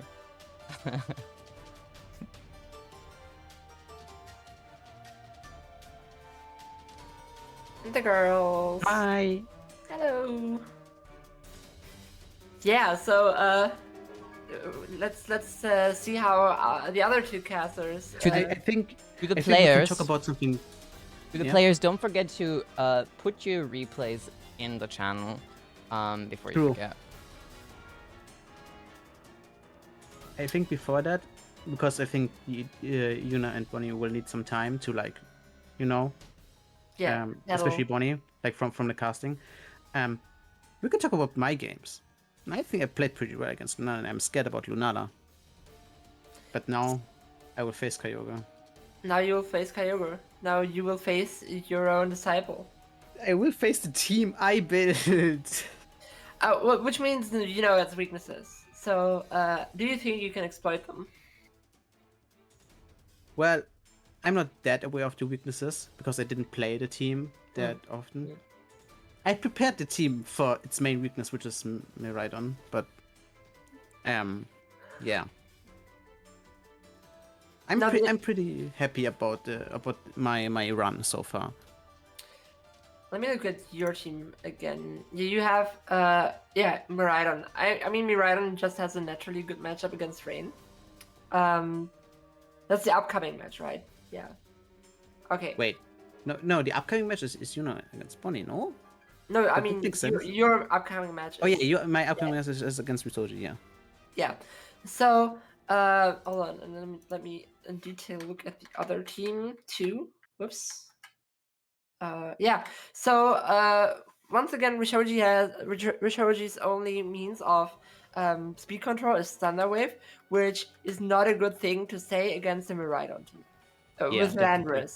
Landorus. So you have speed control in this game. You have the type matchup figured out. You have Iron Bundle to basically Iron Bundle can just turn its Iron Brain off and press Freeze Try against everything, right? Yeah, that's true. So I would say you have a naturally advantageous matchup here. But then there's some stuff like Ogerpon, for example, and hold on. I think there's was there a Rillaboom? Yeah, there's a Rillaboom. That's like a thing. Yeah, okay. Now Rillaboom might contest your electric terrain here. Yeah, of course. And that's kind of like probably where it comes down to a well-placed Archaludon, a well-placed Rillaboom, being Pokemon that can progress the game state for Shoji here the most against you. Yeah, like I will think about more of this later. I'd rather like if you can go back to my team if that's possible. Like in the whole run, right? I played this team a bunch of later. Like that's the first time I really chose a team, like build a team. Of course, it's like a typical Miraidon team with like the Iron Hands and Farigiraf stuff. But it's the first time I played a team for longer, and I didn't realize how good Iron Bundle actually can be. Like that it has Encore and is faster than Electric Terrain is so scaled because it's basically like the same as Whimsicott, right? Because you you don't want to protect in front of that thing, or like it's do any basically setup. a Whimsicott without the priority. Yeah, and I really got to like it. Like I like this thing, in this like even more. I love Iron Bundle, but this made it even better, low key. Yeah, Iron Bundle is amazing. I think, to say that Iron Bundle is overlooked is kind of an overstatement. Yeah, But it has been falling out of favor, I think, recently. You don't see it that often on Miraidon teams. Usually, I mean, the Miraidon team that you see is the Worlds team, which is more of a balance thing, right? And doesn't lean that hard into electric terrain. Yeah, the Arubega team, the Worlds team, it's a pretty good team. That's why it won Worlds and is still played and still Worlds wins tournaments. And when I built my team, I like had the choice as a fire type between Incineroar and Ogerpon, Hearthflame. But I took Incineroar because mainly like the fake out stuff. I took it like over the redirection. But I have to say, don't bring Incineroar that much so far. Same with Iron Hands. In this tournament, yeah. I mean, Incineroar is a Pokemon that naturally faces off well against, for example, Calyrex, right? Because it doesn't care about Calyrex tearing into Terra Water. I mean, your team generally doesn't care if it tears into Terra Water. That would be like a free win. Yeah. But but let's jump to the next contestant since they seem to be like more ready. Yeah. And we have the Lunala matchup. We have the Lunala Mirror matchup, and let me just state this right off the bat, right? I hate to see two bad bitches being pitted against each other, and that statement holds true for both the contestants and both the Lunalas. Yeah, we have Bonnie's anti-meta team here, which might be able to give her an edge over the more meta-y team used by Yuna here. Which I would like to see right now because I don't remember it that well. Oh, yeah. there it is. Oh yeah, it's basically exactly. It was basically the Vancouver team. Now I think, I think Scissor is a very interesting Pokemon here, right? Because Bullet Punch threatens damage on so much, breaks the Lunala Shadow Shield, of course. And then you have hold on, I'm gonna do this differently. I need to see both teams at the same time. Yeah, maybe we should like change this for next time, but that's a thing for no, this is hold on. Do I have, yeah, this is okay, it's that. Okay, now I have it. So if we look at Yuna's team, of course, is this very bulky version of the Vancouver team with Superior. However, Bonnie kind of follows the same philosophy, but in a different way. While Yuna tries to buff her Lunala by using screens, Bonnie has her Comfy, which can just continuously heal Lunala up, and as we have learned earlier, Moongeist Beam doesn't ignore the Shadow Shield ability, meaning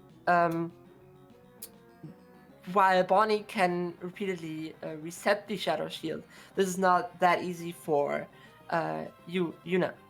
Okay, we're starting in about 3 minutes. We see no, we don't see a white guard here. There was not a white guard. There's a right guard. That's Pelipper. Yeah, this is white guard on the Pelipper. Oh, you mean that on Lunala? Okay. Which of course naturally faces off against against the Psy Spam type of Lunala that we see on Yuna's side. So that is an important tech to have. Bonnie's team is kind of more versatile than this team, which just tries to usually win the speed control war and then let Lunala go haywire, or Landorus for that matter. I don't see Como doing this much in this matchup. Definitely not. I think Como is kind of like, if we stay at home, but I think everyone else, especially like the Comfy, like I think Bonnie's team has like the Comfy advantage, like heal back to the Shadow Shield. And I'm trying to figure out how Yuna can deal with that. Of course, Yuna has the Landorus. I think she has Taunt on the Urshifu Rapid Strike, which like fucks this Comfy up a lot.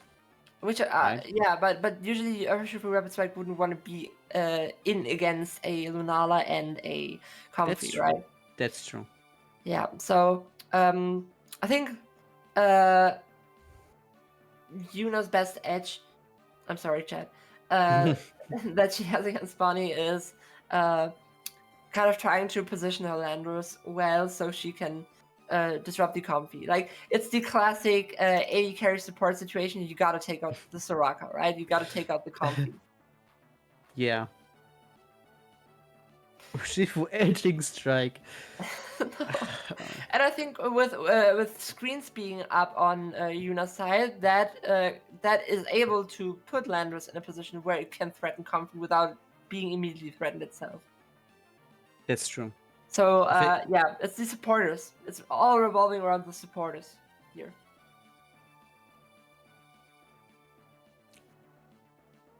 Now let's see if our contestants are about to be ready, because 3 minutes are about to be over. Oh, we move. Oh. And we move into what appears to be the battle of the semifinals of the third YUWUNA Showdown. So, yeah, as I've mentioned earlier, it all comes down to the supporting Pokemon being able to use their abilities and there's the first one. And the cool section. Have you ever seen Yuna's nicknames? I don't Probably. think so. Oh. They seem new to me. I Yeah. think on the first match she didn't have them on yet. Okay, so it's interestingly Roaring Moon, which of course threatens Lunala here, and we have Scissor. Scissor can threaten AKO on both Superior and Roaring Moon. And that's what I was saying earlier, right? Scissor can kind of disrupt a lot with either Bullet Punch in certain situations with the Lunala Mirror matchup, or when you have these kinds of leads. And we see Superior Terrain, which is, I think, a good decision, because that And covers the everything glare. Scissor has. And the Glare for the Lunala, which gives Yuna an immediate advantage, because Superior can just stay in, set up screens now, is not threatened by the opposing Scissor, and Roaring Moon kind of doesn't want to be here anymore. But as long as Yuna can get up the screens, of course, Knockoff does a lot of damage against Scissor. Ooh. And there it is. Thank you, Roaring Moon, for being here.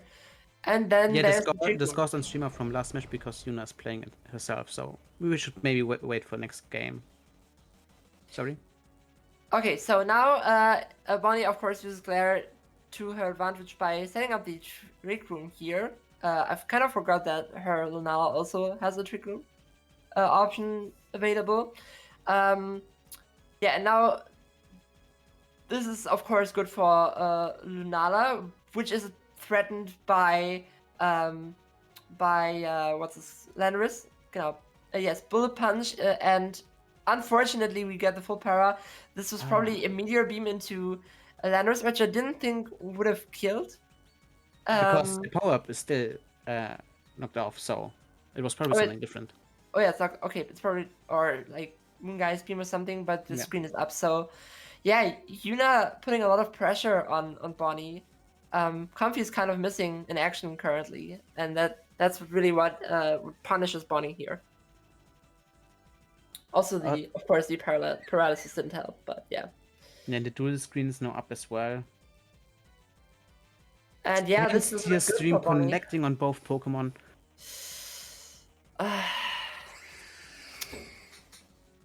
Of course, Comfy is not in good health, but it can still target Lunala forward healing, which kind of helps a little. Maybe it can take out the Landers in this range, but considering that this could be a very specially defensively invested Landers, I don't think it does. Floral healing coming through. Moonguy's Beam. Yeah, that's what I was saying. Unfortunately, that will be game. There's Rillaboom, but the Rillaboom won't change that much about this. Unless... No, I don't think so either. I mean, Rillaboom can target with high horsepower to Superior, while Comfy might opt to take out the Landorus. Gets fake out pressure. Draining Kiss, yeah, that's what I was saying. Shadow Shield, of course, not being broken because of the grassy terrain here. But I don't think Bonnie has a reliable way of dealing with the opposing Lunala. And also there's a +4 Superior. It's plus... What is... it's +4, right. The Showdown multiplier kind of confused me. Yeah, exactly. I like in my head, I always I think it's +4, it's +6, it's plus whatever. Yeah. Times. Now it's +6. Okay. But is the Meteor Beam coming? Yeah. Yeah, that's pretty dumb. To be fair, the multipliers are more like intuitive and better to calculate with, of course. Yeah, of course. But yeah. As I said earlier, this is. I think there is no way for Bonnie to close this game in her favor. But of course, this is just game 1. Yeah, there's this set is still open. Maybe Bonnie will adapt to this by playing in a more defensive manner next time, or like planning around Superior a little bit more. I think Pelipper could also be used to great success, since Pelipper does threaten Superior here, and also potentially helps with an expanding force if Yuna should decide to bring Psychic Terrain next time. And also Sand Storm. Definitely. I really wonder how they adapt, if they adapt at all, like, especially Yuna. Like, technically she has, like, one game she could, like, try something different, right? Yeah. While mean- now for Bonnie is, like, back against the wall. I think So- Yuna's edge are the screens, and she wants to keep them up. That's why we see the exact same lead this time around. But maybe it will play out differently. Yeah, maybe we see the Reflect now coming first because of the Bug Bite coming into the Roaring Moon. Yeah, Roaring Moon could also react to this Rictus, go into Terra Flying instead of Superior, but I think Superior with Terra Fire is always the right call. We see Protect by, close combat into the Superior slot. Bonnie has adapted to the situation by targeting Superior. As I said earlier, when screens are coming out, this is what actually put Bonnie in a dicey situation, because Yuna's team is so bulky. Yeah, and this is a great adaptation. Yeah, now Trick Room is out. Lunala is consistently slower or faster than the other Lunala on a Trick Room. And yeah, Scissor also pressures Roaring Moon here. There's the close combat. And wow, now we're 4 against 2. Just fat shamed Yuna's mons. What did anyone what I Did said they're anyone- bulky.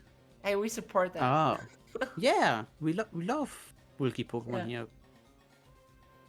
We love bulky Pokemon. We also love bulky women. And yeah. Anyway, the match is continuing. Bullet Punch is breaking the Shadow Shield, and now Moongeist Beam, of course, going to target into that and just take up Lunala, as I've said earlier. That is exactly what I predicted was happening. And the double This miss. is the complete opposite of the last game. No para, no Sensia Storm connection. That's literally the opposite. Yeah. All right, and there's That's a the game free. forfeit. No, that's game free. Maybe Yuna wants to take a few minutes to put on to wipe Landorus's glasses for the next match. Yeah, Bonnie adapted greatly. She immediately pressured the Superior, and Yuna kind of wants to learn from that. Maybe protect her Superior well, play a little bit more defensively, but also in the long run, have to think about how to adapt for the plan of Comfy coming in and supporting Lunala, because what we have seen now was a very fast-paced game, and if Scissor is taken out of the picture, this game draws out a little. Yuna has to account for that, right? But maybe we also see differently, because now, of course, Yuna has to be scared. Not scared, but like take into account that, now Bonnie knows what a threat Superior can be. So maybe we see now a different way of play from the Can we team. just appreciate how well Scissor was played last game? It's kind of amazing. Yeah. Scissor doing stuff in Regulation G is insane. Absolutely, exactly. Comfy being here, also unexpected, but you can see the vision. But Scissor, that's really the odd one out. All right. I just Same noticed that beats for Landorus Yuna. is the him lesbian. Let's go. All right. We do see a slightly adapted lead by Yuna here. Isn't it the same? No, earlier. it was Superior. True. It's okay. Yeah, it's adapted. Okay, I'm just stupid. No, this is interesting because Landorus can, of course, just press Sensor Stone without being punished, and then Roaring Moon threatens Roaring Moon plus Landorus threaten a KO on Lunala here. So Bunny might want to switch out here, potentially into Comfy, and maybe take out the Roaring Moon, is what I would assume.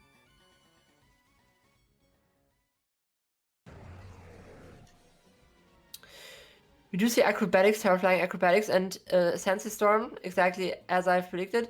And of course, Terraflying is protecting the Roaring Moon here. And then there's the Trick Room.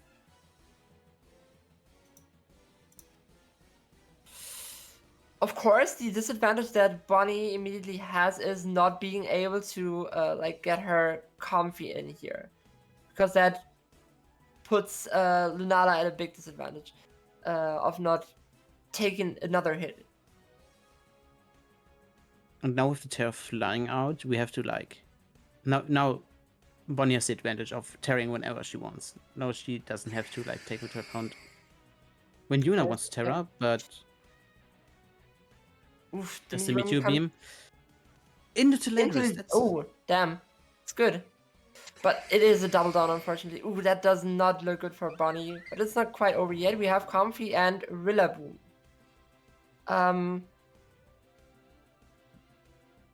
Let me just check. This Rillaboom doesn't have knockoff. So no. it will be tough to break through Yunala here.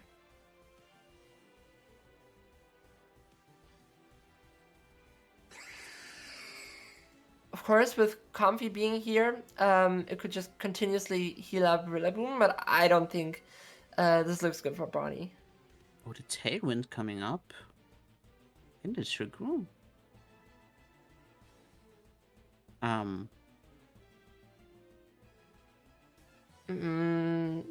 Was that a misclick? Because I don't quite get it either.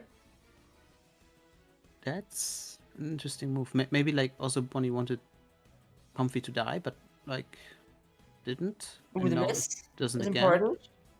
Like Yeah, the miss was important. I think now the Trick Room comes through, so the Tailwind makes sense. Yeah, I guess. Yeah, of course. All right.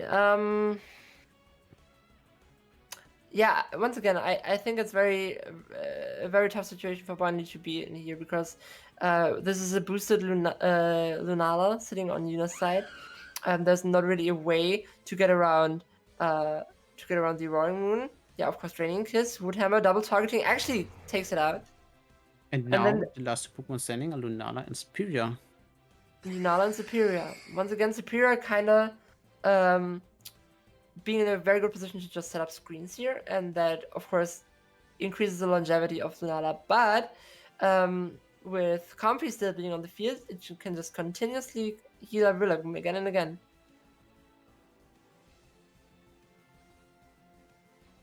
So I think what Bonnie would try to do here is primarily target the Superior. Oh. So it doesn't spread. Oh, never mind. There's not a Oh, no. Okay, I thought the reflect would come now. Mungus Beam? Mungus Beam? Okay, that's interesting now. It is interesting because now Grassy Glide plus Draining Kiss probably takes out the Lunala if the paralysis doesn't come through. Okay, it's Flora Healing, Mungas Beam coming into that slot, and now we see the Woodhammer. Okay, that's also a way to play that. Now we have a full health Rillaboom and a Superior. Superior, of course, has the Reflect up, but I think 3 U-turns should be enough to kill the Superior. Wow, it actually comes down to the grass types. This is starter face-off. But this looks Superior favored unless there are like misses or crits or paras. No miss. Oh, lives it on a pinch. And there's the paralysis. Very close match. I didn't actually expect it to end that way, but GG's. Wow. GG, what the hell? What the hell? Absolutely insane, yeah. The goat. Yeah, the goat actually won. Wowzers.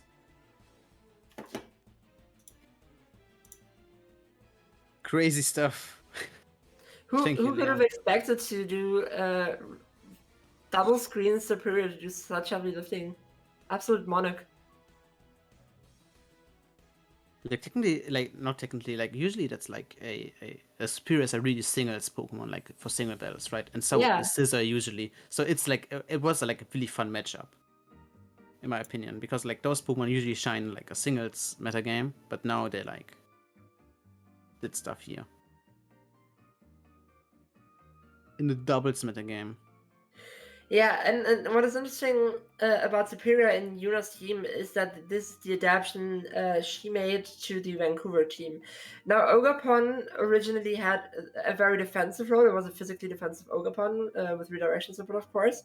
And also the option to slot into slot into the Terra, which and even with like it originally only had like it was like Jolly, and I think with 12 attack EVs or something like that, which is not a lot. But of course, the Terra could give it the edge and still make it an offensive threat. And I think Superior kind of, sort of plays the same way, in that Superior usually is this defensive Pokemon with a defensive role, not the same, but a defensive role. But Leaf Storm unchecked, of course, just makes it a crew power, and as we have seen, that can close games. Yeah. Yeah, I think the girls are still collecting the thoughts. And if they're ready, they may talk now. I'm They are gonna allowed be to. really honest with you guys. I thought that Meteor Beam one hits Landorus. Oh. Yeah, that was kind of a miscalculation there, right? Because It was not even close.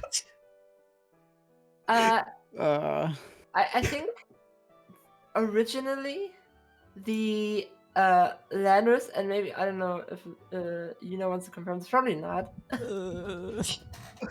Originally has like What a calm, series. 192 special, defense 252 HP, Yeah. something like that. You know, I lost this one. But how did I almost win game 3? Yeah, fair. Like, what I found insane, game 1 was so devastating for Bonnie, and then game 2 was like the worst game I've ever seen from Yuna's side. Like, if I were Yuna, that was like, everything went wrong. No Paras on your side. Since you stopped missing both mons. But You also like played well. True, after but game 1, I felt like if I didn't get that full para and predict the Terra Fire, if I do both, I'm really fine. Which I was. You sweep SHOWDOWN.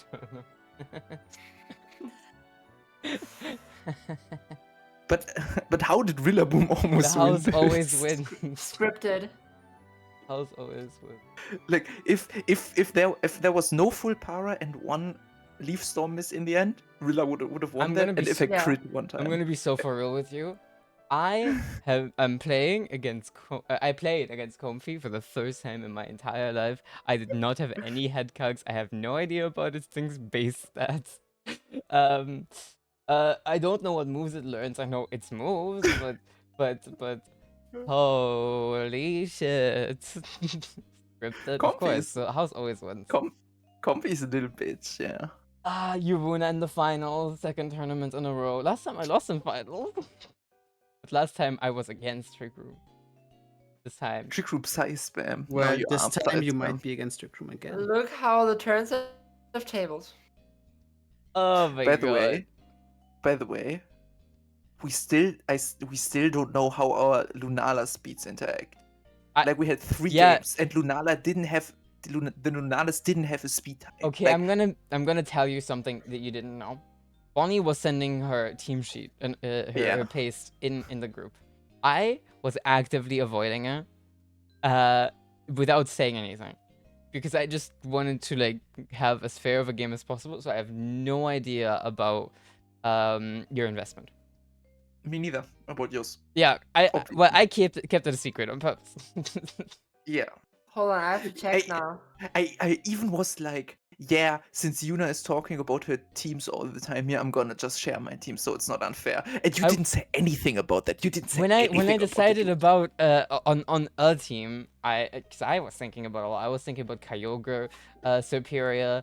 I was thinking about playing special Groudon with Jump Love. I was thinking about just playing the Vancouver winning team, and then I was thinking, do I play it, but do I make it my own? And I made my own. All right, and I guys. much prefer this. But I have to. Yeah? I have to win 2 best of 3s in a row, so I'm gonna take a break now. yes. Next game is gonna be cancelled by me and Jolene. We have the teacher versus student matchup for Shoji versus Ali in losers round 3. By the way, there's a good chance you'll have to win 3 best of 3s in a row, because Well, actually, no. You'd have. There's a chance you have to win 2 best of 3s and 1 best of 1, because there's an extra game. Do we do that? Yeah. If it says if necessary, ne- we never did this. If necessary means like if the person from losers bracket wins, there's another game. I think. Wait, is it? We can just make it a best of 5. I don't know. Or We should have talked about this earlier. We said whole tournament best of 3. I think if we switch it now, it's kind of. yeah. I guess there might be a chance you play 3 best of 3s. Good luck. Yeah, we told you too. Technically, it's possible. True. True, Rishoji. You too, Ali. Yeah, I know. There's 3 That's best what I of said. 3s coming up for one person, potentially. Gulp. Hold up, that's... Okay, my bad. We're just gonna not have that third use of 3. Yeah. Yeah. No, wait. I just would looking still at the 3. I would bracket. have the one. Technically, I could have the one now, the one against Bonnie, and the one against you. Technically, if I would win against Bonnie and Risoji, then I would have 3. Right? Yeah. But why take the last one out? There's a game after finals, technically. Yeah. Yeah, That's what I mean. That's it says if necessary. I think we don't need it. Like, I think Yeah. it's like based on like points stuff. Like, you know, we just ignore it. That's what I'm saying. But yeah. Yeah, I Enough should talking prepare about now. that. Yeah, like, have fun, Muna. Good luck versus your student. Yeah. Thank you. I just got a DM from Lucy. I'm sorry, I'm gonna read this out. Lucy said this is the first time I'm playing Among Us in doubles, and it is so fucking awesome. Well, he said, auch das erste Mal, dass ich Among Us in Doubles gespielt habe, und das ist so geil. Which is even funnier. But you have to be German speaking for that. Okay, but yeah. Okay. Exposed. No.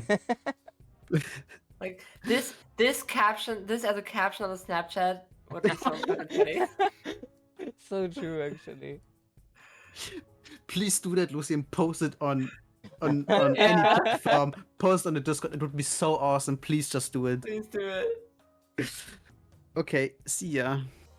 See ya, Mona. Yeah, good luck. Anyway, see you as well, Bonnie. Oh, Bonnie just disappears in my bed. She just spawned. He's a magical owl. Yeah, we've got a fun game ahead of us, Jolene. Oh yeah. Any thoughts about it, just going into it? We have a Kyogre and a Miraidon. I think, based on that, it's swinging towards one side, just like if you look at the type matchups, right? But Yeah, if I'm gonna be honest, I think the fish is gonna be fried. Possibly, especially seeing as though everything that Rishoji learned about VGC is from Muna. Yeah. Let me quickly check if okay, she works now. Fixed her. That just puts him. You would think. I don't want to say that it definitely does, but you would think it would put him at a natural disadvantage. Absolutely. In reality, it comes down to how well can Rishoji utilize his positioning, especially around Rillaboom and Miraidon. Does Muna's Miraidon perchance have Volt Switch? I think it should. But yeah, it does. It does have Volt. It does. Okay, that means, of course, it's also relatively easy for Miraidon to reposition itself, right? Especially since nothing on Rishoji's side would want to take a Volt Switch, be it in or can take a Volt Switch, be it in the rain or not. Now, Incineroar is also very interesting here because, of course, Incineroar can then be used to pivot in, but the requirement for that would be that the Terra would already have been used. I think also Iron Hands is super interesting because it does have the Terra Water with the Assault Vest, so that just is a giant threat under electric terrain. Yeah, absolutely. The Iron Hands could do so much work. I see the bundle as well. I feel like that could do so much work with any Pokemon that attempts to terrestrialize into the grass type that we see on Rishoji's side quite a bit. We also have just straight up 2 grass types there, although one of them does only get hit neutral by a nice type move. But yeah, you generally like don't want to be slower here, although at the same time you are playing against a Miraidon and against an Iron Bundle. There is a good chance you would not be faster here. Overall, Of course, this is just a of course, really Grimstone difficult has a matchup. word in that. That's true. That's true. There is a handy tool it has called Thunder Wave, but you can't hit the electric types with that. Exactly. Now, I also find it fascinating that Iron Bundle just has a fuck Ogre button. That's So true. it kind of I know Poppy has the best intentions. I don't want to say that she means any well, but it kind of from the matchup, right? Purely from the matchup, it is so advantageous for Ali that it just seems like, oh well, my fellow student, if you compete with this here team, then you can take it all. Wink, wink, nudge, nudge. And then they face off against each other and he gets obliterated. But I'm like pulling the cart before the horses here. Is that how you say it? The horses? I don't think that we have any horses in the tournament anymore. No, the saying, I- putting the cart before the horses. Oh, I'm just being silly about it. Okay, sure. I don't know the It's late. saying. I don't know the saying. Also. Anyway, what I mean to say is we're gonna see how it turns out. Of course, the matchup is advantageous for Ali, but just by being an advantageous matchup, no war has already been won, right? No tournament has been won. Absolutely. You can't not look at these 2 people and think about Muna probably like thinking about also facing off against Rishoji, maybe having something up her sleeve for it. Although realistically, she doesn't have to. If she plays good Pokemon, she will have the advantage. But once again, no game is won off advantage alone. I think Rishoji does have a great chance of doing something here. And then I'm hoping we will be seeing exactly that. And it would play be out. very hype if we actually see Rishoji surpass Muna here. That would be very hype, yeah. Although, the person winning this here will lock in a secure 3rd place, I would assume, in the tournament. Is that the case? I think so. I think so, right? The winner, yeah, that is. Wait, the winner of losers round 3 moves on to losers round 4, and that's 3rd place, right? Yeah, I think so too. No, wait, hold on. Is that how to? Who faces off against you in the finals then? The winner of losers round 4. Oh yeah, okay. So yeah, the person makes person sense. winning Yeah, this sorry, does it's just- secure yeah. 3rd place, which is quite the big deal, honestly. I'm excited to see how this ends up going. Anyway, Absolutely. if both our players are ready, please do let us know in the chat. Take all the time you need. Though. Yeah. Does Rishoji have like any way to really turn the tides like regarding the speed matchup besides Thunder Wave? I don't think so, right? I don't think speed control is Rishoji's feat here, but I do think the edge that Rishoji has over Muna's team, I should stop saying that. Is Edge. the edge. edge. Is that Grimmsnarl does have the capability of setting up screens here. And that may enable Rillaboom and Arcaladon to do a lot here. Also, Kyogre can, of course, Terra Grass here. And that might force Miraidon into a situation it doesn't want to be in, especially if Rillaboom and Arcaladon are healthy. I'm sure we'll be able to see this Kyogre turn the tides of this game somehow. After all, it is a fish. Get it the tights. Can exactly. We will be hopping into our game here very soon. Do you guys know The Tide is High, that song? No, I don't know. It's a song from the 2010s or a little bit earlier. It was like the worst earworm you can have. I don't think they say that in English. Earworm. I think that's a very German Earworm, word. is that a German word? I think so. Wurm. Wait, hold on. They don't have a word like that. Sure. I think so. All right. Yeah, no, it's actually a saying. You have an earworm. Is it? Okay. Interesting. It Are- doesn't sound. It sounds like it's a very it's a false friend or like you just translate that, but Well, it's actually a worm. I don't think this is Bond A word. SSR and Muna playing and me playing. This is, I think, for Shoji and Muna playing. Okay, now we see the lead here with Fergarath, interestingly, being able to set up the trick room. Not that that is necessarily something Ali would want to do in this situation. However, a very offensive lead by Rishoji here. Tamiya Diaga once again being very oppressive with the Electroshot, threatening a KO or threatening to bring threatening to KO the Iron Bundle together with Kyogre, of course. Because Kyogre can just press Origin Pulse here, if I'm not mistaken, and not get punished. Honestly, yeah. Although you can see the Iron Bundle also pressing a Freeze Drive, for example, and it does indeed into that Kyogre slot. That is a strong body press, yeah. We do see that the Iron Bundle does outspeed, and it will deal a lot of damage into that Kyogre if it connects. Although, once again, if that body press connects into the Iron Bundle again, it is also no longer in the game. Which I think Muna shouldn't mind too bad.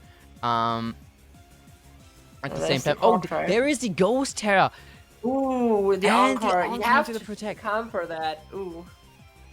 Oh, but now but Rishoji accounts for the Terra and presses the Electroshot. Very well played. This would have probably killed, regardless of what would have happened here. A good play from Rishoji. Wow. Yeah, very well played. Muna loses her Terra here. Of course, the Kyogre is now Encored, but it can simply switch out. The Miraidon does threaten a lot of damage, though. Yeah, Miraidon does threaten a lot of damage. Of course, Grass Speed Terrain removing the boost from Quark Drive and Head-on Edge. And here, Draco unfortunately misses the Miraidon. Ooh. And suddenly the tides have indeed been turned again. Very, very unlucky miss. That Draco didn't quite KO the Archaldron. If it has a Protect here, it could definitely stall out a turn and get some healing. I think it's a Solvus, right? It's a Solvus. Oh, okay, then.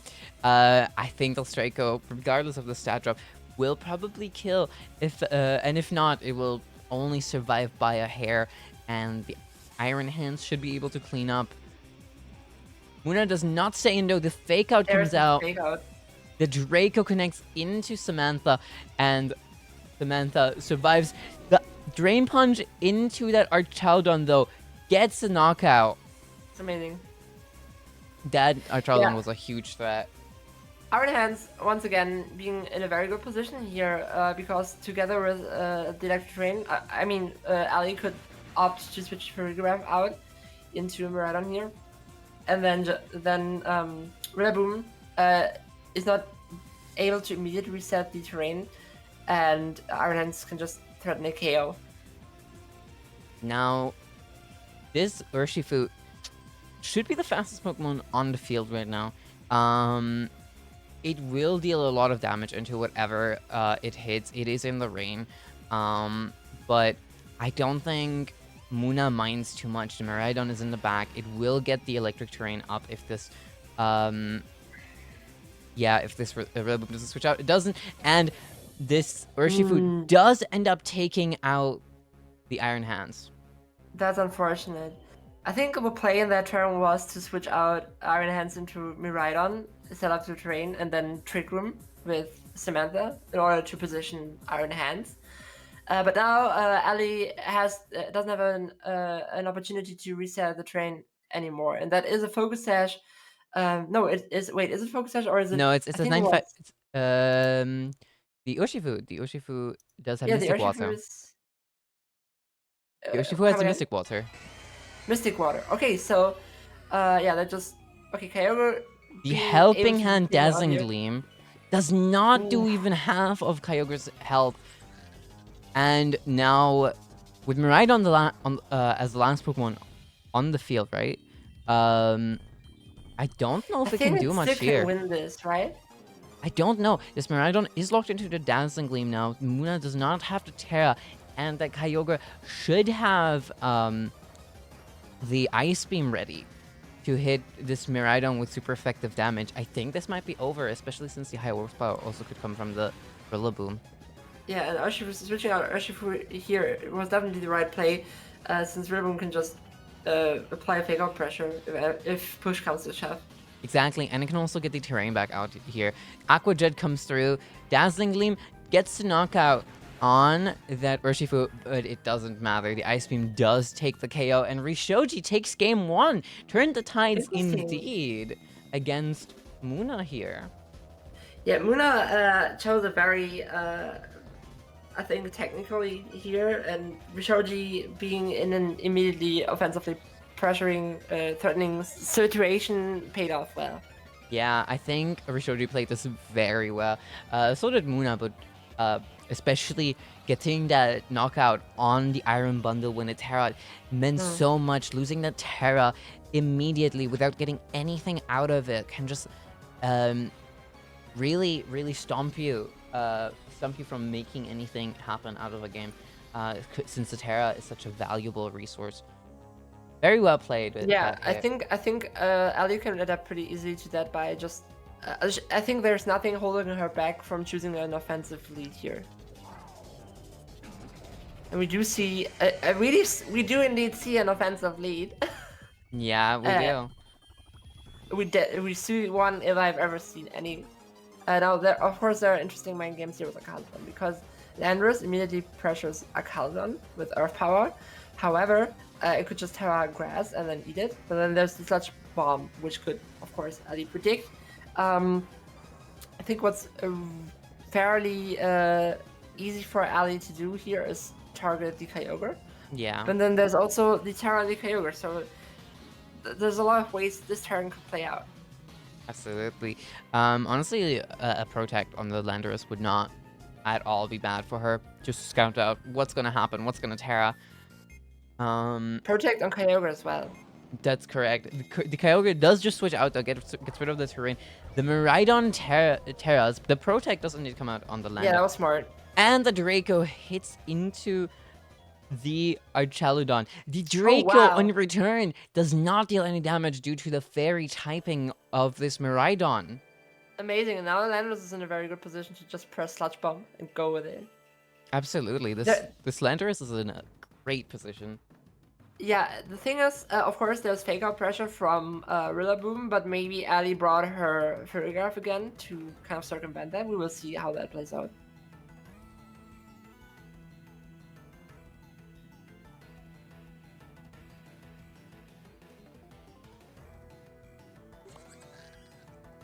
It does indeed appear to be a Ferrigraph, and now Urshifu switching out, fake out goes into nothing, and Ooh, Urshifu that takes a big Sludge hit. Bomb deals so much damage. Wow. Yeah, the damage output from Landorus is absolutely insane. Absolutely. Very well played with the Ferrigraph as well, the Armor Tail. Stopping that fake yeah. out is so nice. And also, the Ferrigraph is just on the field for free now.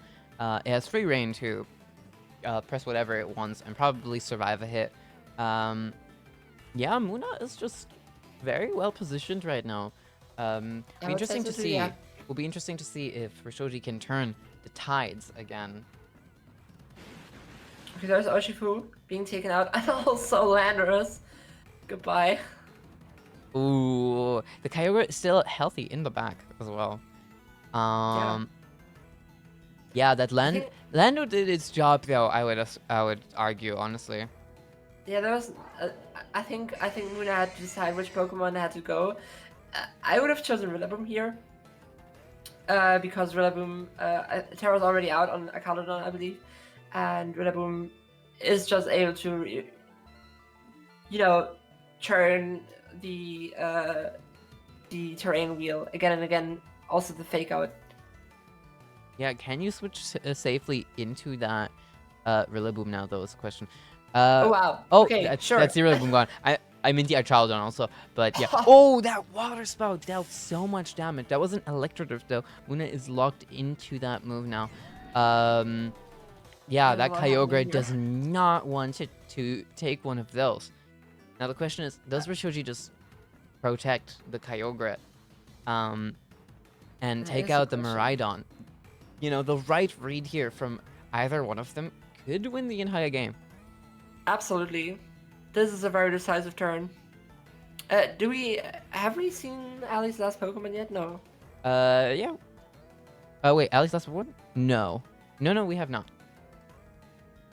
Oh, so this might be interesting depending on what's there. Maybe it's Iron Bundle, potentially Iron Hands. True. The Iron Hands should honestly even be fine if it's if the Archaldon survives this turn. Yeah, I think if it is Iron Hands, I would probably target exactly into Archaludon. The Origin Pulse comes out with no protect on Rishoji's side. And it is the Iron Hands. Rain has just ceased, so even though Water Sprout was it? Does a lot of damage against Iron Hands. I think with the Assault Vest it is able to take one hit. Of course, that's the protect. And take out the Kyogre. Yeah, absolutely. Origin Pulse misses the Iron Hands. I don't think it would have mattered, but that could have been free. Yeah, that could have been a very interesting turn as well. But yeah, game 3, very intense games in these last few games of the tourney. We have a lot of best of threes, like being played to completion this time, right? Yeah. Again. Yeah, definitely. Think almost every game, besides one. Besides two. There was some stomps on stream. Well, I wouldn't call them stomps, but there was some more one-sided games. Now, okay, once again, I don't think there's anything stopping Ali from choosing, maybe not the same, but an offensive lead again. Absolutely. That seemed to pay off really well for both of them.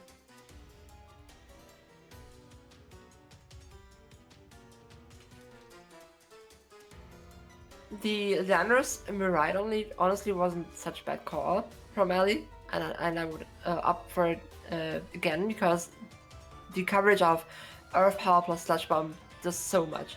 And there's also Taunt on Landorus, we mustn't forget that, so that could be used to shut Grimmsnarl down if it chooses to lead this time around. It could be used to shut down Ogerpon, although that would be very risky for Landorus. Our players here are taking every second they have to choose their loadouts for this game. Yeah, there's a lot at stake here. Honor.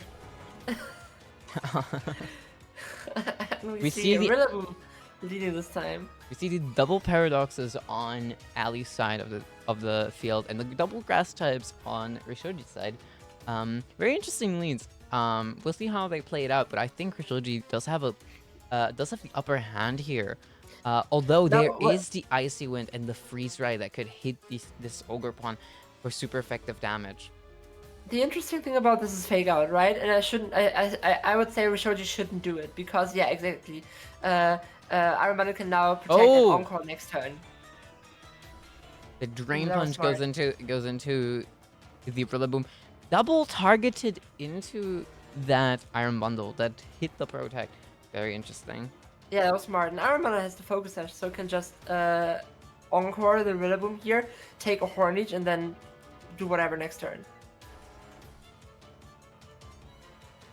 And Iron Hands is just happy to be here too. Can just continuously attack. Can we see Kyogre probably reading the encore here very well? Yeah, okay, we showed you punish that play.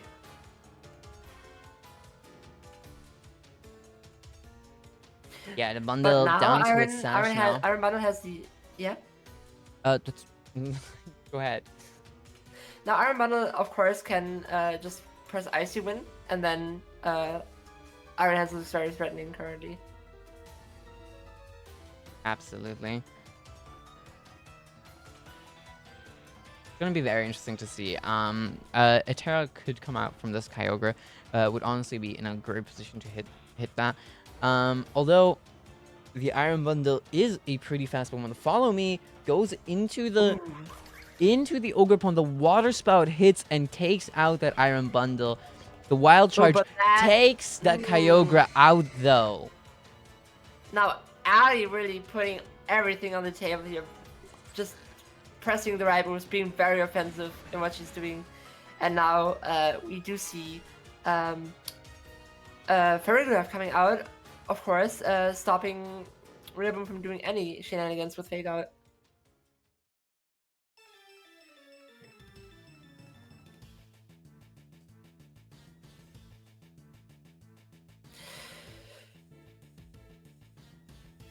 Urshifu Rillaboom is an interesting combination of Pokemon being left here because if I'm not mistaken, I think Miraidon did Terra. No, wait, it didn't. Miraidon hasn't come out yet. It's probably in the back though. We haven't seen Terra from Ali yet. So Terra Fairy might be something she doesn't wanna do if there is a Rillaboom. There's a Protect from Urshifu, and the high horsepower takes out the Iron Bundle. The Psychic gets blocked by the Protect. And you know the monkey here gets a little bit of healing. Yeah, okay, goodbye Rillaboom. I think that's Draco connecting to that slot and Psychic into Urshifu. That's honestly very likely, yeah. And yeah, Rishoji is locked into these two Pokemon. There is no Pokemon left on Rishoji's side to switch into. Yeah. I wouldn't really see what Rishoji could do here other than Rillaboom maybe living a Draco. That would spice things up, certainly. If Rishoji decided to double target into Miraidon.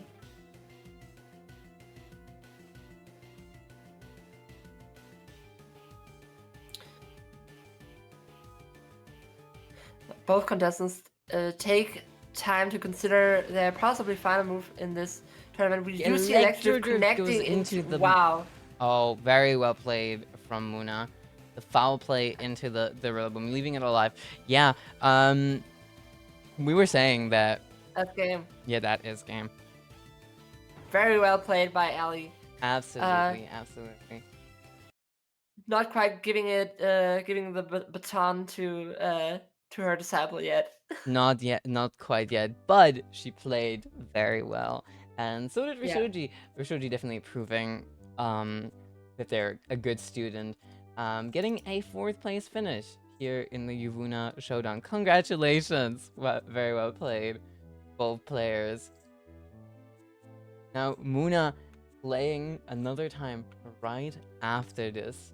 Going... She can't catch a break. He cannot catch a break. Going up against Honey. I have a deja vu. Yeah. I remember this matchup too. I fumbled game 1 so hard. Go back to your playing area, you two. I need this replay. Wow. I need to talk to people. Yeah. Woo. Alright. Oh, yeah. This tournament is scripted. It is. What Kind of, do you yeah. mean? That's why the money is always winning. You mean the house? Not. The lesbian lobby shilling hard this time. Yeah. Yeah, all the girls in the top 3. Oh my god. Hi. Hi. I think you played very well, Muna. Good job. Game 1 was not played well, and game 3 I sacked Iron Bundle too early. It was a great series, honestly. Yeah. It was really fun to watch. Yeah, it's like almost guaranteed that the house will win this tournament now, because Bonnie and Muna count into that too. So it is guaranteed. Yeah, it is guaranteed. It is scripted. It is There could scripted. still be a Cast. meteor crashing down onto Earth and like eliminating all of you, but that is very unlikely. Technically, all of us would be first place then. So No, well, that would just conclude the bracket, which means I will be first place actually, and you'd be second. yeah, With whatever. Muna. Whatever. Wait, why is because Muna was in the bracket first. But the bracket is counting you guys both as second place. But yeah, go to your play areas, girls. And we can just continue. Just tell that you hate. No, okay. Okay.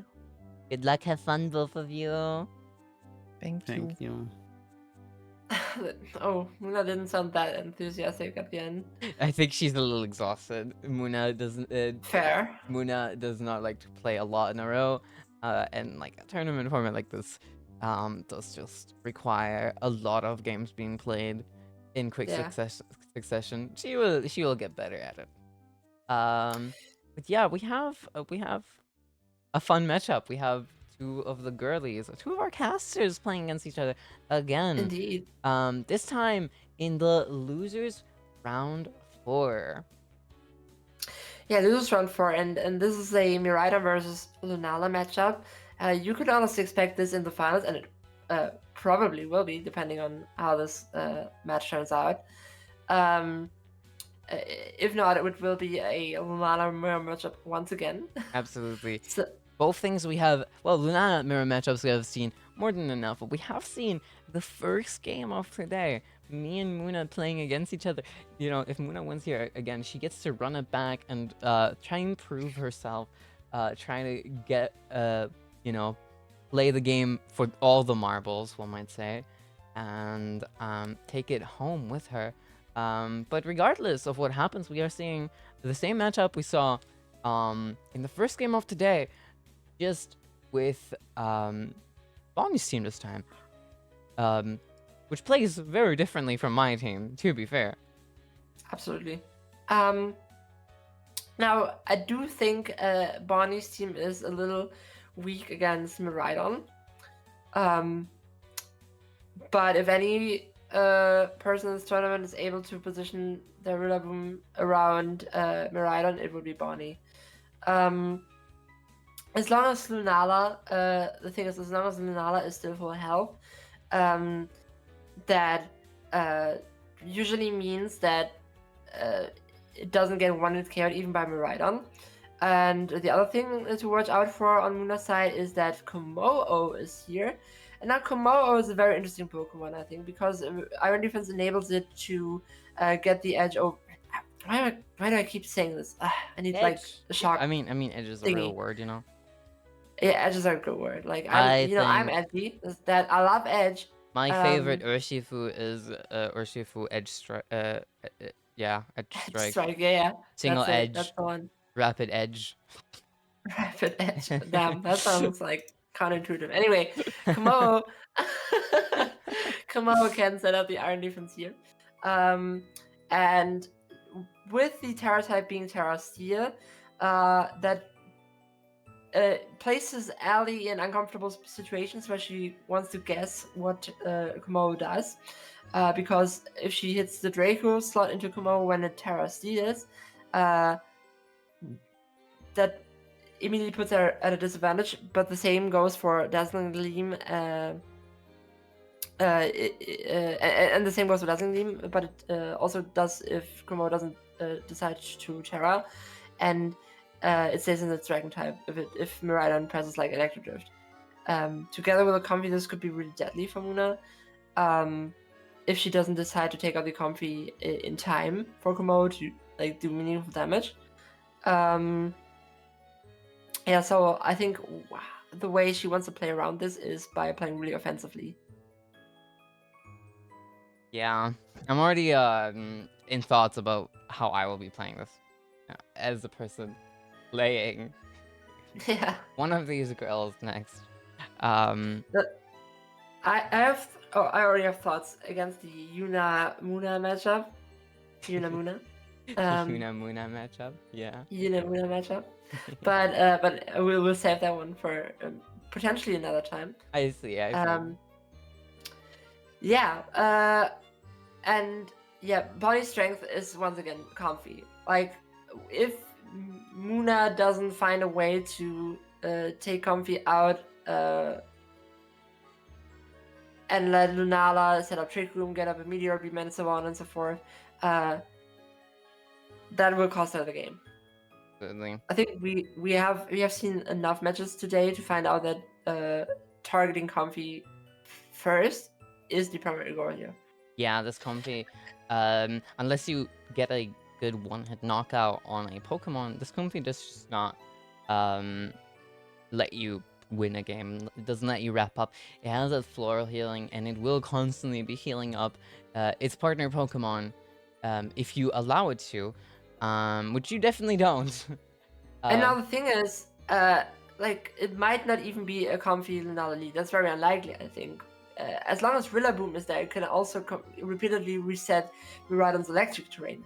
So I think I kind of have to retract what I said earlier, but my initial assumption was that Bonnie's team is kind of weak against Miraidon. I think she has various ways of playing around that. Yeah, absolutely. Are the girls here ready to play?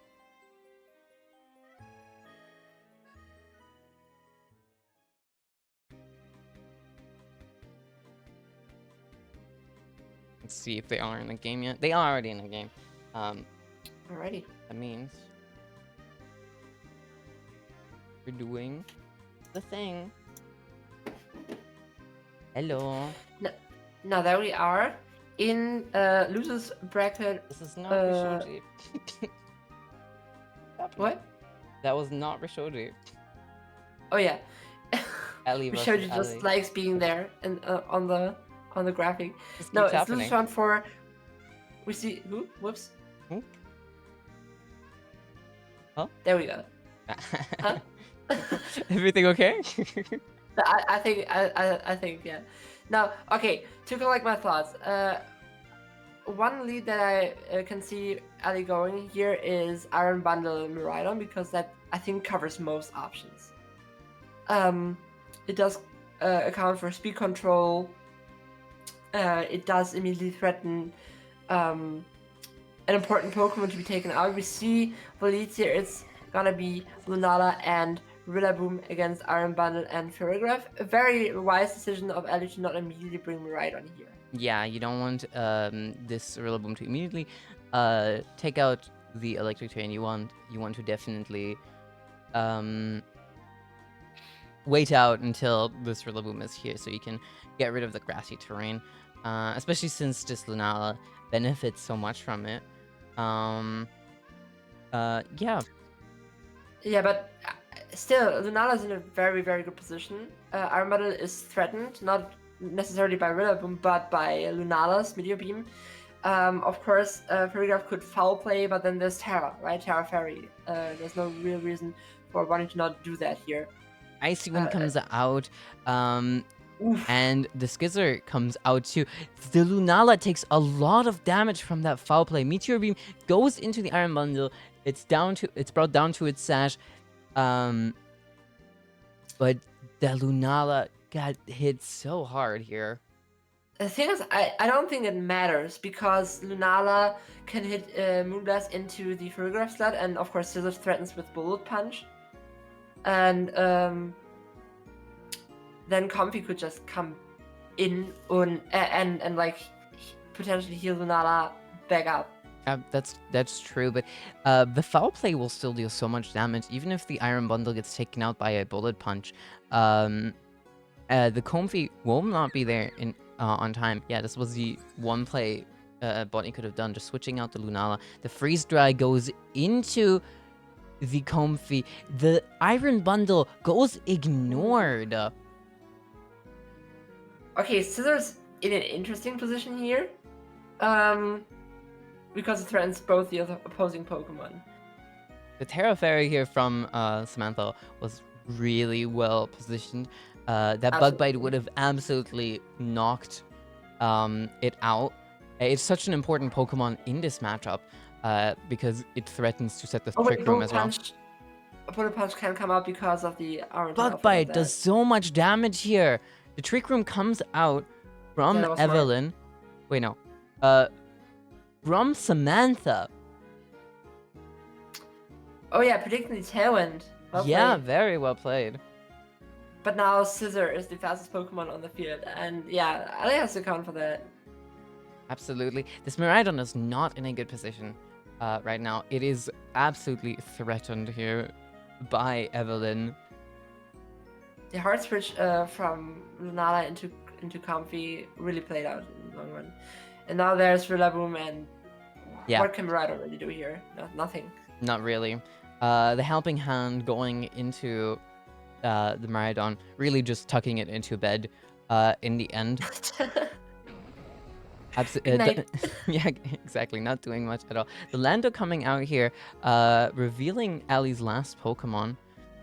Could do some great work, especially with that Skizzer out.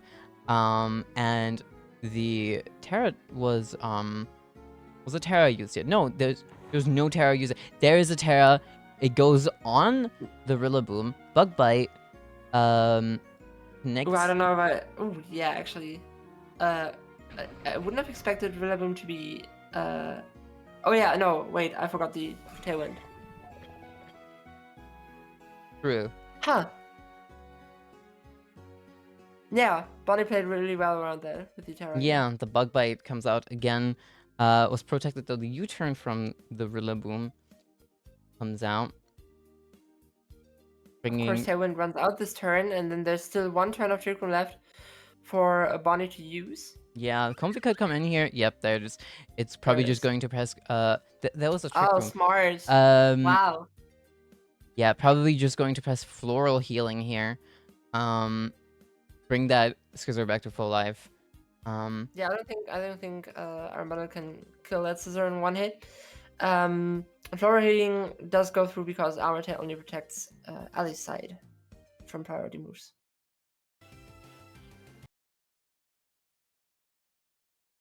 I just realized that the wrong music playing. But there is also the Encore. This is true. Wait, what was Scissor using previously? Scissor uses Bug Bite mostly. Oh yeah, okay, then that's no problem. There goes the Floral Healing. Yeah, the bundle does not deal nearly enough. Gets taken out by the Skizzer. Trick Room comes out again from Samantha, but I don't think there's anything Very this tricky Farigiraf can do anymore against this Skizzer and this Comfy. Yeah, I don't especially think- with the I don't think- Lunala in the back. Probably the best way to progress this game. The Trick Room is really tricky though because Farigiraf isn't the worst Pokemon to be here because, of course, Comfy can't touch it. Lunala Switch-In is one Ooh, way to do that, but That's the ooh, Floral I Healing. didn't think it would actually heal to full. Oh, it's because of the Grassy Terrain? Is that it? No. No, the Grassy Terrain was not. Oh wait, no, it was on the field. Maybe it was. I don't actually know. Hold on, let me research something. Yeah, once again, not really much this Farigiraf can do here anymore. Oh yeah. The- If Grassy Terrain is up, Florian does heal 66%, so that was Yeah. very important. The Comfey will just constantly get this Lunala back up to full health now, triggering the ability Yeah. to reactivate. There's just not really much this Farigiraf God, that can must do be so here. irritating to fight against. Yeah, playing this out as well must feel really painful, but at least you get to collect your thoughts a little bit, decide what you want to switch up for the next game. It's kind of Yep. insane that Flora hitting has this synergy with the grassy terrain. Yeah, it's very interesting. But very well played game from Bonnie overall here. Absolutely. Unexpectedly, well, expectedly so. That's what I wanted to say. Yeah, there's the forfeit coming out from Ali. Bonnie takes game number 1. Now, we have seen people take game 1s and then go on to lose before. This is absolutely not decided yet. Let's see how these players readjust. I think Incineroar is also in a good spot to do a lot here against the Lunala, or at least pressure it to Terra. And a well-positioned Landorus in the back could go a long way in that kind of situation, because then there are multiple Pokemon threatened by a Sludge Bomb. Couple that with Miraidon, which is able to pick up the Chaos on anything Landorus doesn't hit. And then you have a mixture for very offensive, I think, team composition by Ali that could try to overwhelm Bonnie. Once again, the most important thing for Ali to do is take out the Comfy and the Rillaboom. And I think Terra Poison Landorus might even be a way to do that. Yeah, we see the Miraidon start. Both restricteds are now on the field. The Rillaboom does start out here as well, does immediately get rid of that electric terrain. We've seen how much work this Farigiraf can do for Ali. Maybe we'll see it again, but yeah, that Comfy definitely a major threat to Ali. We've seen how much work it can do, keeping its attackers alive. It'll be very interesting to see how she ends up adapting throughout this game. There we see the Volt Switch going into Lunala. Which breaks the Shadow Shield. Exactly. That Foul Play is going to deal a lot of damage now. We've seen it before, dealing more than half its HP. The Meteor Beam comes out, goes into the Farigiraf this time. Was it a U-turn? The Oh, that was U-turn- so smart. Oh, that was a very well played U-turn. That comes the Comfy. The Foul Play comes out. Doesn't matter. It just heals it back to full. Yeah, this Miraidon not being on the field anymore actually coming to be Muna's detriment, because it would have outsped this Comfy. Here's an interesting thing that Ali can do. Ali could potentially switch out the Farigiraf into a Miraidon. It was which the would have floral reset healing. the grassy terrain. Oh, but it doesn't actually heal the full. Why is It that? does not. Oh, the Heavy Slam comes out and almost grabs a kill. The Sancia Storm almost guaranteed to grab a kill here on the Comfy if it doesn't, if it outspeeds this Lunala. It doesn't get outsped. Now Bonnie has to kick in a different gear here. With Comfy being that low, she has to keep up the offensive pressure here. Well, Comfy could still Oh yeah, it switches trade out. this, but The Protect comes out. Really Moonblast switch. into the Landorus. Heavy Slam into the Comfy slot. Hits into the Skizzer. We've seen the Skizzer. Absolute niche pick. Do so much work for Bonnie. It has been the highlight of her team, in my opinion. With it being such a niche pick and it doing so much good work. I agree. And now Farigiraf is a center chess piece on Ali's board, because Farigiraf stabilizes this matchup so the much. Earth Power because comes out and kills the Skizzer here. The Drain Punch into Lunala. What does Ali do? That was probably either a misclick or a double target, I think. Maybe predicting something as well. I don't know though. That could be the case. Oh, Now yeah, Rillaboom comes back in. the exhaustion definitely catching up to Ali, playing so many games in a row, pressing that Drain Punch. It was, I doubt it was intentional, especially her saying in the chat. You can't see it, but Oh yeah. yeah, Kind of pinpoints to she did what get kind of the happened here. she did get that decisive knockout on the Skizzer though. This Lando doing so much work for her. This is definitely absolutely not over yet. Although I can see how a misplay like that might tilt you. The Protect Here's comes out from Further coming Landis. in. Moonblast connecting. Okay, and there is the pressure from Paragraph gone. Yep. The U-turn getting blocked actually pretty good for Muna here, since the grassy terrain runs out and the Comfy is just not allowed to come in. Fake Out goes into Samantha. The Sludge Bomb is quick to follow. Almost kills, doesn't pick up the KO though. On the other hand though, the Moonblast does pick up the KO on that Iron Hands. Now the electric terrain is out. The switch out from Samantha could come here now, and that would almost guarantee the electric terrain being removed from play. And those Bonnie potential... has to decide here. What does she want, like terrain up, or does she want to keep Comfy? And I think terrain is more valuable in this position. Yeah, possibly. Yeah, those potential Electrodrifts will still deal a lot of damage in this turn, since the grassy terrain cannot immediately be brought out. The Dazzling Beam comes out, double targets, and grabs the KO onto Comfey. Oh, but Sludge Bomb?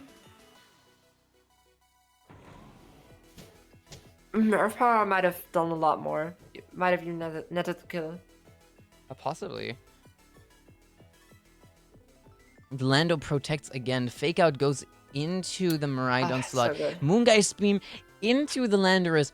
Very well played from Amuna, that protect. Let's see what this turn is going to net her. Okay, so Miraidon is locked into Dazzling Beam, so that can just take out everything. Rillaboom, I think, is faster and does not quite get the kill.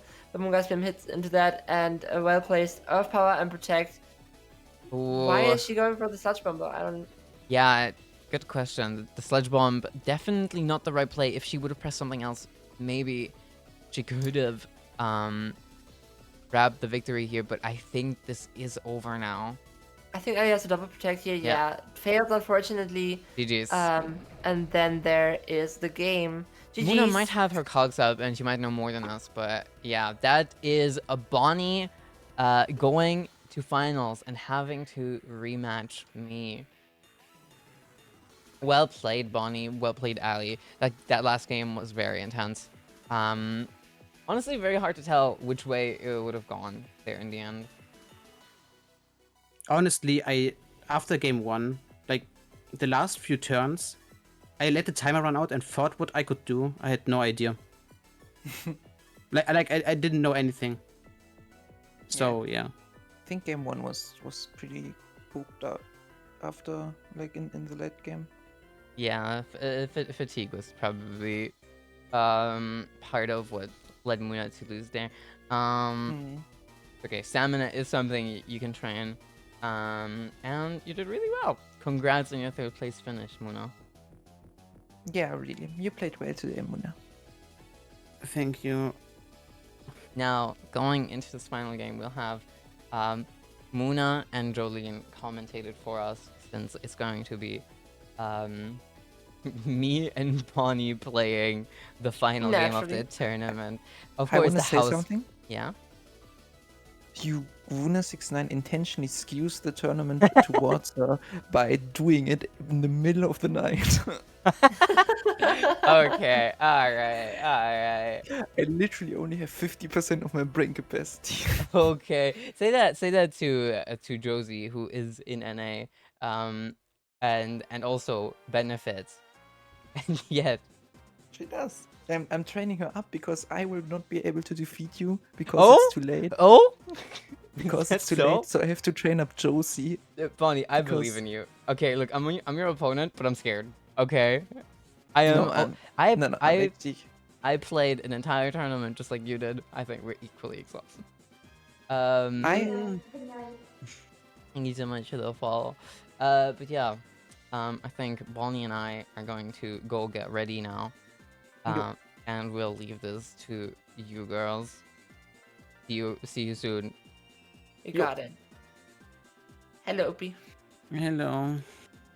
Alright, we are in finals, everyone. I do relate to the sentiment of only having 50% of my brain power left, but we'll use the remaining 50% to give you the best commentary on this finale of the third YUWUNA Showdown ever. That was a long sentence. Lunala. The same matchup Lunala. again. We had this already. It's the exact same matchup. We had Let's this see. matchup. Well, what can we add to this? To reiterate, we have a classic Psy Spam team being very similar to the Vancouver team on Yuna's side, but with Superior and screens, doing a lot of heavy lifting and making sure that Lunala stays healthy. Also, Glare is a little annoying. And on the other side, we do have, Bonnie with her anti-meta team. Scissor has shown to be very effective at dealing with a lot of Pokemon in this tournament, and I think once again Scissor is very strong here. Of course, a little, how should I say this? A little disrupted by the Psychic Terrain. Cannot just really bullet punch, but I don't think. I think in the match against Muna, we have seen that even without priority, Scissors being able to perform well. Yeah, definitely. The Scissor is a menace if it gets like online or like isn't disturbed that much. Which I think is pretty like we saw it in game 2 from last time those two met. Or like in my series, but that's like a different team, so it doesn't really count. But yeah.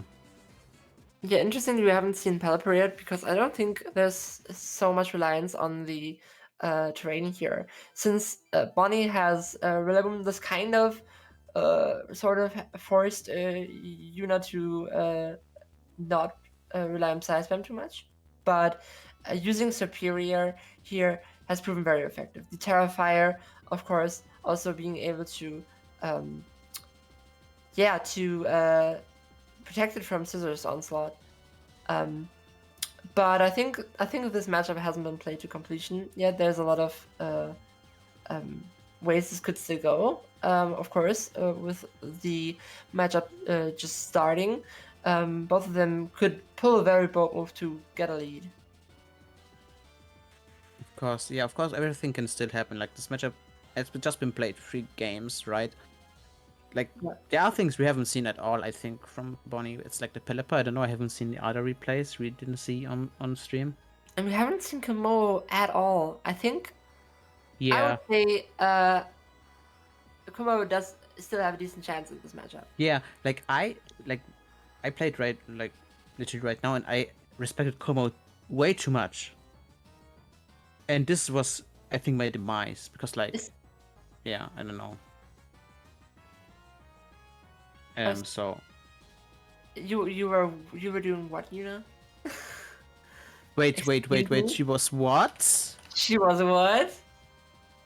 Holy shit! Almost 200 pisses. No way. I could use a break like that too. Anyway, but we're still here to cast the finale. Well, you could do it. No, but it's still okay. I was using my break earlier to do that. Okay, so I'm very excited to cast this finale with you.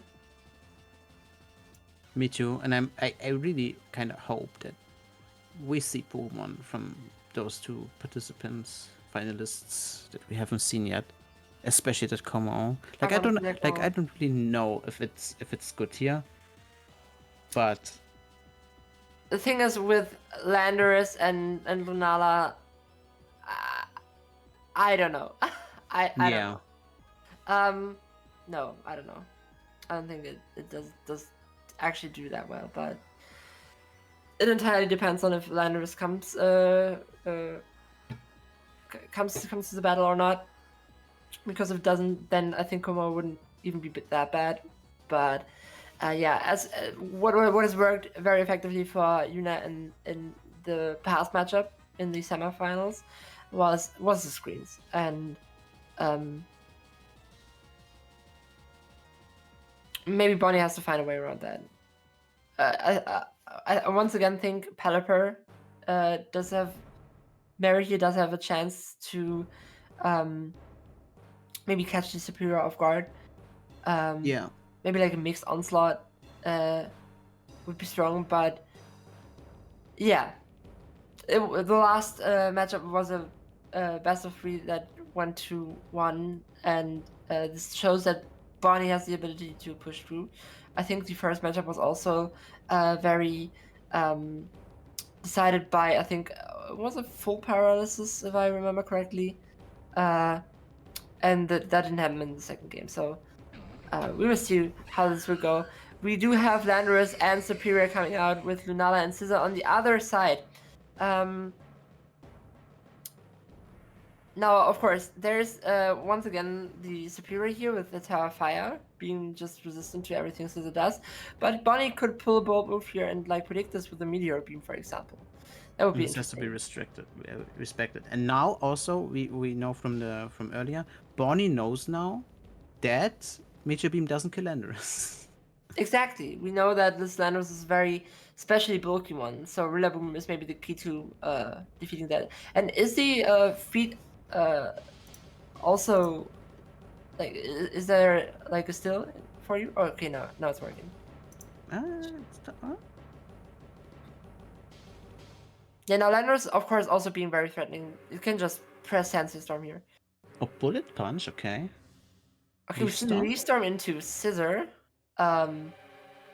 There's a lot of things happening here. Whoa, Scissor is down and Meteor Beam has come out into the Landorus. Wow, okay, Landorus being immediately taken out. Maybe this is Komodo's time to shine. Oh, apparently YUWUNA was adjusting stream and the timer was still on and now the turn was done, but... Oh, okay, I see.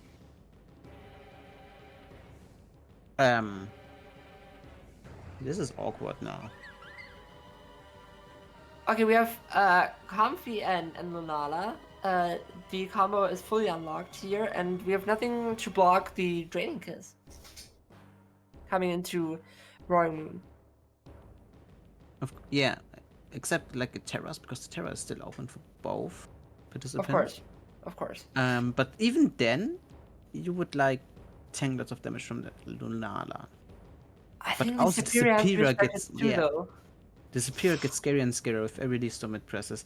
And I think like even the turn was like autoed, it was a really good turn. No Terra and Glare.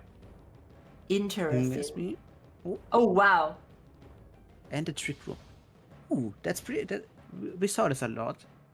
The para into Trick Room. Yeah. Which is really beneficial for Bonnie here. Absolutely. Well, sort of. There's still the paralysis, which makes it potentially flinch, but now interestingly, Comfy is the threatening Pokemon on both. Of course, Lunala too, but Comfy is more or less unhindered. There's nothing stopping Bonnie from just targeting into both, though, I think. Yeah. Was it Terra still up? Terra's still up on Yuna's side, yeah. It's the Draining Kiss and the Moonblast for double down. Okay, now that puts Bonnie in a good position. Okay, and Yuna's forfeited. That is the first win going to Bonnie. We could still argue about like a remake here for the first turn technically, but like I think the turn was still played out okay-ish, in my opinion. So we will see what those two have to. Both things would be valid. Is it a best of 3 or best of 5? This is a best of 3. Maybe for the next turn we play a best of 5 because like it's better for the final. But we should have like described like should have told people earlier that it could have been best of 5, but we didn't. We said all battles are best of 3. So yeah. Yeah, okay, that was really well played by Bonnie there. Immediately trying to take out the Landorus. I think that she just saw red when the Landorus entered the field, and it was a good decision to target it down because Landorus can just spread so much damage.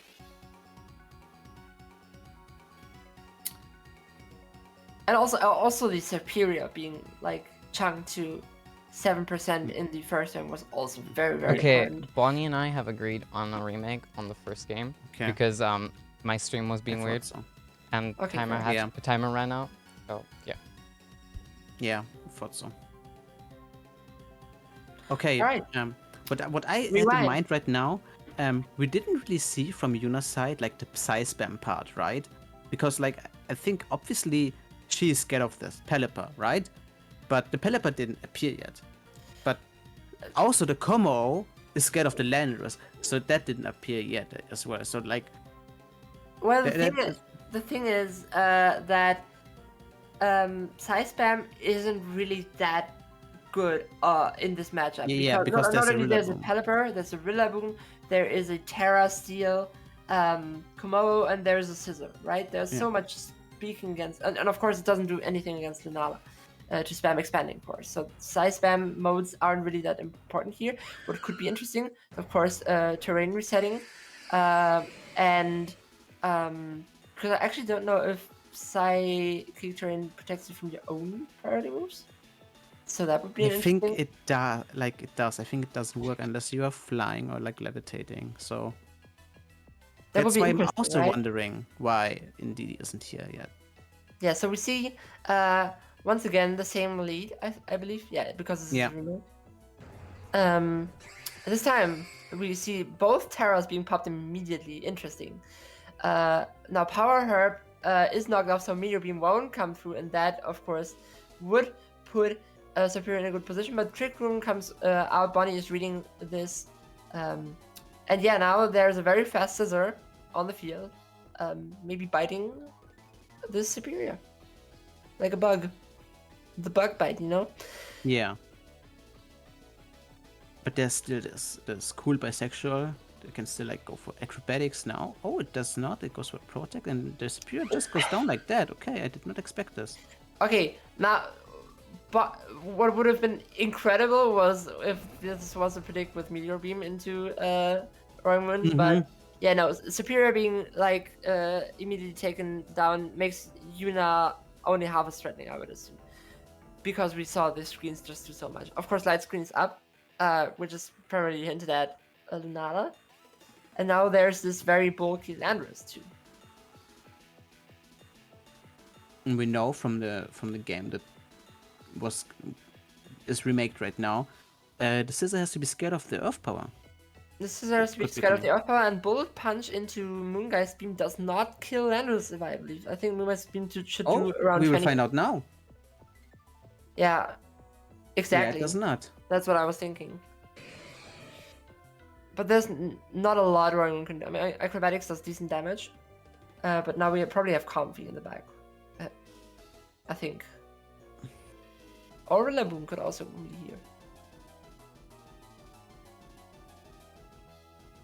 Bonnie's of course considering her options.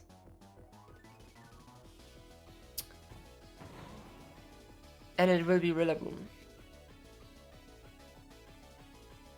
Good fake out or aggressive light spot. The aggressive light could probably take down this Landorus, which could Yeah, absolutely. go for a protect. You turn onto Cool Bisexual, and it does not protect as well. Comfy coming in, and there's the Moongeist Beam. Okay, Ooh. yeah, that makes sense.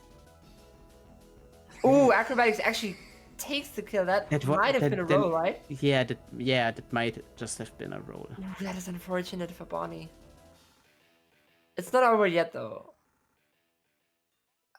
It is not. Now, still aggressive light could come. Yeah, but then, of course, Terra Flying Roaring Moon threatens Rillaboom. which is Yeah, so problematic. it could be a And- double target come into the. Like either way, like yeah, I it could think be the also. way is if Woodhammer does kill. Ooh, okay, yeah, that's very good. Yeah, that's really- yeah. Oh, amazing.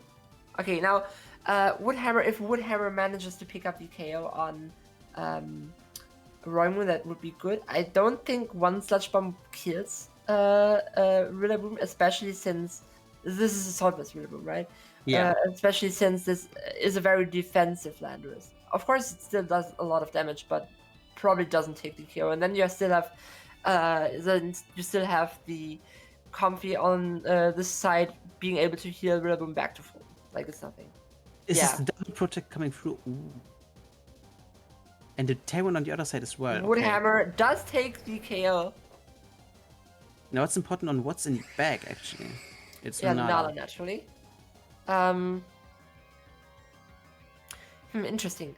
So I think double target into Nala is the play because, or maybe not double target. Ooh, that is tough. No, I think Landorus being taken out here by something like Grassy Glide or Draining Kiss, and then Comfy plus Rillaboom cannot, I think, reliably be beaten by Lunala. Yeah. Yeah. Meteor Beam coming. It's gonna take one hit. And yeah, Moongeist Beam is not gonna do more than 50. Yeah, and now Comfy can just heal up. Exactly. And now there's a Wood Hammer coming. Probably. Oh, it's Ooh, actually that's a that's high- 6-5. Good damage. That was a high Ooh. roll. This could still be scary. Since now the terrain is gone too, and the Tailwind. Bonnie could just double target, right? Yeah. The Flower Healing is of course the safer play. Oh, the crit! Oh, that is unfortunate. Can little Comfy do it? That's unfortunate. Holy. Oh god. Oh? The disrespect Meteor Beam? Is it disrespectful? Does it kill? It does doesn't not. kill. And it could have even missed. Now of course Moongeist Beam is probably able to You know what could have ended this game for Bonnie? A crit. yeah. like yeah. That's unfortunate. But that is the game we are playing. This is Pokemon, right? If we Yeah. weren't like up for this, we would play chess instead. Yeah. Could you imagine chess with RNG? I mean, you can. We are still playing it. Yeah, game 3. No, game 2. I'm sorry, this was a remake. The crit. I can't believe the crit. That was. Yeah, that's kind of insane. Either way, they both have to bounce back and realize, okay, we both have a chance at winning this. This is a really equal matchup, actually. So. YUWUNA 69 with crit in chess. That's insane. What do you mean? What would a crit in chess do? A crit in chess like transforms the like whatever would you be. Okay, now this is the first time we do see Psy Spam trademark coming out here. Chad rooting for one side here. Okay, no. Of course, this means a Scissor cannot press Bullet Punch, as we have said earlier. Which But is Backbite does lots of damage against this in TD. Yeah, but Backbite it would get recoil damage from the Rocky Helmet and Life Orb. You could very much see just 2 Meteor Beams being thrown around here. Yeah, that's what I thought. 22. Yeah. Ooh! Yeah, it's yeah, follow- of course, follow me. Yeah. Okay, now, one of those Lunalas is full health, and that is interesting to say. I don't even think Bonnie will want to keep her Lunala in here, if I'm gonna be completely honest. Oh, that is a very tough situation for Bonnie to be in. Yeah. Something like that. Rillaboom coming in, but I don't... Terra Water! Ah. Alright, Sludge Bomb. Yeah, okay. Very well played. Yeah. Yuna just dominated that situation. And that's probably a Comfy in the back, I would assume. Now Kumaro would spice things up, but it will be Comfy. So Bonnie is with her back to the wall here. I don't think she has a way to get out of the situation, meaning that potentially we in the next turn could see that Sensei Storm? okay, chipping the this Tailwind and Moongeist Beam connecting to comfy. But as much as I believe in Scissor's prowess, I don't think it can turn these things around. Oh yeah, there's Lunala still in the back. But I'm still, now- I don't really see it do anything. Of course, the Terra is still up. I realize. Bonnie, right? Yeah. It is. It is. I would. Nothing on the field can reliably take out Landorus, and I think the same goes for Lunala, which makes it such a tough situation. It might be a meteor beam, a Moonblast here, maybe with the drop. No, No. that won't be it. No, okay, I don't think. Yeah, that will be game. And therefore, if nothing goes, if everything else is accounted for, I think that means that Yuna will win her third Pokemon Showdown against. Yeah, right? Yeah. Against Bonnie SSR. Congratulations. Rigged. Somehow she always does it.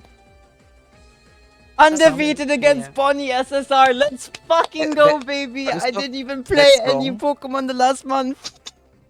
First off, the first point is wrong. I defeated you in the first YUWUNA Cup. Second off, you played literally 20 games the day before yesterday. So Okay, that You was played- one day.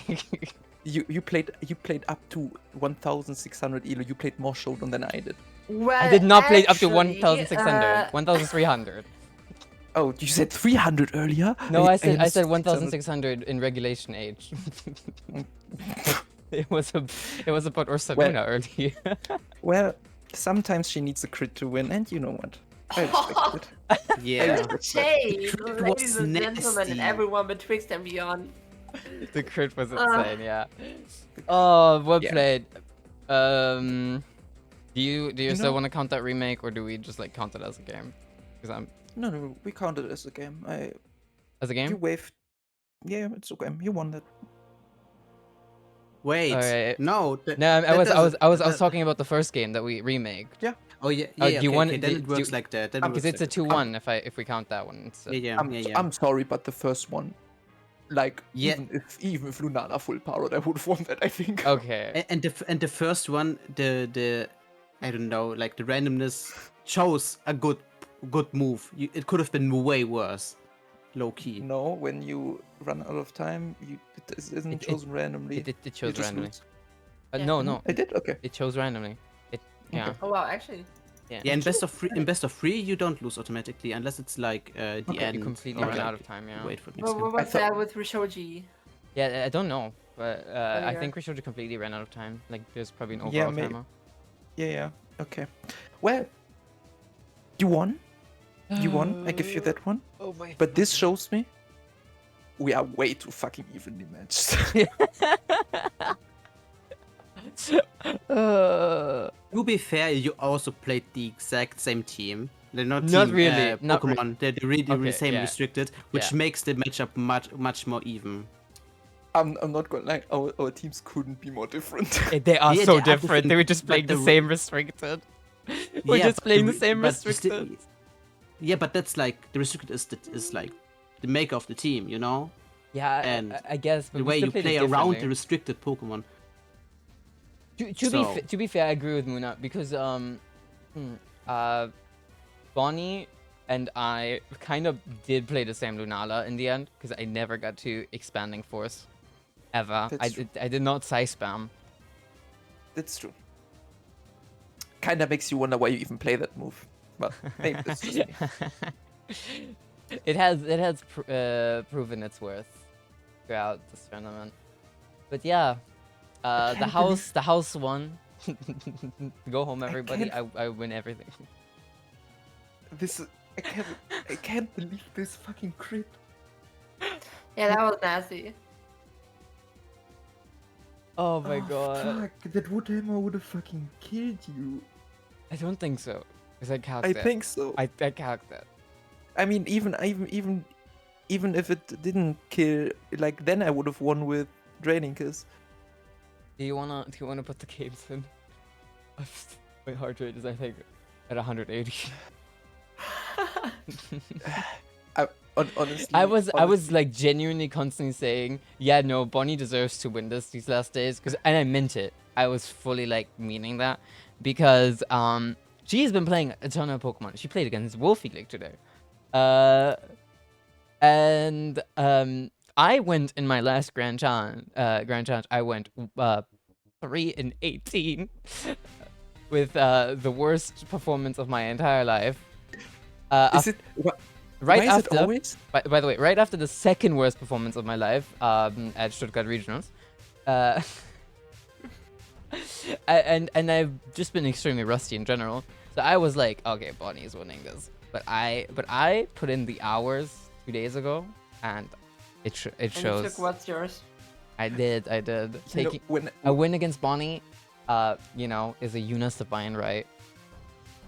when I saw the two Lunanas, I actually thought I would just go like 1-2 and drop out because my Lunala mirror matchup is horrible.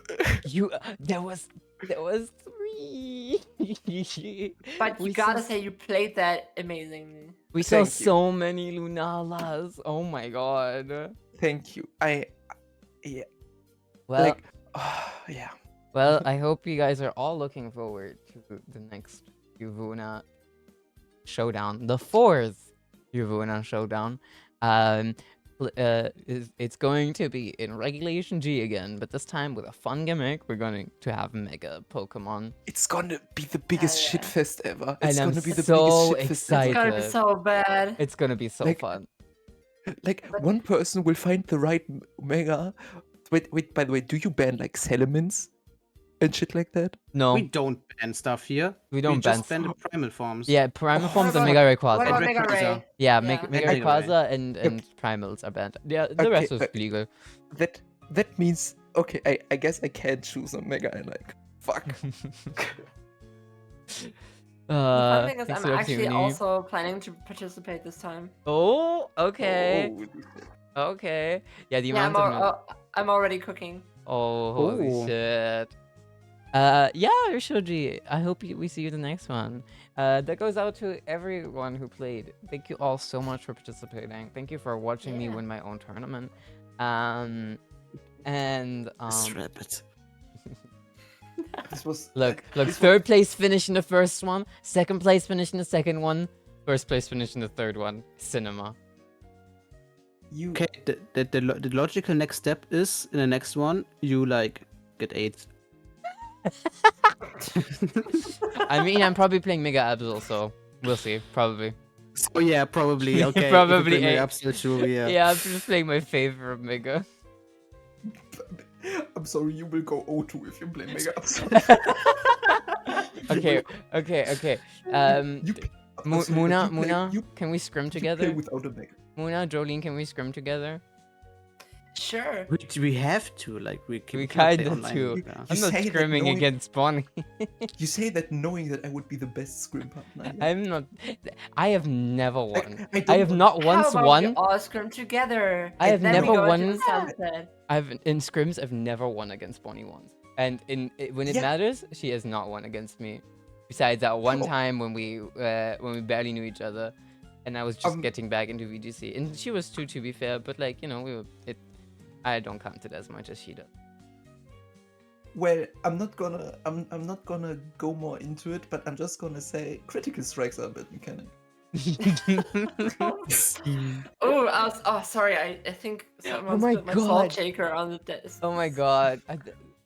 I don't know. It's just meant to be, I guess, Bonnie.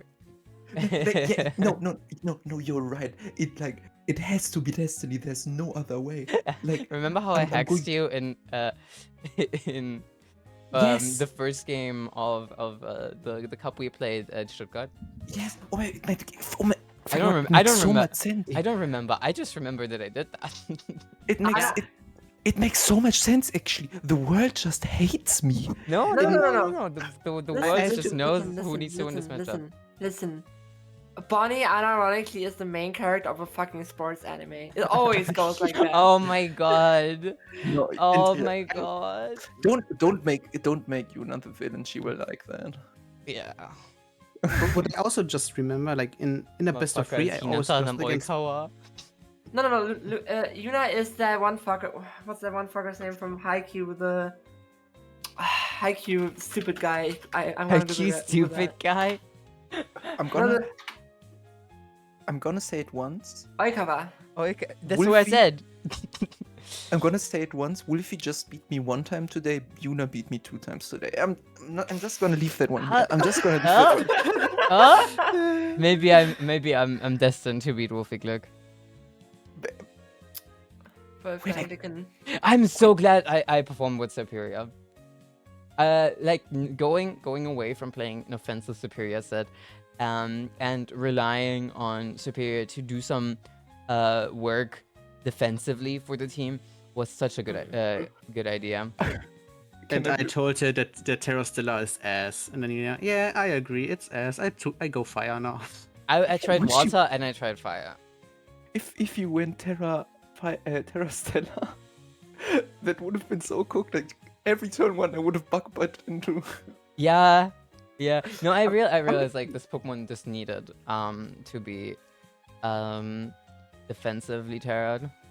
Yeah, I'm actually very pleased with Scissor's performance. Like it Scissor did was so the well. breakout performer for It me. was so out of nowhere, so good. Like And you- now talk about Como. Come on, okay. I'm gonna. How often did you bring Como? I didn't bring like 2 times, but it's because every single time when I fucking laddered and played GC, Como is fucking LeBron James. Ladder. It's fucking it's fucking messy.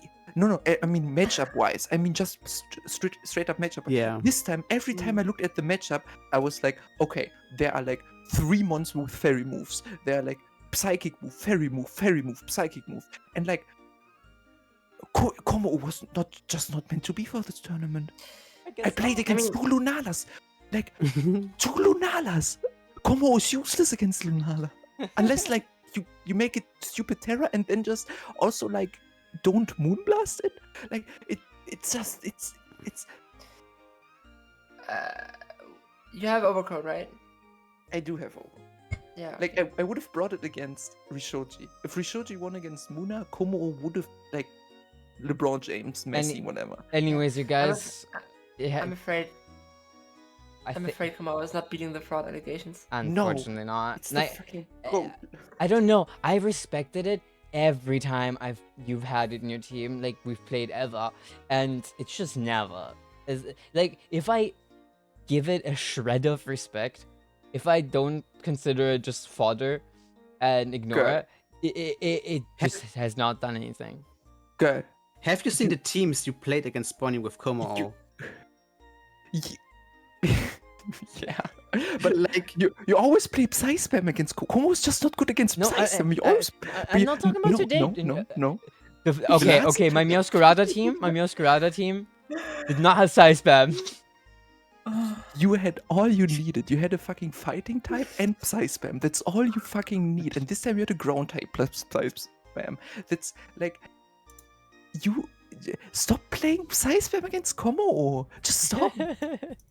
Right, last time I played size spam outside of Trick Room, I played in DDM. Yes, you played in DDM. Yeah. Like, I played like, Incel DD and now I played the lesbian Of- DD. Of course, Como is shit if I need to Terra just to survive one move. Did you guys know that in DDM is an incel because in DDF is a lesbian? Oh yeah, I have an It's NDG true. here actually. It's my Flashy. favorite incel. I love in DDM. It's so fun to play. Oh, and he's such a girl failure. Holy shit. I love her as well, Yuri. Honestly, in DDM is just an egg. Tria. You know, Josie gonna unleash Mega Petra is crazy. I didn't read the Josie. I was like, Rishoji wants to play Mega Petra. Damn. No, it's Josie. God, I'm excited to see what Mega Josie plays. Yeah. Yeah, me too. I think I'm gonna like message Josie now like 2 or 3 weeks earlier. Like Um, Okay. The date for the next YUWUNA Showdown. I want to try doing them monthly now. and it will likely be from the 18th to 20th, one of those days. We'll see which one, Ooh. but that's gonna Holy. have During to be the Easter. weekend. It's gonna be. Anyways, thank you all so much for watching. I am fucking exhausted. That was insane. You tell me. Same this. Wait, actually, I can do this better. Watch this. Watch this. Whoa. Huh? We died. Oh, did we? Yeah. No. Wow. It This is the happened. afterlife. A pink wall with YUWUNA's third Pokemon Showdown at the top. Honestly, it could be worse. Yeah. What? One? Stream ending? Oh my god. They got a paragraph? No way. Oh wait, we need we need Muna to make the winning graphic. Maybe it's not over yet. I'm sorry, I'm not doing this now. Oh, okay. That's fine. That's fine. Muna is too dead. You post it tomorrow. Alright, chat. Something. Yeah, I will. It was very fun. Thanks for watching me win once again. I actually went undefeated, which is crazy. Oh damn, you did. Yeah. There's an obvious raid target for us today. She was watching half Yeah, of I it. saw. Half of it. Yeah. Motherfucker was cheering me on. Need to watch that back. She was just co-streaming, basically. Yo. Actual Obama meme is crazy. Maybe I should post something in a bit. I have an idea. Alright. I'll see you guys tomorrow for I don't know what I'm gonna do. Probably play Teamfight Manager or Monster Hunter. Bye bye, chat. Bye bye. Bye.